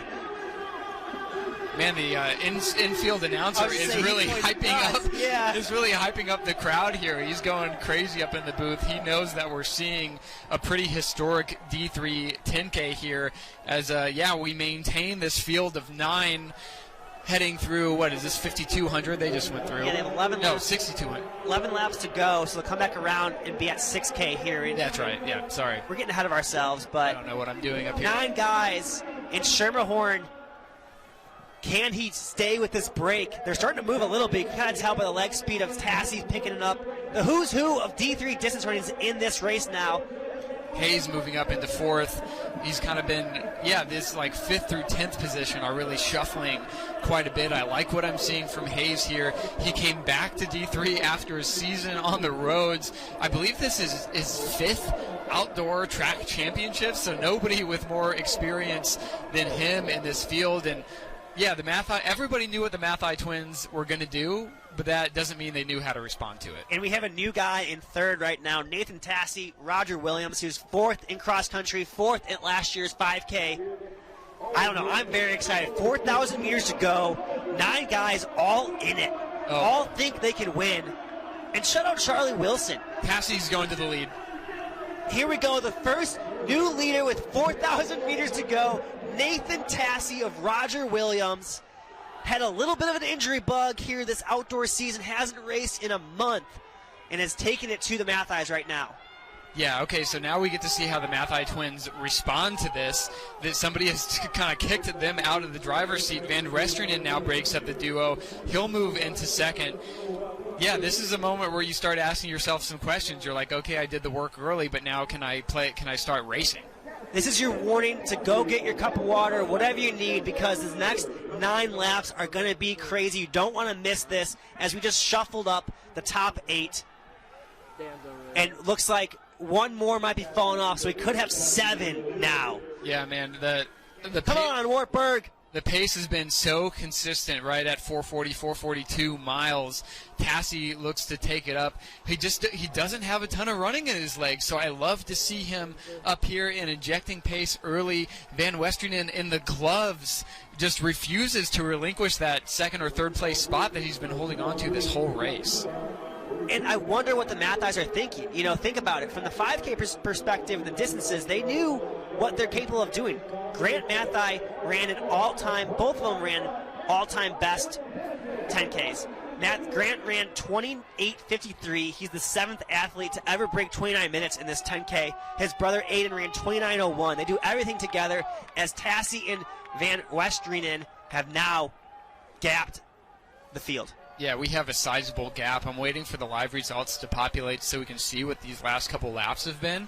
But Tassie is really running bravely right now. He's been able to push, but yeah, Van Westrinen finally starting to show us something. He was willing to follow the Mathai twins. He's now willing to follow Tassie.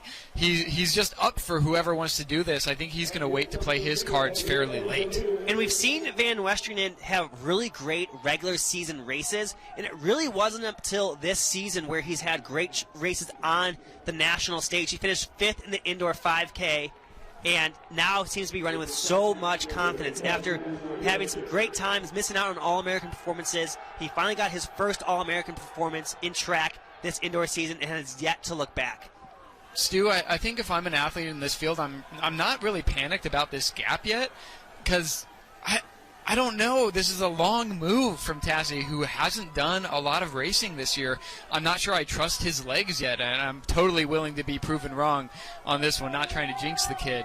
But this is a pretty heroic move. He's now starting to gap Van Westrinen, but that group of 5 kind of fighting for that 3rd position, I still think that they could close it down. Yeah, Charlie Wilson is leading that group right now. He's leading the Mathai twins. He's leading Brandon Nicholson. He's leading Simon Hayes. But yeah, Tassie, I don't know. He looks good. He had a quiet confidence about him when we talked to him yesterday that even though he wasn't running that much, he still feels like he's in pretty good shape. When we talked to him before the cross-country season, he felt like he was going to have a big season. He did. Grant Mathai did fall at the one of the John McNichols invite, and he got the win there. He finished 4th in cross-country. He's put his head into every one of these races. And now, with 7 laps to go, he's got a 10-meter lead on Van Westrinen.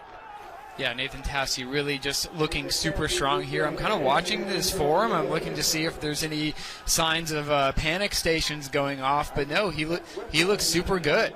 We're into the last 2 miles of this race, pretty solidly into the last 2 miles of this race. And if anything, that gap is just continuing to grow. He's running about 68-second laps, I think. We haven't gotten the last one yet. And the group behind him is really just maintaining. So he's pulling out maybe a second a lap over the field right now, and that might be enough to just hold everybody off even if they have a kick. You know, scrolling through his T-Fers, getting ready for this race, as of 2023, he was a 15:25 care. That's insane. And now look at him, leading the national meet with 6 laps to go. 14:40 through the 5K. And he ran 14:40 through the 5K. He's battled injury. He's a low-mileage guy. And now he has a chance to win a national title with 6 laps to go. He's got to fend off an amazing field as Van Westrinen is 2nd, Wilson 3rd, Mathais in 4th and 5th, and Nicholson in 6th, followed by Simon Hayes in 7th. And it looks like Jake Green is 8th. You're All-Americans right now. Van Westrinen is really envisioning those hard yards he put in on the roads of Boulder, Colorado over the summer. He's hoping that they come back into his legs right now because he's got a huge task, not only of catching back up to Tassie if that's in the cards, but holding off a group of 4 because, I mean, really the margin of error between 2nd and, 6th is pretty narrow right now. Yeah, and this is where you got to dig deep. 5 laps to go, 2,000 meters. Think of all the times you ran 2,000 meters in a run. It's, 6 minutes, 5 minutes of racing right now? 6 minutes of racing probably for him, the way the pace he's running. You think Roger Williams has ever had a national champion? I was going to look that up really quick. Well, yeah, while you do that, I'll just continue to tell the folks at home that Tassie is pressing his lead now. It's up to maybe 20 meters, 25 meters over Van Westrinen. Behind him, the Mathai twins are still together, but they've conceded a couple positions. Nicholson is making a good move here now into 4th, just behind. That was Charlie Wilson. Charlie Wilson, excuse me. Tennessee. Yeah, Charlie Wilson has run very bravely this whole time. I was wondering if Nicholson was going to get on the shoulder or go around. He looks to slot into 4th place. I think that group is probably fairly confident that they can get to Van Westrinen at this point. I'm not sure if they're ceding the win to Tassie, who continues to pull away. So, looking on the Roger Williams men's track and field event by event, individual honors. It only goes to 2015. I typed in champion. The only champion they have on this is the New England champion, Thomas Bove of the decathlon back in 2012. They have had plenty of first team All-American, or first team All-CC. They've had some All-Americans, but it does not look like they have had a national champion on the men's side. If we're wrong about that, write to us at D3 Glory Days. Give us a history lesson. We'd love to hear it. Nathan Tassi of Roger Williams continues to press along. He's running 67, 68 second laps. And now we have a battle for second as he takes 4 laps to go. Van Westerinen, Wilson, Nicholson, and a math. I got to see which one it is. Really strong battle here for second. Van Westerinen has come back to the group, and we'll see if he can defend his position. But Charlie Wilson from Geneseo looks to be going up and around, but I don't think anyone's touching Tassi. Tassi continues to push from the front. It's a lonely slog for this man who is running 67 second laps with nobody else in sight. I wonder if he's starting to dream about it. You have to think so. I mean, if he takes a look back here on the turn, he'll see a hard-charging SUNY Geneseo. He'll see the candy cane stripes from North Central, but maybe he just keeps his eyes in front of him, focusing on what he has left. As you see on your screen now, that's the battle for second. You got Charlie Wilson, Braden Nicholson, Van Westerinen, and is that Grant Mathai with there? Or is it Aiden? Yeah, our results are kind of getting jumbled up here. Looks like Aiden based on that his bib. You don't remember which side he wears his watch on? Nicholson now moves to second. We're going to have a battle here. We're 1,200 meters to go. He only has about 40, 50 meter lead. It's not impossible. We've seen what Nicholson can do when he gets a full head of steam. Pretty impressive from Van Westerinen here to be absorbed by that group, but still hanging tight. We'll see if that lack of mileage in Tassi's legs comes back to haunt him at all, but he's got a healthy margin right now. If they're going to eat it up, they've got to go. They got to go. They're going to come up to 1,000 meters to go. How many 1K repeats have you done in your track career to know? As I just see Nicholson put his head down, and he gets a slight advantage here as the camera pans to them. How does Tassi feel right now? I mean, the gap seems insurmountable, but we've seen what Nicholson can do on the big stage. It's got to be, I don't know, 75 meters right now as Tassi turns for home. He's going to see 2 laps to go, I believe. Honestly, his form is unchanged. He just continues to tick the laps by. Kind of an important note, there's no video feed in the stadium, so he can't see behind him. He doesn't really know what's going on. As Nicholson starts to pull away now, maybe 2 or 3 meters over Wilson. And man, if he's got to go, he's got to go now. I think. Oh man, it's getting closer. I think it's 50 meters now. I would love to get some lap splits. It looks like live timing might be down for folks following at home, but just get your stopwatches out in time at home. But he is ever so slightly making up distance. It's maybe 60 meters now. Is Wilson going with him, or is that a lapped athlete? That's a lapped athlete. Wilson is now passing the lapped athlete right now, but Tassi continues to look good. He's straining a little bit. He's not looking back. He's keeping everything in front of him. He's got 600 meters to go. He looks like it's a mix between I feel good and I just need to be done. He looks like he's just kind of bored. He's out there just running around this track at an incredible pace. He's decimated the best field Division III could throw at him, but Nicholson is, in fact, eating into this lead. Oh, my goodness. He's gained maybe 20 meters over the last couple laps. Tassi's going to see 1 lap to go. Nicholson is moving. Yeah, is he going to run out of real estate, though? We've seen crazier things. Tassi grits the teeth. Gritting. 1 lap to go. Oh, my goodness, folks. This is what it's all about. A national champion will be crowned in the next minute. Can Nicholson find the magic he found indoors, or will Tassi hold on? 300 meters to go. The man who battled injuries this season, the man who was 4th in the 5K last year, 4th in cross country, seems to have found another gear. But will Nicholson have anything to say for as they come to 200 meters to go? Roger Williams, stand up. Here comes Nathan Tassi.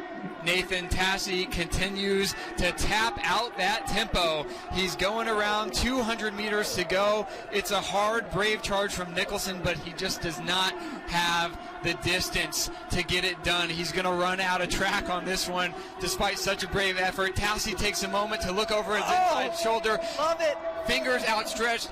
Both arms outstretched. Congratulations, Nathan Tassi. You're going to get it done. You see how much this means to him. He pops the Roger Williams jersey. He can't believe it. Nathan Tassi, your national champion over 10,000 meters. Nicholson in second from North Central. He made it pretty close, actually. Charlie Wilson third, Van Westering in fourth. Wow, what a race. Looks like like Hattler had a really good comeback there. We kind of missed that as we were following along. Mathai twins go 5-6. Looks like Aiden over Grant. What a race. 29:15. I didn't, the time was unimportant in a race like that, but 29:15, a solo effort essentially for the last 4K at least from Nathan Tassi. Excuse me. Just such a brave effort. You saw how much that meant to him. What an incredible run. Wow. You're not going to get much better than that. You see how much it means, like Noah just said, celebrating down the finish line. Let's see where he goes. If we get a camera on him, if he sees his coach or not. He went to the back right corner over there. As you see Nicholson celebrating as we put the results there on the feed. Hattler came back to get seventh. Yeah, great run there from Hattler. We'll run you through these All-American positions as they pop up on your screen. Hayes finishing ninth. Nathan Tassi is your national champion. Braden Nicholson in second. Charlie Wilson, who had a brave run there, in third. Isaac Van Westeringen was an instigator in that race. He finishes fourth. Grant Mathai and Aiden Mathai go 5-6 after leading through the first 5K of the race. Cameron Hattler battled that entire race, ends up with a 7th place finish in your final All-American. Tyler Schermerhorn from Wartburg takes 8th. Simon Hayes in 9th. Confirming Roger Williams has never had a national champion. So thank you to the Roger Williams Instagram account. Congratulations, Roger Williams community. Look at Nathan Tassi. Look at our photographers getting the shot there. You love to see it. Never had a national championship in track and field. Giving some hugs. Gunnar Schlender saying congrats. Yeah. Wow. And the way Nathan did that, I mean, it's not just a win when you run it like that. When you take what is already a hot pace, you saw that embrace with Gunnar Slender there. Love to see the camaraderie amongst teammates. But to get out there and have the guts to just leave them in the dust. I mean, he said he didn't run for like a full week in his training, and he just cross-trained. Insane. Yeah, I mean, we saw him at the D3 Glory Days event yesterday. I guess feels like a lifetime ago at this point. He kind of, he was playing down his chances, but I just kind of told him, sometimes freshness beats fitness. And I thought I was just kind of trying to make him feel better, but it looks like the wise old man kind of got it right.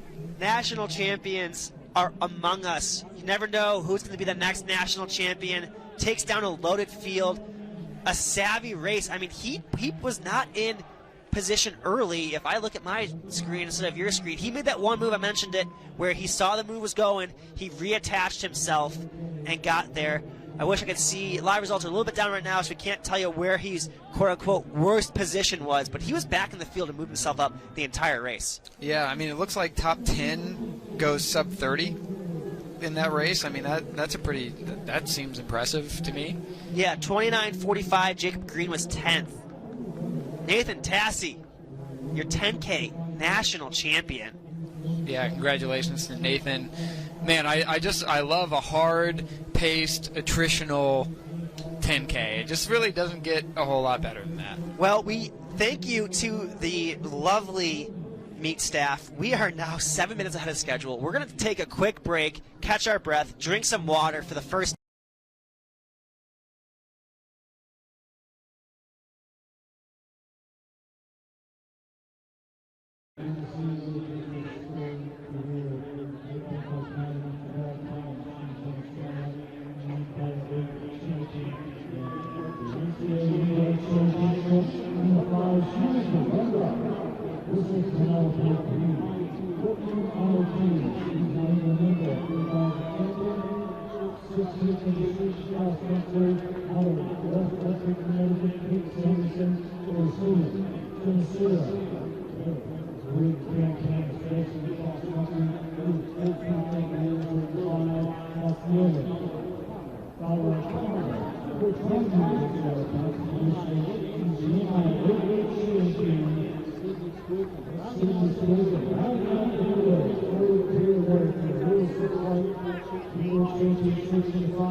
Welcome back to Geneva, Ohio. We're at the Spire Institute for the 2025 Division III National Track and Field Outdoor Championships. Just saw the men's 10,000 meter run on the track, and we now move over to the women's 10,000 meter run, and we'll run you through the start list here.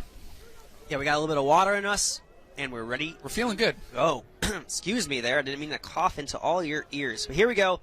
We have Grace Gallagher of Misericordia, Estelle Snyder of UChicago, Allison Bode of St. Olaf, Madeline McIntyre of Wisconsin Lacrosse, Jenna Lene of Occidental, Dayanara Colon Molinardo of Aurora, Orit Chiang of Carnegie Mellon, Grace Raleigh of NYU, Lucy Gott of NYU, Inaria Sanz de Rosa of Concordia, Wisconsin, Lucy Duchak of Wisconsin Lacrosse, Allison Mueller-Hickler of Colorado College, Gabriella McCarthy of SUNY Geneseo, Sophie Porter of our DePaul University, Flora Bureau of Amherst, Rachel Brennan of Gordon, Allison Dell of Lynchburg, Penelope Green of SUNY Geneseo, Kate Sanderson of MIT, Lily Fowler Connor of SUNY Geneseo, and Sydney Swick of Trine, and round out the field from Lewis and Clark, Riley Busy. And as I finish the names, we are going to get right into this because Penelope Green and Riley Busy go straight to the front,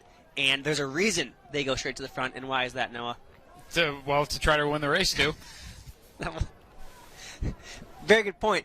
An obvious omission from this field is Faith Duncan, the cross-country national champion. She also won the indoor 5K and 3K, leaving a wide-open gap for someone to take over the distance crown in Division III running.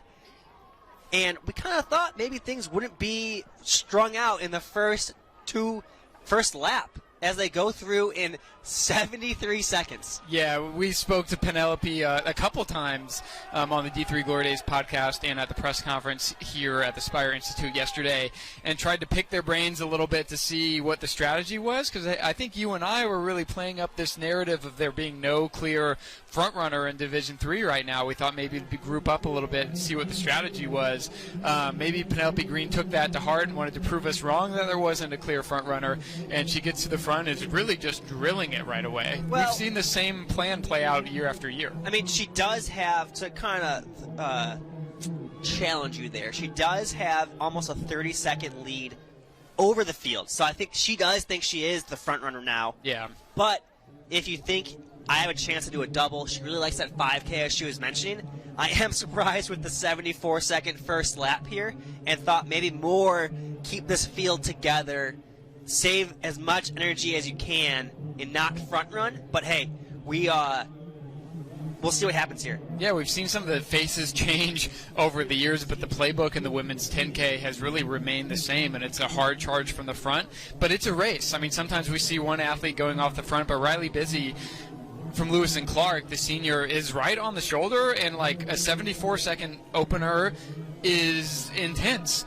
But both these athletes were not really shaken up by it. We'll see what the pace is moderated to. We're running 80s now, so moderated a little bit, but kind of panic stations in the rest of the field. I was wondering how everybody else thought it might go down. You know, you probably talk with your coach like, hey, if it goes out fast, don't get worried.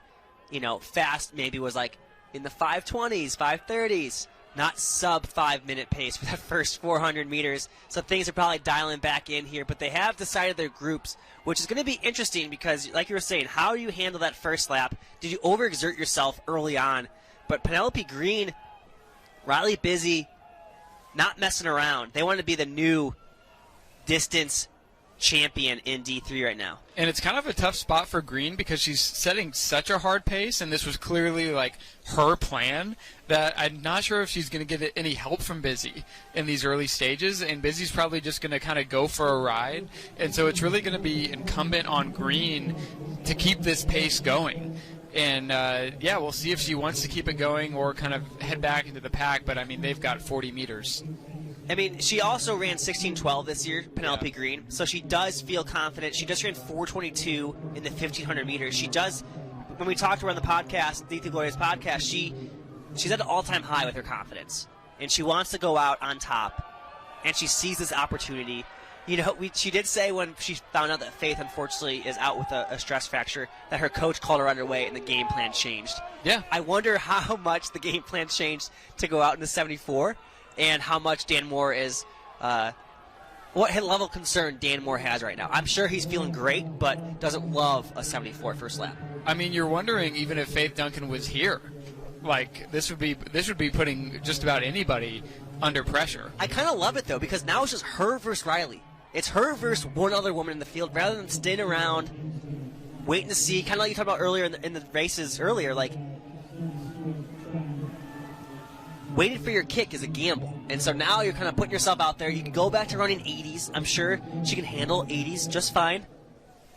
Yeah, I mean, they're putting maybe 2 or 3 seconds on the field kind of per lap right now at this tempo. Sydney Swick, Allison Dell, Rachel Brennan, Kate Sanderson, Allison Bode, or is it Bodie? Bodie.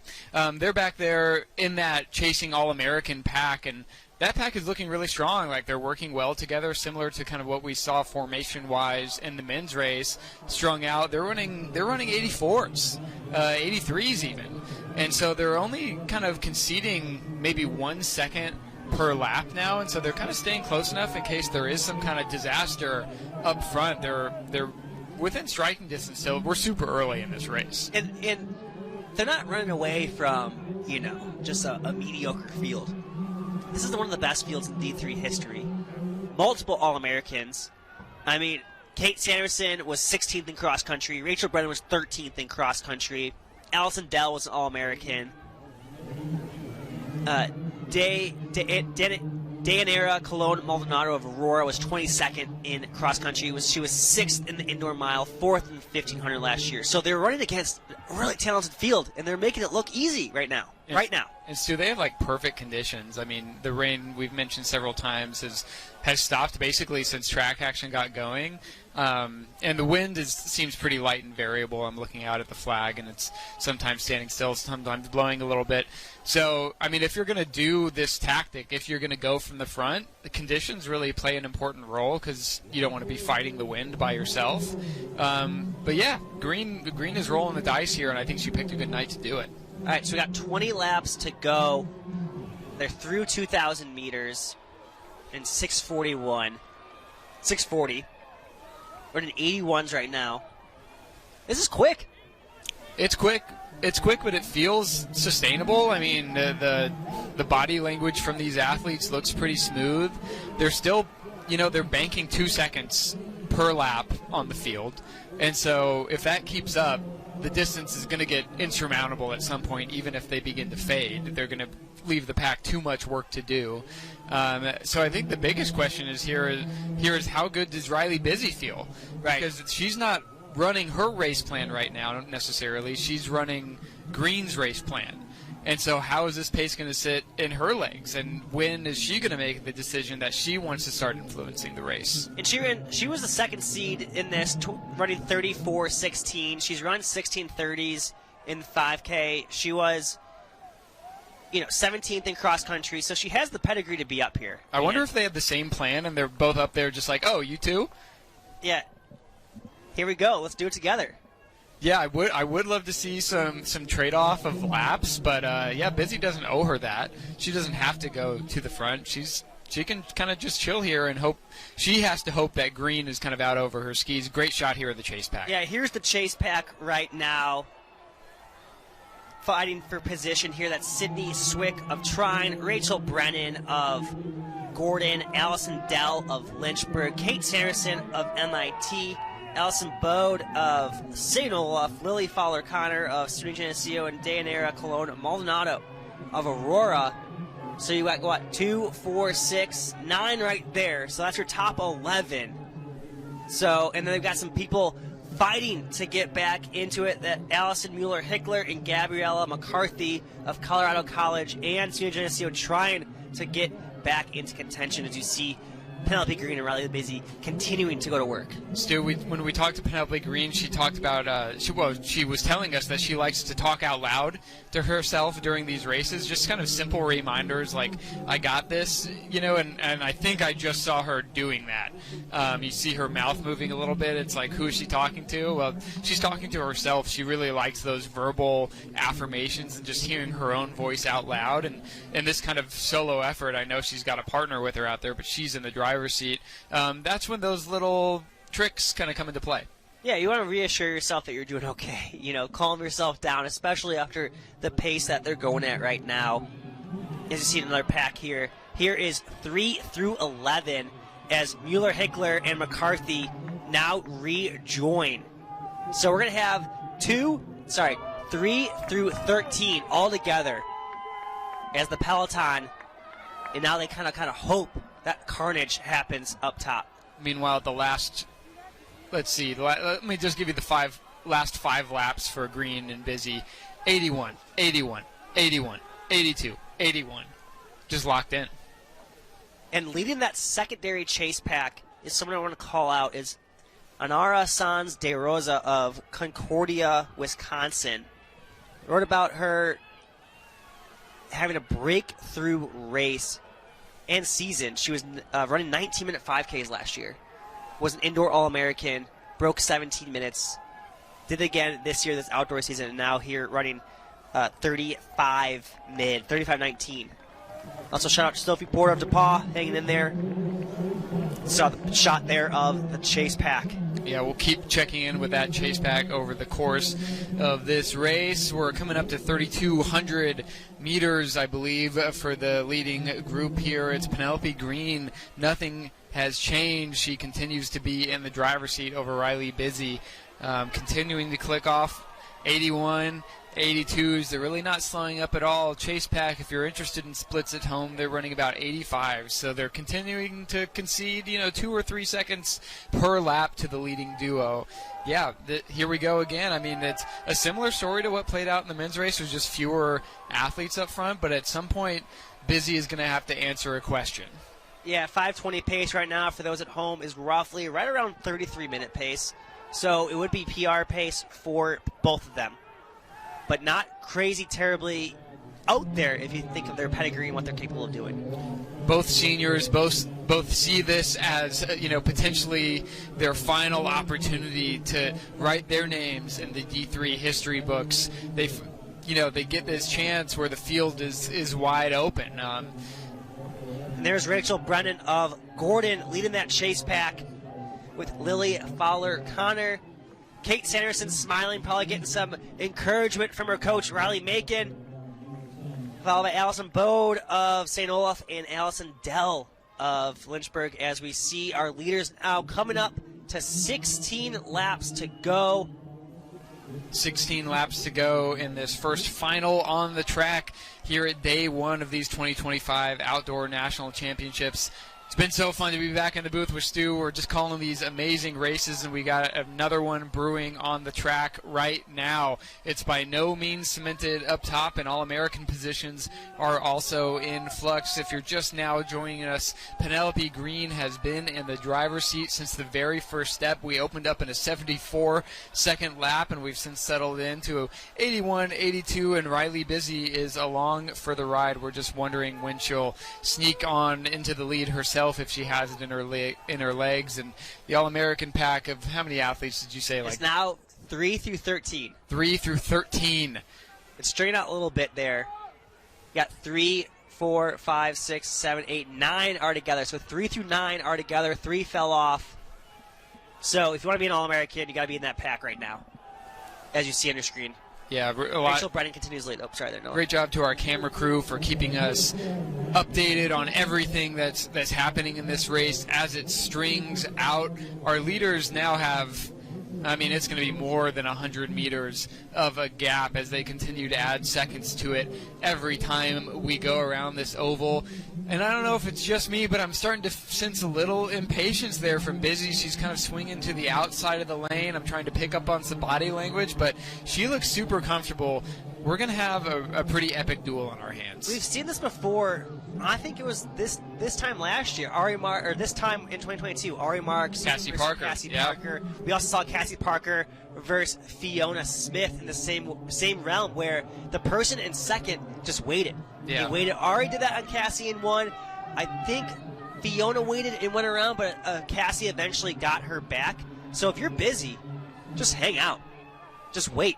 But Penelope Green has to be getting confidence, knowing that she's leading this entire thing. And look at the facial expression of both of them. They look like they're going out for a tempo run. Yeah, I mean, Penelope Green, yeah, she's doing a lot of work, but she's also gaining that confidence. She knows that she's pushing the pace enough where Busy can't go around, or at least doesn't want to. And Busy's like, she's going to gain confidence just by hanging on as long as she can and seeing if she has what it takes to make that defining move at some point later in the race. Lily Fowler Connor continues to lead this chasing group. Kate Sanderson must be getting a lot of motivation there at the 200 meter to go mark. You saw that nod, she yeah. Keeps looking over there. It's probably Riley Macon, the mastermind behind the rise of MIT's success here in the last few years as they've won their cross-country national title. So they have 14 laps to go for the leaders. Here come the chase pack. They see how far they have to go. It's probably a 150-meter deficit right now. They'll have 14 laps to go. Fowler Connor has to be getting excited to see her teammate leading the way right now. Penelope Green, Riley Busy from Lewis and Clark, right in the shadow. 15 and a half minutes into this race. When's the move going to happen? And this is the great question in distance races. This is the great tension in distance races, that you know that a move is coming, but you just can't predict when. So if they run another 80 second there, 81 second, they'll be right around 1650, 1651 or so. So you're looking at 33:40 pace. So it's kind of, are we slowing down a little bit? No, we're right on 81s. So 33:40, still PR pace for both of them, especially Busy. We got the Macons on the screen there yelling out encouragement. MIT coaches there. Yeah, 33:42 for Penelope Green, but she did it at Bucknell where she did, I believe she won too. So they just passed 13 laps to go. Once we get to that backstretch, we can get you an unofficial 5K split. Double it, and you get a 10K prediction. Kate Sanderson really is looking over on every lap. I saw it on the last lap, too. She's getting verbal cues on every lap, which is kind of interesting to see. Some athletes, you feel like they tune out their coaches during these races. They just are so focused they can't hear anything, and some are taking direction super well. Which is really interesting to see. Another 81 there from Penelope Green as she continues just to feather the gas pedal. It was like 1649, 1650 through 5K, so that 33:40 range is still in the works here. They'll come around to 4,800 meters to go, 3 miles. And what I say in the men's, run the best 3 miles of your life here. And the chase back actually has picked up the pace just a bit. They were kind of cruising 85s, and now they're cruising 83s. And so there has been a bit of a selection there, as there's 6 in that group now. So I mean, those are the All-American positions there, locked up basically, if they can hang on. Yeah, Allison Dell just fell off that pack as we take a good look right there at who's in that. You got Fowler Connor, Rachel Brennan, Kate Sanderson, Gabriella McCarthy, Allison Bode, and Dayanara Colon Molinardo. I mean, you can tell what their pace is because they're not in single file line. They're kind of feeling okay here. And I mean, I wonder at what point does someone in that pack make a move to try to take third place? Yeah, I mean, it's essentially its own separate race at this point. The distance to the leading duo is too big. They're not going to make it up. And so they can forget about them, and they can focus on trying to finish as high up in the race as they possibly can. It's a race within a race, as sometimes these things go. But meanwhile, up front, the tension is just building with every lap that goes by. I mean, nothing has changed since the first step of the race, but we know at some point it's, an explosive change is going to happen. It's going to happen. When the move is made, we're going to know. And it's like this, you're just waiting for the volcano to erupt, so you know when it's going to happen. And we got to see, do you wait till, how long would you take it if you're in this position? Would you wait until 1,000 meters, 800? I mean, you don't really have the quick foot speed that you once did, but I think Busy can wait till 400. Like, why not? I mean, they're so close together, but, I mean, we know Green has great 1,500 meter speed. Does Busy have, can we get a check on her 1,500 yeah, meter Riley PR? Busy, I think when I looked it up, it was like 430 something. I'll get you a confirmation. Yeah, let's double check that. But I think Green definitely has the superior 1,500 meter speed. And so if you're Busy, I mean, you've got to know that. 432. 432. And she's a 5-flat miler. Well, I mean, so that's great. Oh, but she is getting gapped. Using the lapped runners to try to go around. Yeah, Green now has, as we were calculating 1,500 meter PBs, has about a 5-meter lead. And look at her facial expression. There's no sign of pain that hurt to move. She looks great in terms of fatigue and not letting that move impact her that much. You got to like the way she's feeling right now within the later stages of this race. But here's the thing that's going to be interesting for both of them. They no longer have a buddy. Yeah. They are both alone, and the person who might get affected the most by that is Riley Busy, because Penelope Green has the momentum going forward.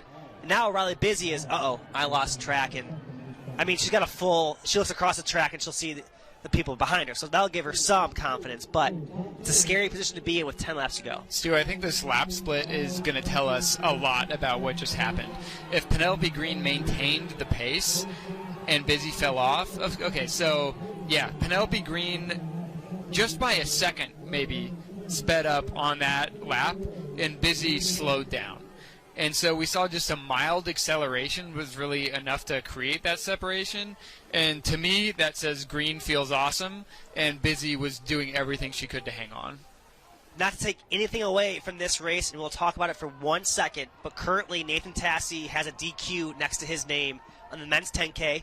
We will focus on this race and get you more information on that later as Penelope Green now continues to lead here in the women's 10K. Yeah, that's super interesting. Just got a text from our source. We will figure it out after this race. But is that a thumbs up? I think she just gave a thumbs up to the crowd as she goes around some lapped runners. Yeah, Penelope Green, I think, is going to get a chance to soak up the moment here.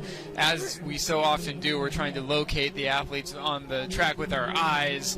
And the gap to Busy is growing now. I mean, Penelope Green is still on the gas with maybe 20 meters over Busy now. Busy starting to work the arms a little bit. She's still in a great position, still running amazing in that second spot. I'm looking for third, backstretch still. So Busy still has over, it's be right at 200 meters. Yeah. Busy still has 200 meters with 9 laps to go, and so while she is falling off the front pace, let's see what her lap split is going to be here. But she's not too far off Penelope Green. I mean, maybe the lead for Green is just under 50 meters. Yeah. And we've seen time and time again, things happen. But Penelope Green, the way she's running, her form, you look at the pack now, no one wants to take it. They're all running three wide. And Dayanara Colon-Molinardo now takes the lead here for that second pack. But now we have a second race going on. Yeah, Penelope Green has squeezed the pace down just slightly. She's now running 80s, and Busy has slowed slightly to 84s. So Busy is now running essentially the same pace as the chase pack. I have a feeling we're going to see the chase pack start to gain a little bit on Busy over these last 8 or 9 laps. And so we'll see what happens if they can eat into that gap at all. But Penelope Green is really making a statement here. She's making me feel foolish for kind of doubting her at all. I wasn't doubting her, but I was just wondering what the strategy was going to be. And it's almost like she was like, yeah, there's a front runner every year in D3 women's distance, and that person is me now. And we have 8 laps to go. 3,200 meters between her and her first national title. It currently is in grasp, but 2 miles to go is a long way. But she looks great. Has to be feeling good, gaining confidence with every stride. The distance between her and Busy is growing. It's growing. She's giving thumbs up to her fans, to her coaches. They have a massive support crew from Geneseo. We saw a massive team effort from them, and they're all here cheering for her. Yeah, I don't think you're flashing the thumbs up with this distance to go if you're, not feeling amazing. And so, yeah, Penelope Green pretty firmly, she's getting her chance to shine. She's getting her moment, her true moment in the spotlight to show us what she's really capable of, and she's really taking advantage of it. She's been a 7-time All-American, never a national champion.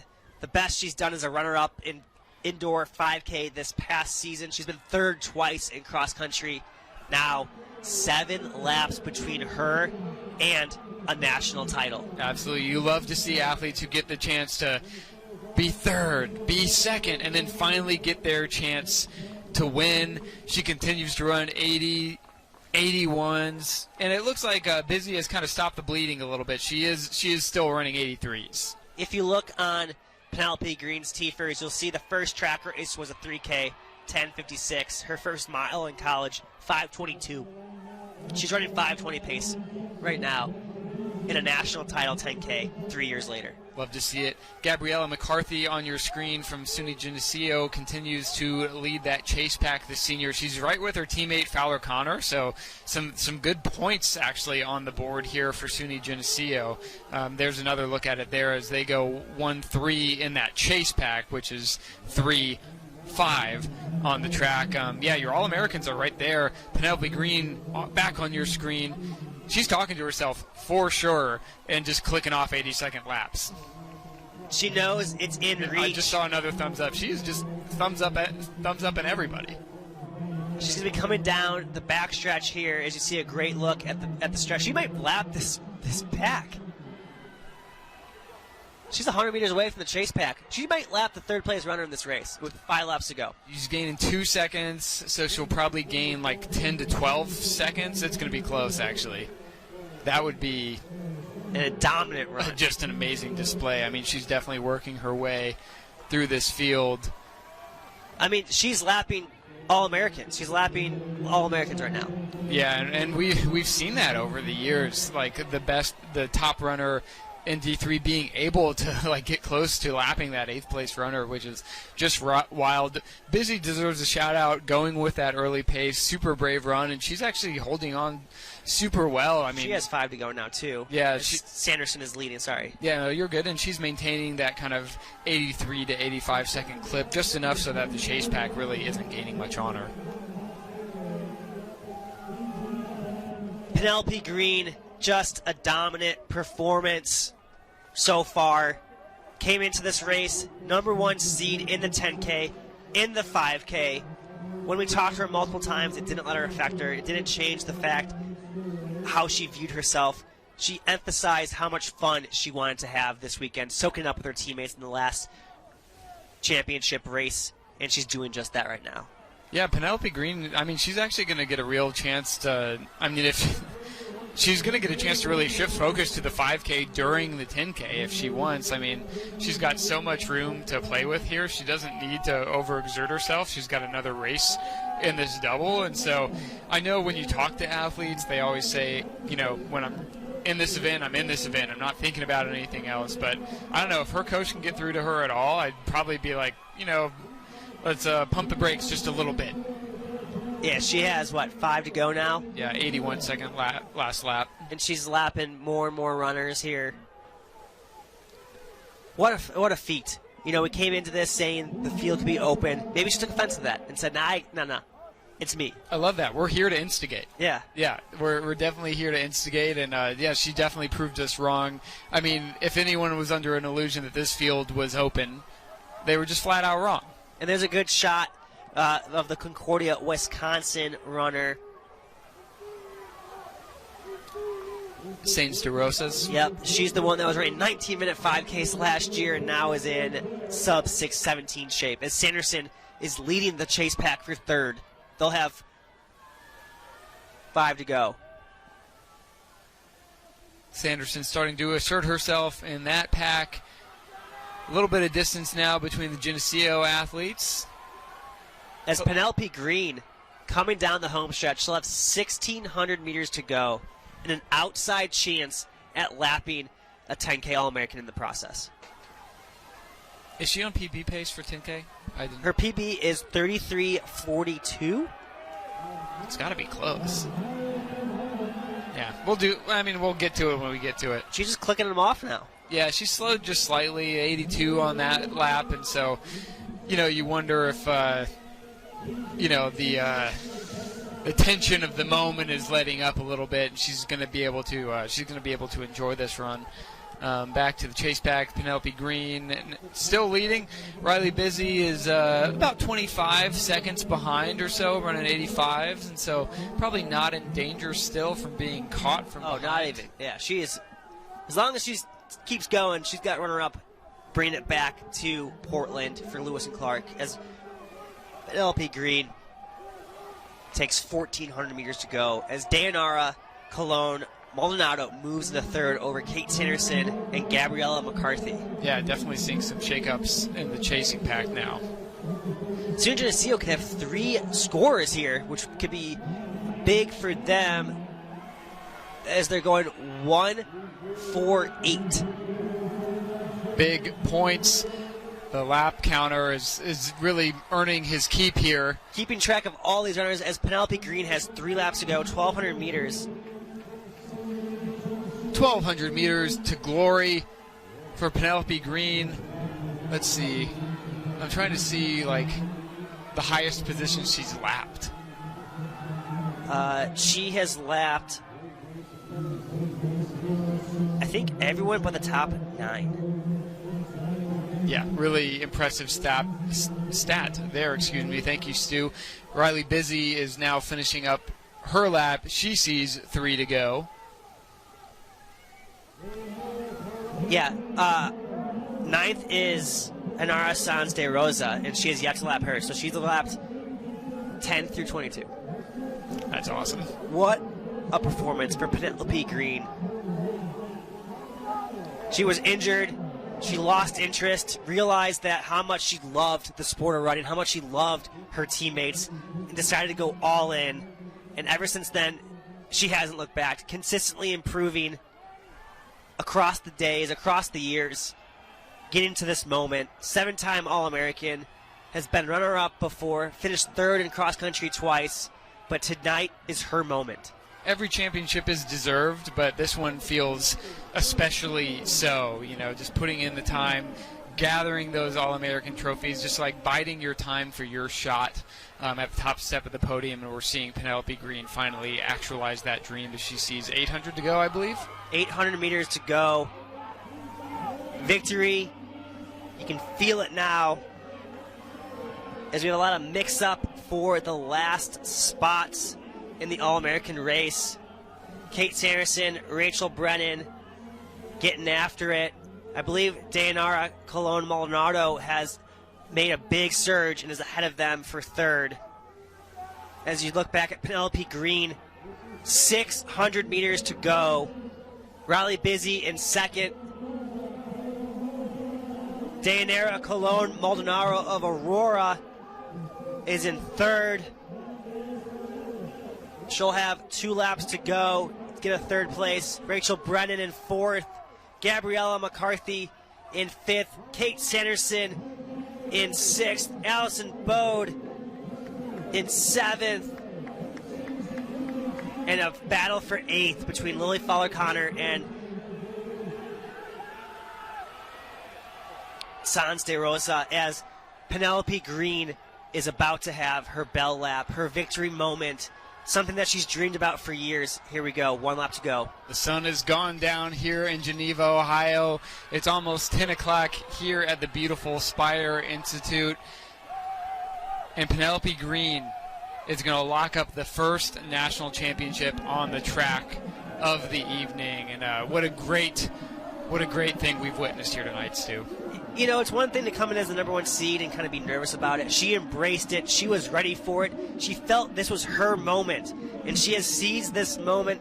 She went off the gun, said, come with me if you want. I'm running this pace. She settled in. Didn't really make a move. Just said, I'm running 80s. Run with me or not. And she said, and has yet to look back. But Penelope Green takes a big smile there at 200 meters to go as she rounds for home for a national title. Absolutely perfect conditions here for Penelope Green. She's going to round this turn for the very last time. It's been an absolute solo mission from the gun. She had company for about half of this race, but it was never any doubt in her mind. She told herself she could do it. She could do it, she could do it, and she has tonight at the Spire Institute, your 2025 national champion over 10,000 meters from SUNY Geneseo. It's the senior, Penelope Green, the queen of D3 distance running. What a run for Penelope Green, but you got to give it to her. Hands on her waist after a long solo effort. We'll see her again here in the 5K. But our attention as she catches her breath will turn to third place right now. Riley Busy is coming down the home stretch. She will finish second here as we will move. Riley Busy will finish runner-up. Dayanara Colon Maldonado will finish third as she's about to round the last turn, heading for home. And this will be a big battle for fourth place. All-American spots on the line. Rachel Brennan in fourth, Kate Sanderson in fifth, Gabriella McCarthy in sixth, Allison Bode in seventh. And we mentioned how much of an impact she's had this season. Inara Sans de Rosa is going to come in eighth here for your final All-American position as a huge kick there for, what was that, fourth place? Yeah, I mean, what a battle we were seeing for the top 8 here. That was incredible. Everybody was just in full flight. Look at these PRs that are coming up.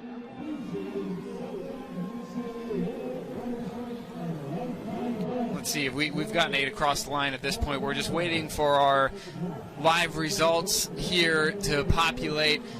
That was a meet record. If you're just now joining us, Penelope Green takes the win. Sophie Porter from DePaul, go Tigers, on your screen here as she runs the last couple laps of her collegiate career. All right, results coming in now. Penelope Green is your champion in a meet record. Oh, no, it wasn't. No, it wasn't. Oh, Essie Parker ran 33:02. Okay, well, let's see. We gotta pick a fight with the stat people here. 33:46, still an amazing time. Yes. Whether it be a meet record or not. Riley Busy, who was strong second place for the beginning stages of that race, holds on and actually finishes pretty quick there with an 81-second lap. She takes second, 34:20. Dayanara Colon Maldonado, Kate Sanderson, Rachel Brennan, Gabriella McCarthy, Allison Bode. Inara Sans de Rosas is in 8th place, your last All-American position. So it took sub 35 minutes to be an All-American here. 5 personal bests. As you see a few athletes finishing up here the last 200 meters of their national meet. Sub 35 minutes to be a 10K All-American. On paper, coming into this race, 8th place was 35:15.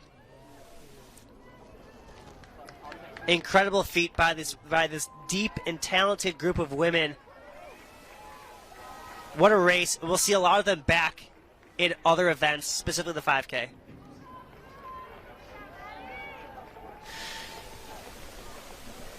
Athletes still on the track here during the 10K. Stu, we've just had an amazing night here at the Spire Institute. It's been so nice to be back here with you as the field continues to finish the 10K, and just an amazing night of distance running finals and exciting prelims setting the stage for the rest of the weekend. Yes, I mean, if anything we saw today, we're in for a treat. I hope the meet continues to run on schedule so we don't get any breaks. Yeah, I think we handled it remarkably well. SUNY Geneseo, pretty good run for their athletes there. It looks like they managed to get two, of course, Penelope Green. They got 2 in the top 8 to score points. We'll start bringing you team total scores tomorrow as they become a little more relevant. We start getting more stuff in the books. You see the camaraderie between athletes here. Super stoked, the teammates, a long time coming for Green. Stu, I had a great time in here tonight. I had a great time, too. I want to end on a great note. We'll talk about everything that happened in the men's 10K after, but great job to Penelope Green. Check live results if you want to see what happened. Unfortunately, I believe it's going to stay true that it is a DQ. I want to let the fans know, but congrats to Penelope Green. Her first national title over 10,000 meters. Day 1 in the books. Come back tomorrow around 2 o'clock Eastern. We'll see you there. Yeah, if you want more information or D3 news, check out d3glories.com or on Instagram. The national anthem and this stadium sounds tomorrow at 2:05 p.m., and then we get into it with the 110-meter hurdles. Mostly prelims tomorrow on the track. We do have the men's and women's steeplechase finals. We'll wrap up the decathlon and heptathlon competition, as well as high jump, shot put on both sides. So stay tuned for prelims and finals. Thank you for joining us here tonight at the Spire Institute. It's really great to be back with you. Back for day 2 tomorrow of the 2025 D3 National Track and Field Championships. Good night.